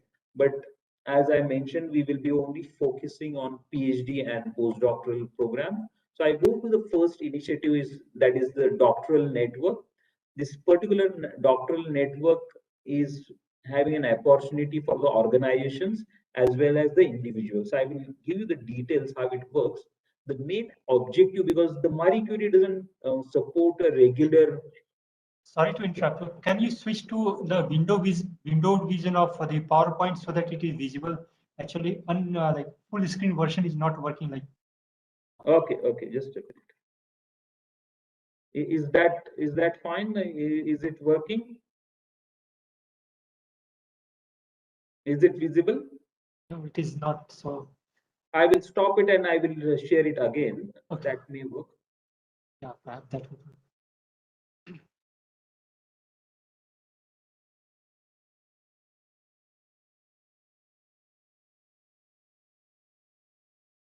Just confirm me when. Yeah.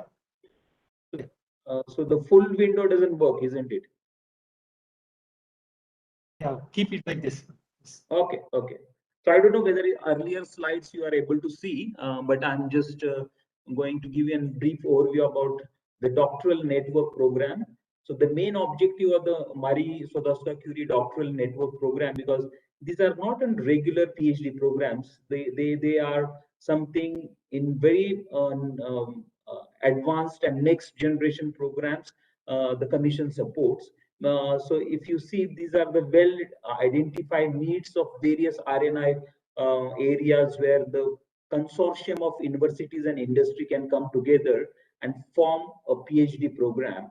And actually, this particular program meant not only a research training, but also given exposure to our researchers at industrial level, and innovation angle is also nurtured during the time of PhD.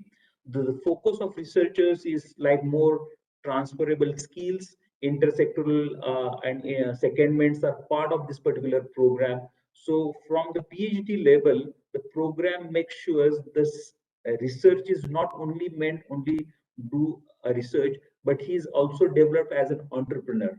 So that is what the entire focus of linking industry as well as the academia together. I hope. Yeah. So this is the next slide. Are you able to see my slide? Yeah. So the first thing that the consortia of a different organizations from industry, from academia can prepare a joint proposal for research PhD program, and that particular proposal, either it has an industrial doctorate or it has a joint doctorate. Under the joint doctorate, different universities across the European countries can join and formulate the degree program. So they also give a joint degree or multiple degrees from European universities. Industrial doctorate, only the university gives the degree, but there is a joint supervision. So the consortia basically is meant, as I said, from intersectoral. So the consortia should include at least 3 independent legal entities from European member state or associated country. And in addition, there could be an additional entity either from India, IIT Roorkee could be part of it as an associated partner to this particular program. So you can also host a doctoral candidate in your premises for an secondment. So the targeted group under this program is doctoral candidate. So this particular program provides funding for maximum 48 months to the consortium and 36 months scholarship, that is the exactly 3 years scholarship is provided to the PhD candidate. Secondment is integral part of this particular program. The industrial doctorate also accommodate 50% non-academic sectors participation. So this is what the core of the entire program. So right now the call is open, which will close on 16th of November. But there is a next call which will open on 3rd May 2022 and it will close on 15th of November. So if the IIT Roorkee is interested in, we will be more than happy to help you out to how the program works and identify the partners. Just for the students, for understanding of this, for the student, I will explain you how it works. Basically, you don't directly apply to the European Union or Commission for funding. Okay. So the process involves a group of universities in industry come together, form a PhD program, a proposal. That proposal is submitted to the European Commission for a funding. Is very highly competitive proposals we receive every year. Out of that, the success rate is only 12%. So you can imagine the amount of competition we are having under this particular program. So the only selected consortia is is given a grant by the European Commission. So they sign a grant agreement with the European Commission, and that onwards, that particular point onwards, the consortia is the owner of the particular PhD program. So they advertise the PhD positions on EuroAccess India or EuroAccess website. So I will come to that later on. Those positions are open for all the candidates across the world, including the India. I will show you how the Indians are doing. So the consortia advertise the positions and the consortia make the selection of the best candidate which they think is of their interest, and they sign a job contract with the candidate. Please note that the PhD is not a fellowship or this thing. It is termed as a scientist, as a job. So whenever these advertisements will see at the European Commissions or the EuroAccess website, you need to look at the job option or job search, not the fellowship search. Okay. So that I will again explicitly explain you how it works. So who are the eligible candidate? Basically, the candidate must not have hold a PhD degree at the time of application, not necessarily. You can have 2 PhDs, but most of the consortium prefer the PhD who had already candidates who already finished the masters, which are freshers. So weightage is given to the newcomers. That candidate should be able to enroll for the doctoral program in European member state country for at one country. If it is a joint doctorate, you will have at least 2 universities enrollment. Any nationality, again, it is open to the entire world. So the competition is very high. Mobility rule, that is very important, that the mobility rule, the European Commission provides the fund, it encourages the mobility of researchers to a different country. So for example, somebody had done a master's for 2 years in France. So they are not encouraged to do a PhD in France. They have to select some other country, because that is the idea of the entire program, that you should be exposed to a different culture, different environment, different scientific environments in Europe. So that is what, not more beneficiary should not be stayed more than 12 months. in last 36 months in that particular country. So that is the mobility route. Document when the candidate is applying for this particular PhD positions. Obviously, you will be asked for master degree proof. The Indian masters is valid. Transcripts of those, the CV which provides the research background and your capability of conducting independent research is also should be highlighted.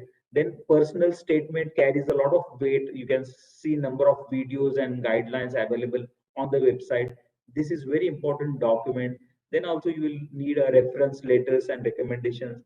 And in some cases you will also have an advantage of language certificate, either English proficiency or any German, French language if you have that also. But all the PhDs in Europe are conducted in English. There is no this thing. All PhDs are English, so don't worry. The Indian students are doing extremely well. As I said, these are very generously funded PhD programs. So the European Commission provides almost 3,400 per month euro scholarship to that particular candidate. So which is near to 3 lakh per month. In addition, you will have a mobility allowance. If you are married, you will also have an additional 660 euros allowance for a family, plus the lab which is going to host you or at the place where you will be conducting also get 1,000 euros for training and network and management costs. So on an average, your PhD per month, the European Commission provide more than 4,000 euros contribution to a candidate as well as to the lab. So how the Indians are doing? Fantastic. If you see, in last 7 years under the Horizon 2020 program, more than 1,000 Indian national managed to crack the PhD grants of Marie Curie. So these are the two initiatives, Co-Fund and ITN. So under the ITN, now the name has been changed. It's called Doctoral Network. Almost 1,000 Indian students had successfully managed to crack this thing. So very popular, very highly competitive and program, and a lot of Indians managed to get this particular get into this particular program. So there are certain tips which I will quickly start early. Make sure, because the PhD is super specialization, so you take your time to decide exactly which area, which specialization you want to do, because after that next 20-30 years, that is your bread and butter. So interdisciplinary approach needs to be very well calculated, very well should be discussed and reflect on. You have to look at the different potential supervisors lab which are functioning in your areas. So keep on interacting with your seniors, your lab mates, which also gives a valuable advice to that. Also, a program which is giving a handsome scholarship also needs to be selected. So Marie Curie is one of the best. Make sure you are prepared well for the PhD. It is not like I just want to do it, because it is a heavy investment for the PhD supervisor lab, as well as the funding is available. So take this particular job very seriously. So these are some hints and the tips I can share with you. As I mentioned, the PhD and postdoctoral fellowship, the placements are announced on your Access website. You will see the Samrat is going to show you how many at currently number of positions available. Huge number of opportunities are available. So just go into this particular website and you will find plenty of information. I will just next 5 minutes, I will just quickly go through, because I see that there are PhD students who are in between finishing a PhD, maybe aspire to do a postdoc. So, and the Marie Curie postdoctoral fellowship is one of the best option for the PhD students who are on the verge of finishing the degree. So I will just quickly go through again the philosophy, the logic behind this particular program is foster the excellence. That is the key of this entire program. Excellence is the key. We enhance the creativity and innovation potential of the PhD holders. This is again focused on intersectoral, international, and interdisciplinary mobility. You will see all these keywords because we are forming a next generation researchers, which are researchers plus entrepreneurs who can translate that research into a product.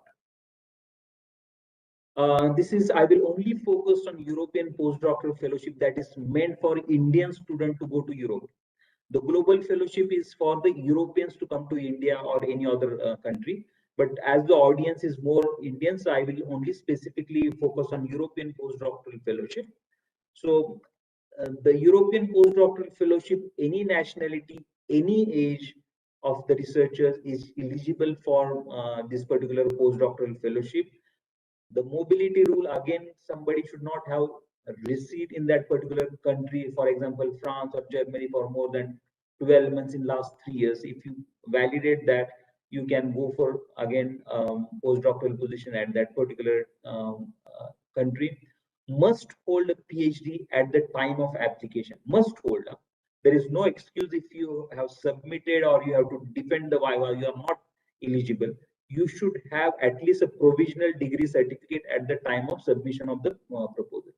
So there is the time of relaxation is given. After the PhD, you should not have more than 8 years of experience. Okay. So if I finish my PhD in 2012, so I'm 13, so I'm still eligible for 2021 scholarship. So that is how the 8 years are called. But there are certain exceptions to calculation, that is maternity leave, parental leave, time for not working in research areas. So these are all information available. We can help you out. Again, as I said, the EU doesn't distinguish between the academia and industry. Those organizations who are capable of conducting research can host the PhD candidate or postdoctoral candidate. So it could be from academia, it could be from entrepreneurs or SMEs, it could be industry. So those organizations could be of your host. So again, you could do your postdoc in any of these 27 or the associated country, that is 18 countries. So overall, more than 44 countries, you have an option to select where you want to do your postdoctoral research in during Marie Curie Fellowship. So who is involved in the application process? That is you, the candidate, who had a PhD in hand and less than 8 years of experience, and supervisor from Europe. That is what the prerequisite is, that you need to identify a lab and the supervisor for your postdoctoral research. The beneficiary is always the European institution or university who is going to host you, and the academic coordinator of that particular administrator who is going to administer your scholarship. So how does it work for the candidates? So first you need to find a host institute. Once you identify your supervisor, you will jointly write a proposal for postdoctoral research proposal, and which will be submitted to the European Commission via its online portal. Only one proposal per candidate is acceptable. The postdoctoral candidate, the scholarship is limited to 12 to 24 months. So 1 or 2 years maximum you can if you are selected, the European Host Institute receive the money and they recruit the postdoctoral candidate on their payroll. So again, I have to repeat again and again, the secondment is a part of this Marie Curie program. They encourage intersectoral mobility of PhD as well as postdoctoral level. After the postdoc, the Commission also provides 6 months additional placement for a postdoc to work in a non-academic, that is industrial sector. And also it has a hallmark of excellence if you score more than 85% in your scoring of the evaluation. So as I said, this entire process will be online. The applications, the calls will be available on funder and tender folder of the European Commission website.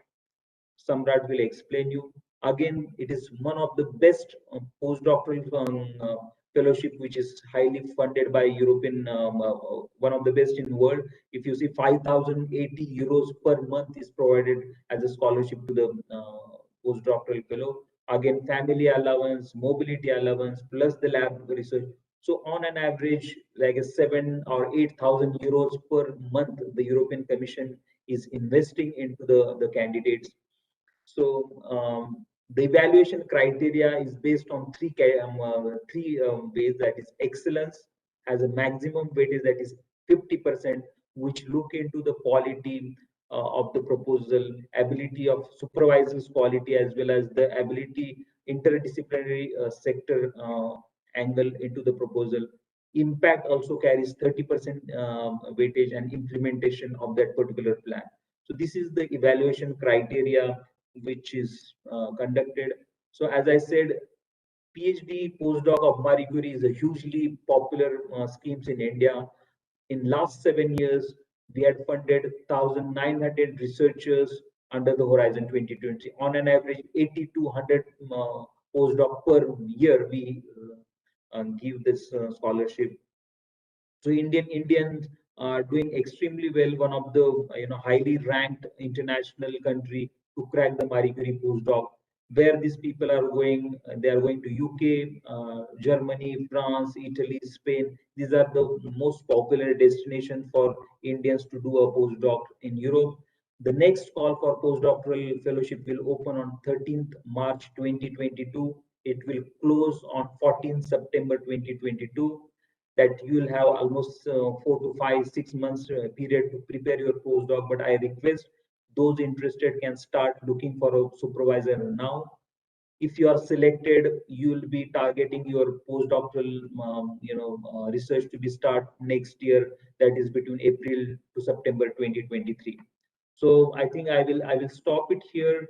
These are the important website which I will share with the international dean to share these slides, and we will be more than happy to help you out. These are our email address, and Samrat will explain you how to look into these particular positions on your Access website. I think I will stop it here. Thank you.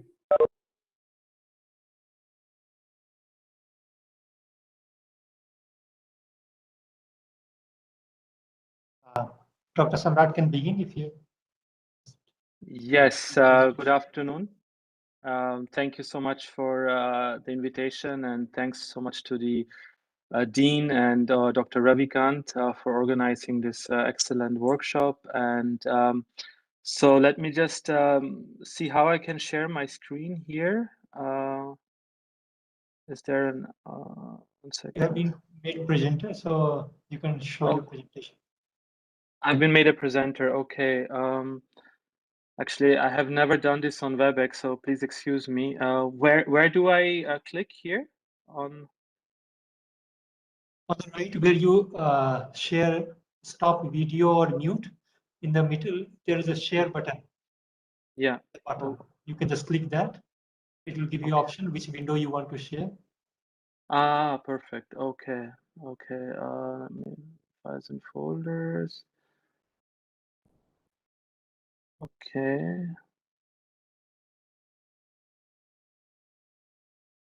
After sharing, it will ask which window you want to share. So you keep your PowerPoint presentation open, and that window will be shared. You can select. Okay, sorry for that, huh? Okay, I'll do it again. Okay.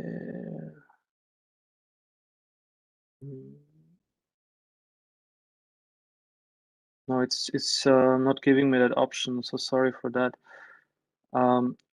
It's just basically saying allow WebEx meetings to record your computer screen so that you can share content. So, yeah, you have to allow that because it will need official permission from the site. Okay, files and folders. Okay, document folders. So sorry about that. Okay, and then okay, 1 second.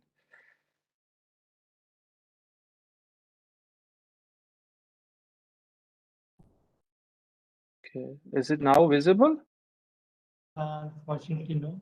But what you can, if you wish, you can send me the presentation right away. I can just start sharing from my side.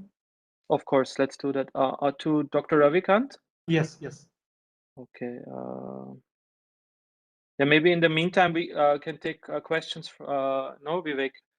Yeah, that's true. Can take questions So if there is by the time you receive the presentation, we can take some questions.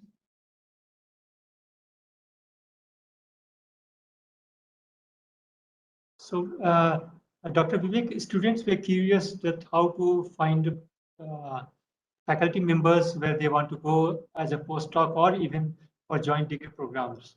So I was apprising them about to find faculty members by going through their website. So is there any other way, like platform where they can see the faculty members who are interested to take students?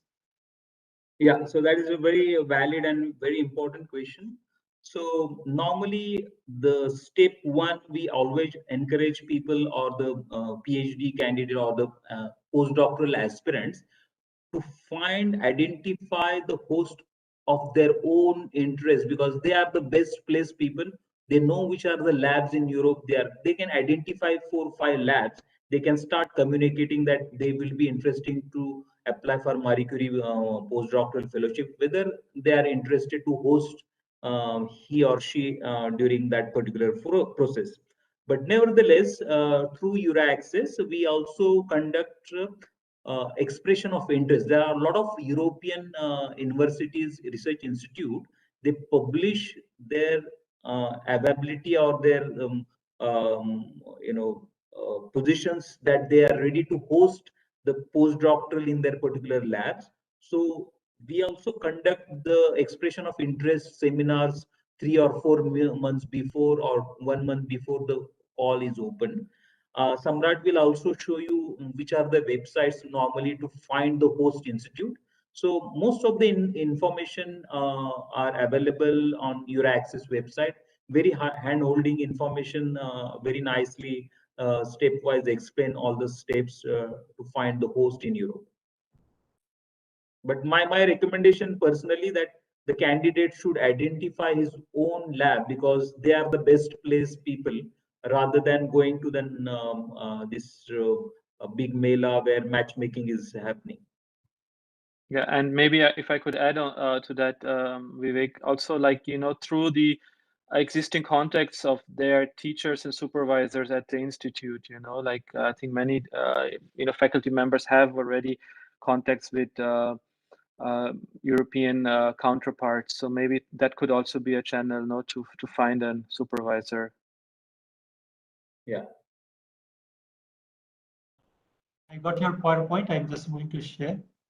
Okay, thank you. Vivek, you already did half of my presentation, so I'll just keep it very short. Already, he mentioned EuraAccess a few times. So in addition to the mobility programs which the European Commission has, which Dr. Vivek clearly identified and highlighted today, the Marie Skłodowska-Curie Actions, the PhD training networks, and the postdoctoral fellowships, there is also a tool established by the European Commission to support research collaboration between Europe and the world, especially to help international researchers to come to Europe for a period of time, and also to help them to, land in Europe, be it at the research institution, but also to help them to find, like provide them with all the services they need for adapting life in Europe. So basically, it's to reduce the barriers of research mobility. And next slide. It's a global network which has not only an office here in India, but it also has offices in other parts of the world, North America, in ASEAN, Australia. And we do basically the same thing. We connect researchers from those regions who are interested to collaborate with European partners or to work or study or research in Europe. Next slide, please. So this is an initiative backed by more than 40 European countries. So you have EuraAccess not only here in India, but you have EuraAccess service centers across Europe. We have approximately 600 service centers for incoming researchers. Next slide. So Dr. Vivek already mentioned the European Union has 27 member states, but in addition to that, there are much more countries in Europe where research programs are taking place, where Indian researchers or students can go and do their parts of their studies or even work there. So EuraAccess, the initiative of the European Commission, has 4 pillars. The first pillar is, what Dr. Vivek already mentioned a few times, is the jobs portal and funding database. It's an enormous database where students and researchers, faculty can find suitable offers according to their disciplines, according to the background, according to their interest. And daily we publish over thousands, like 10,000s of open job vacancies in Europe in the field of all fields of sciences. There is a very handy search engine tool if you go to our website, and on that engine tool, you will be able to type in the kind of research you would like, you're looking for, and you will see all the open vacancies across Europe, not only under the MSCA programs, as Dr. Vivek said, but also the bilateral or national programs of the European states, member states, and countries. You will find them on our website. The second pillar is the information and assistance support database, where we also give support to researchers, as I said. So we have dedicated officers in over 600 service centers who really support researchers with all kinds of questions and queries. It can be from housing, accommodation, insurance, returning back home, whatever questions you have, our officers are there to help international researchers to make their life easy so that they can focus on their research. Another database which the Euraccess initiative has is for our organizations, universities. So if you're looking for partners, like as Dr. Vivek said, like for instance, if you want to join a consortium and apply for the doctoral network training network programs, there are also registered organizations, Europeans, who are willing or interested maybe to find partners outside of Europe, like in India. Then the worldwide branches, which I already mentioned, we have offices not only here in India, but also in other parts of the world. So we also can help Indian researchers to connect with their peers across the globe. Next slide, please. Yeah, so what we basically do is that we not only provide information about open calls and funding opportunities, but we also give a good overview about the research innovation landscape in Europe, what's right now going on, news from the European Union with regards to research innovation, and tailored information on job research calls and funding, not only under the EU programs, but also the national calls of the EU member states. We also do career development trainings for our Indian researchers. This is all for free, like we don't charge anything. This is an initiative totally free for Indian researchers to join.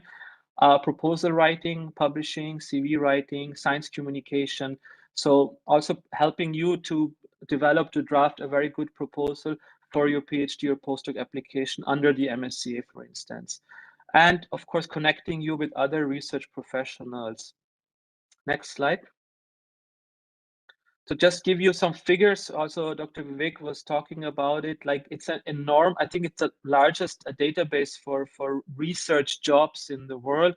So annually we publish 60,000 job vacancies. Many of them, I think the majority of them are PhD and postdocs, and many out of them are under the MSCA calls.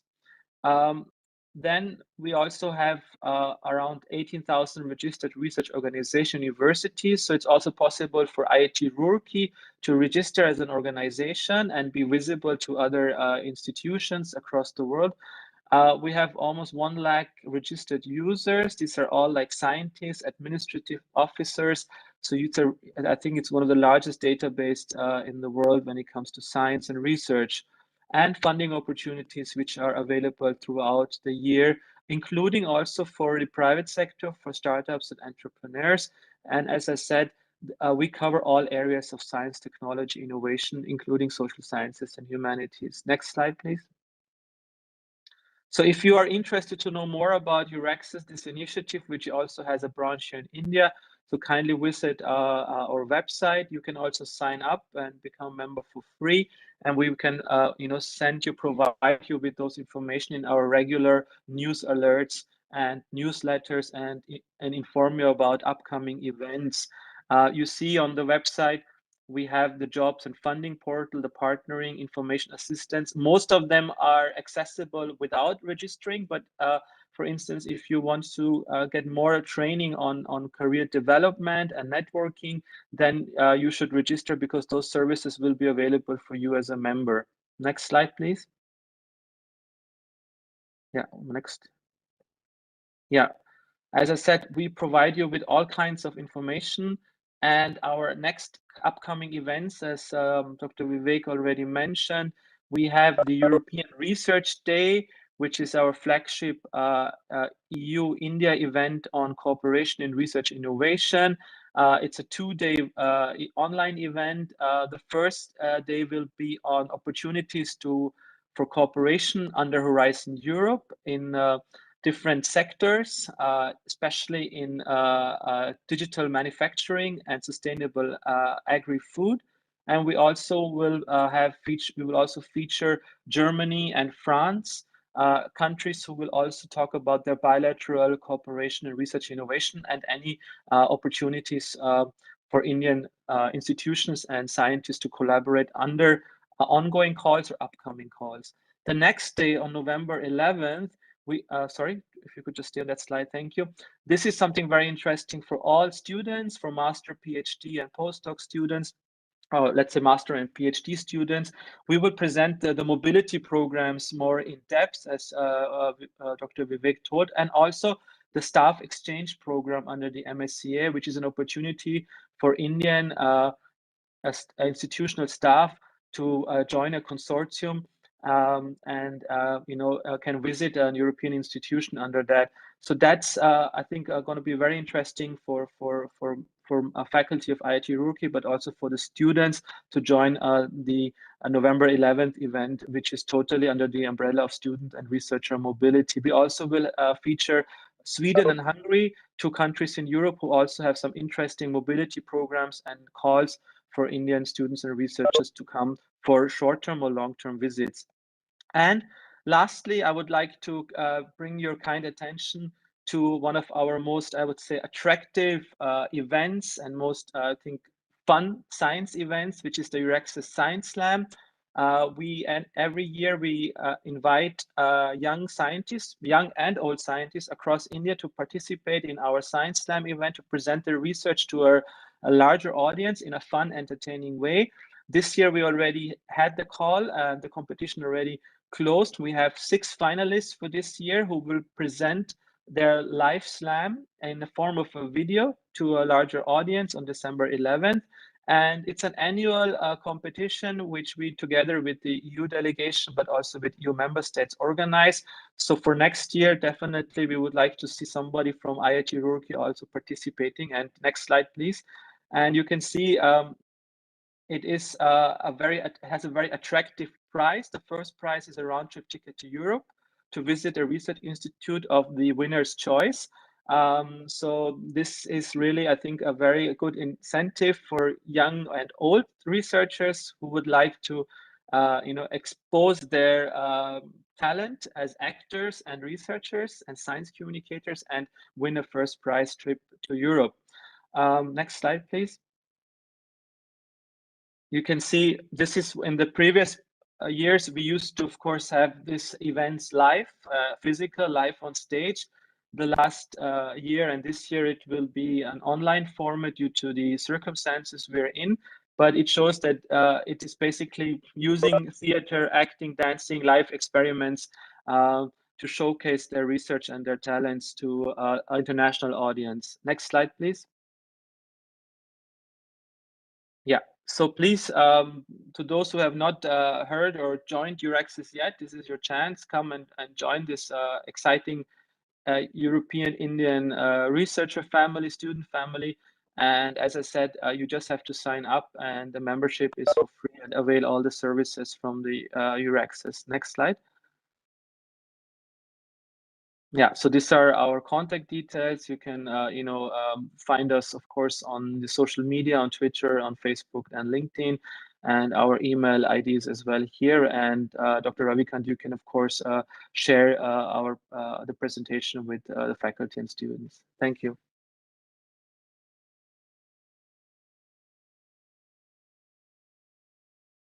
Thank you, Dr. Samrat and Dr. Vivek. It's quite a lot of information. Thanks for putting them in order for our faculty and students to sit separately and go through them. So I would ask for some participants, if they have some questions. some clarifications which they require from the speakers.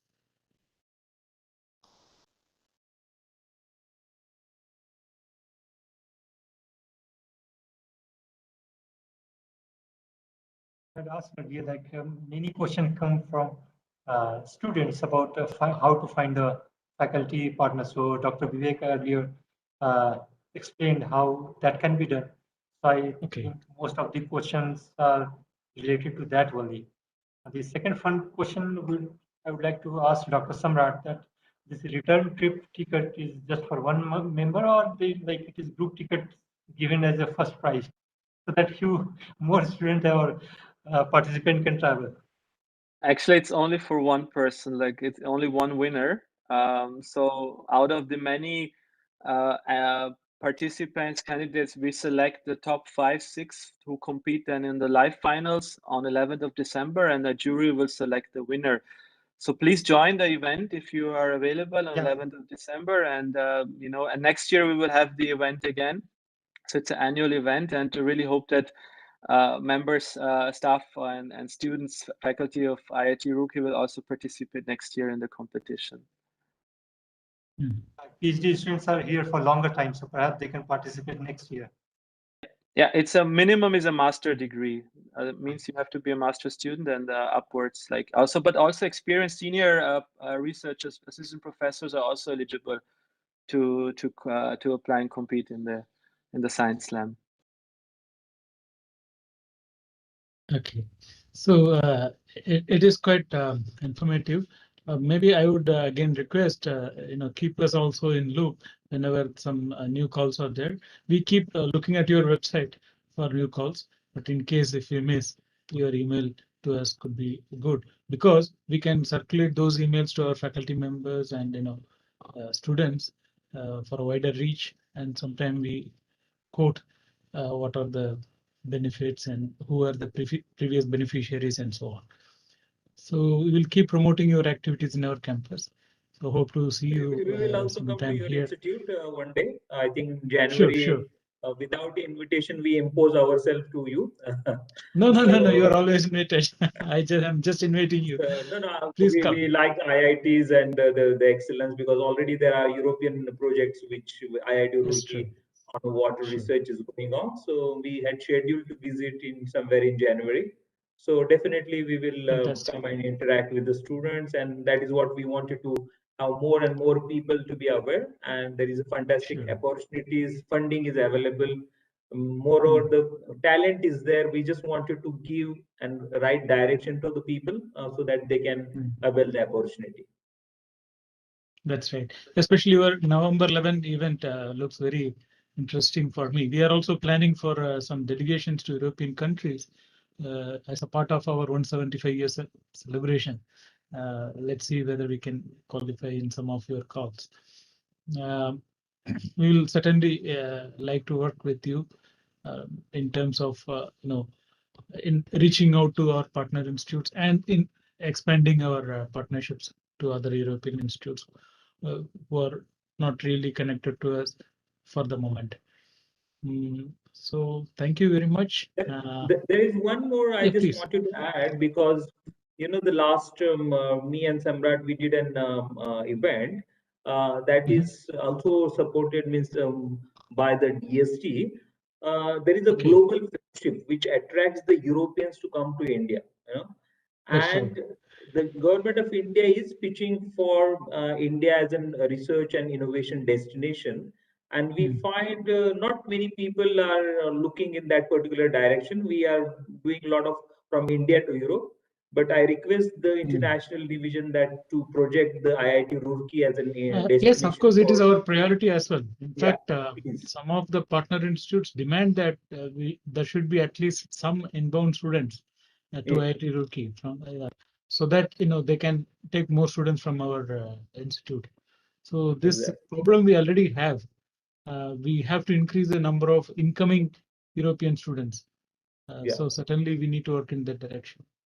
Sure. Yeah, your help will be really crucial. I'll be touching with Dr. Vivek. Next call is on 13th of April.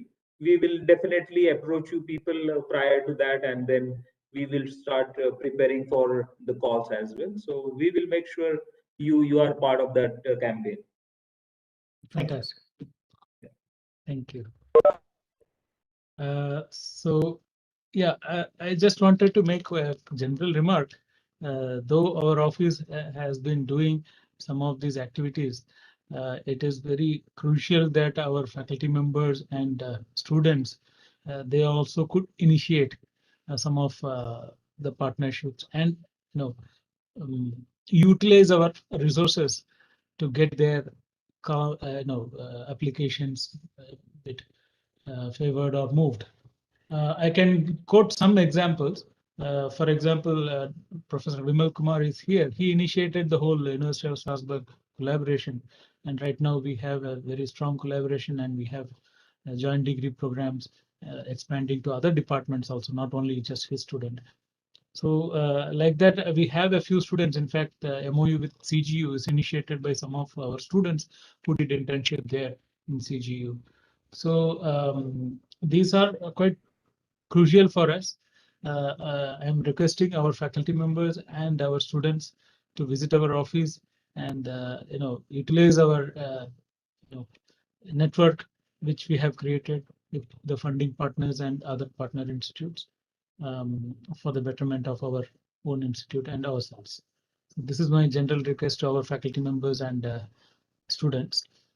So let me thank again Dr. Vivek and Dr. Samrat.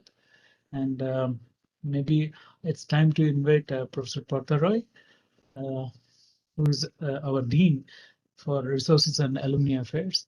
So his support was crucial. The what we call as this DORA office, in fact, International Relations Office was associated with the DORA office for a long time. So now only we have came out as a separate entity, but still we draw lots of support from the Dean of Resources and Alumni Affairs.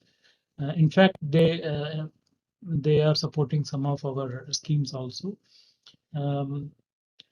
Professor Partharoy, he is a professor in the Department of Bioengineering and Biosciences. So I think he doesn't require much introduction. He is a famous person in general. So I request Professor Partharoy to give the concluding remarks. Thank you.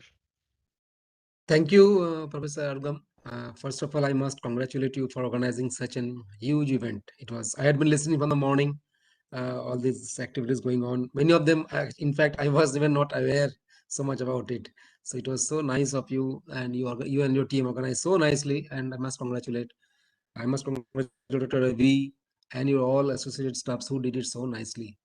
And then I must also congratulate and I must pay my respect to all the distinguished speakers who took out their time from their busy schedules and explaining all the options available. And I was really amazed to see that everybody was presenting so detailed of it. So I think if anybody attending this talks or presentations would get highly benefited, and there is no scopes for any doubts or anything because they're so elaborative and so nice. So thank you so much, all the speakers over here who spends time in deliberating all these things. So with this, I think IR office is really doing an amazing job here. And so we have a close association with IR office, DORA office, Dean Alumni Affairs office has a close association with this IR office in some of the many respects, I would say.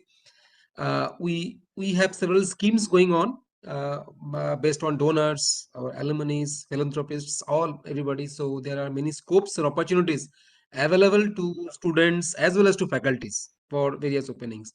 Some of the important and simple things what we generally support is the travel grants to students for good conferences. If the conference is of eminent or importance, so we give travel support to students for traveling to those attending those conferences, and we are free to provide them anything, registration fee, travel grant, whatever is it, and it varies from country to country. So it can go to maximum 1 lakh rupees. So for the travel grants for attending to the conference.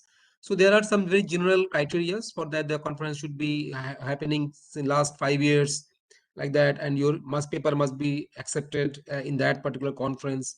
So all these 2-3 criteria are there. If you meet that, so it is easy to get those funding, and you can utilize, students can utilize them for traveling abroad, both national and international conferences. So you encourage students to go to international conferences, and once they comes back, so donors expects a letter of thanks to the donor, so that they knows that who was the beneficiary, who got this fund, and where did they go, all this. So this is one part of it. Other than that, we have internship programs. So students can avail internship programs abroad. Still, they get some funds. So there are some clause over there that the students traveling for internships, the university QS ranking should be within 500, subject rank should be within 250. These are the general clause over there. The students can find some supervisors in the other places, and they can still get some funding up to 1 lakh rupees for doing this internship program. Even we support the students for semester exchange program. So recently we have some students gone for semester exchange. There also we can support the students if they satisfy this 500 QS ranking and 250 global ranking. So we support them to up to 1 lakh rupees. Other than that, we have 2 more schemes for for students as well as for faculties. So students can go outbound to different other universities abroad as a part of the research work. In collaboration, it could be BTech students or master's students or even PhD students. They can go abroad and spend some time over there. So only condition to that is that the student has to get some funding from the host institute also, and we'll try to provide some extra money to that. It could go to 1 lakh rupees for the students if they can manage that. And we also support the inbound students coming to this institute also. So for that, the student has to have a 2 conditions are there. Either the student is coming from an institute or university which has QS ranking of 500 or 250 departmental ranking. That is one. Otherwise, one of the supervisor, that means co-supervisor, has to be from IIT Roorkee. So if a student visits that from that institute, student as well as the faculties, if they visits as a part of that, student has a co-supervisor here. So we support the complete local hospitality, including stay, fooding, local travel, all these things supported for that particular student.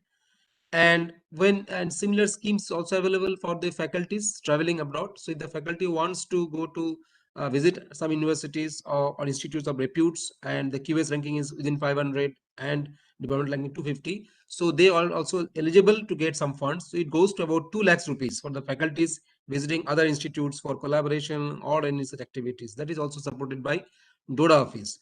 So these are some of the schemes which the students as well as faculties can avail, and I think there are lots of avenues they can come up. So they can contact DODA office, they can contact IR office. So IR office is very proactive in that. Sometimes they even guides us that what are the options that we can use for sending the students. So it is all to the students and faculties. They can contact any one of us, maybe IR office, because if it is abroad, they can talk to IR office because they are aware of these things, because we had been slowly dealing many of the issues we are dealing with them together. So it's IR and DORA office who are dealing it. So you can contact them and you can avail these facilities, because we encourage the students and faculties to utilize these facilities and the provisions that are there, so that we get much more benefits out of it. So I think that is all from my side, and I think I could give a glimpse of what's happening. And for more details, you can see the websites of the IIT Roorkee, or you can contact me or Professor Gung in his office. We can respond to your queries or clarifications as such. Okay, thank you so much, Professor Gung, for giving the opportunity. Thank you very much. Thank you, Professor Patharoy. So, of course, in this event, I have to thank so many people for making this event a bit successful. So I could see a lot of participants in the morning, and now also we have many viewers from the YouTube and so on. So special thanks to the director for encouraging us, and thanks to Professor Apurva Sharma, Professor Manoranjan Parida, Professor Patharoy, who all supported our activities. And it's of course very important to have prominent speakers from abroad. They all accepted our request. Even there were some shuffles in the timelines. They agreed to it. They were quite patient. As you know, we have speakers ranging from Australia to Canada. So just to have it in one day itself is a quite challenge. So somehow it's Dr. Ravi who stitched everything so nicely, and most of the credit should go to him also. And of course, he is ably supported by our other project officers and staff at IR office. So thanks to them also. I have to thank our faculty members and students for attending this, and other important support is also required from people like Dr. Rona, who goes through our agreements, who goes through our research proposals, and appreciate the Dean of Research about how this can be processed. So many thanks to her also. I hope I have not left anyone. Sorry, Ravi, you want to say something? Oh, it is just I just wanted to thank all the participants and students, and I just wanted to let them know that our office is here, so they can connect to us for any question. Even they ask the question. First question can be that, so they can begin with there, and we are here to answer their questions, any queries related to international mobility or grants or fund or fellowships. So we will just answer or redirect their queries to different departments if we cannot answer their questions. So they shouldn't feel hesitant, ask any question, and we are here. And thank you for making this event successful. All the participants as well as Dr. Patha and Dr. Rona is actually closely associated with our office for approving all the agreements and MOUs. So as I can see first time here, so I just wanted this opportunity to thank her. Thank you everyone. So thanks again, Professor Roy, Dr. Samrat, Dr. Vivek. Hope to have some more events in our campus also in this regard. So thank you, everyone. Have a nice time ahead. See you soon. Bye-bye.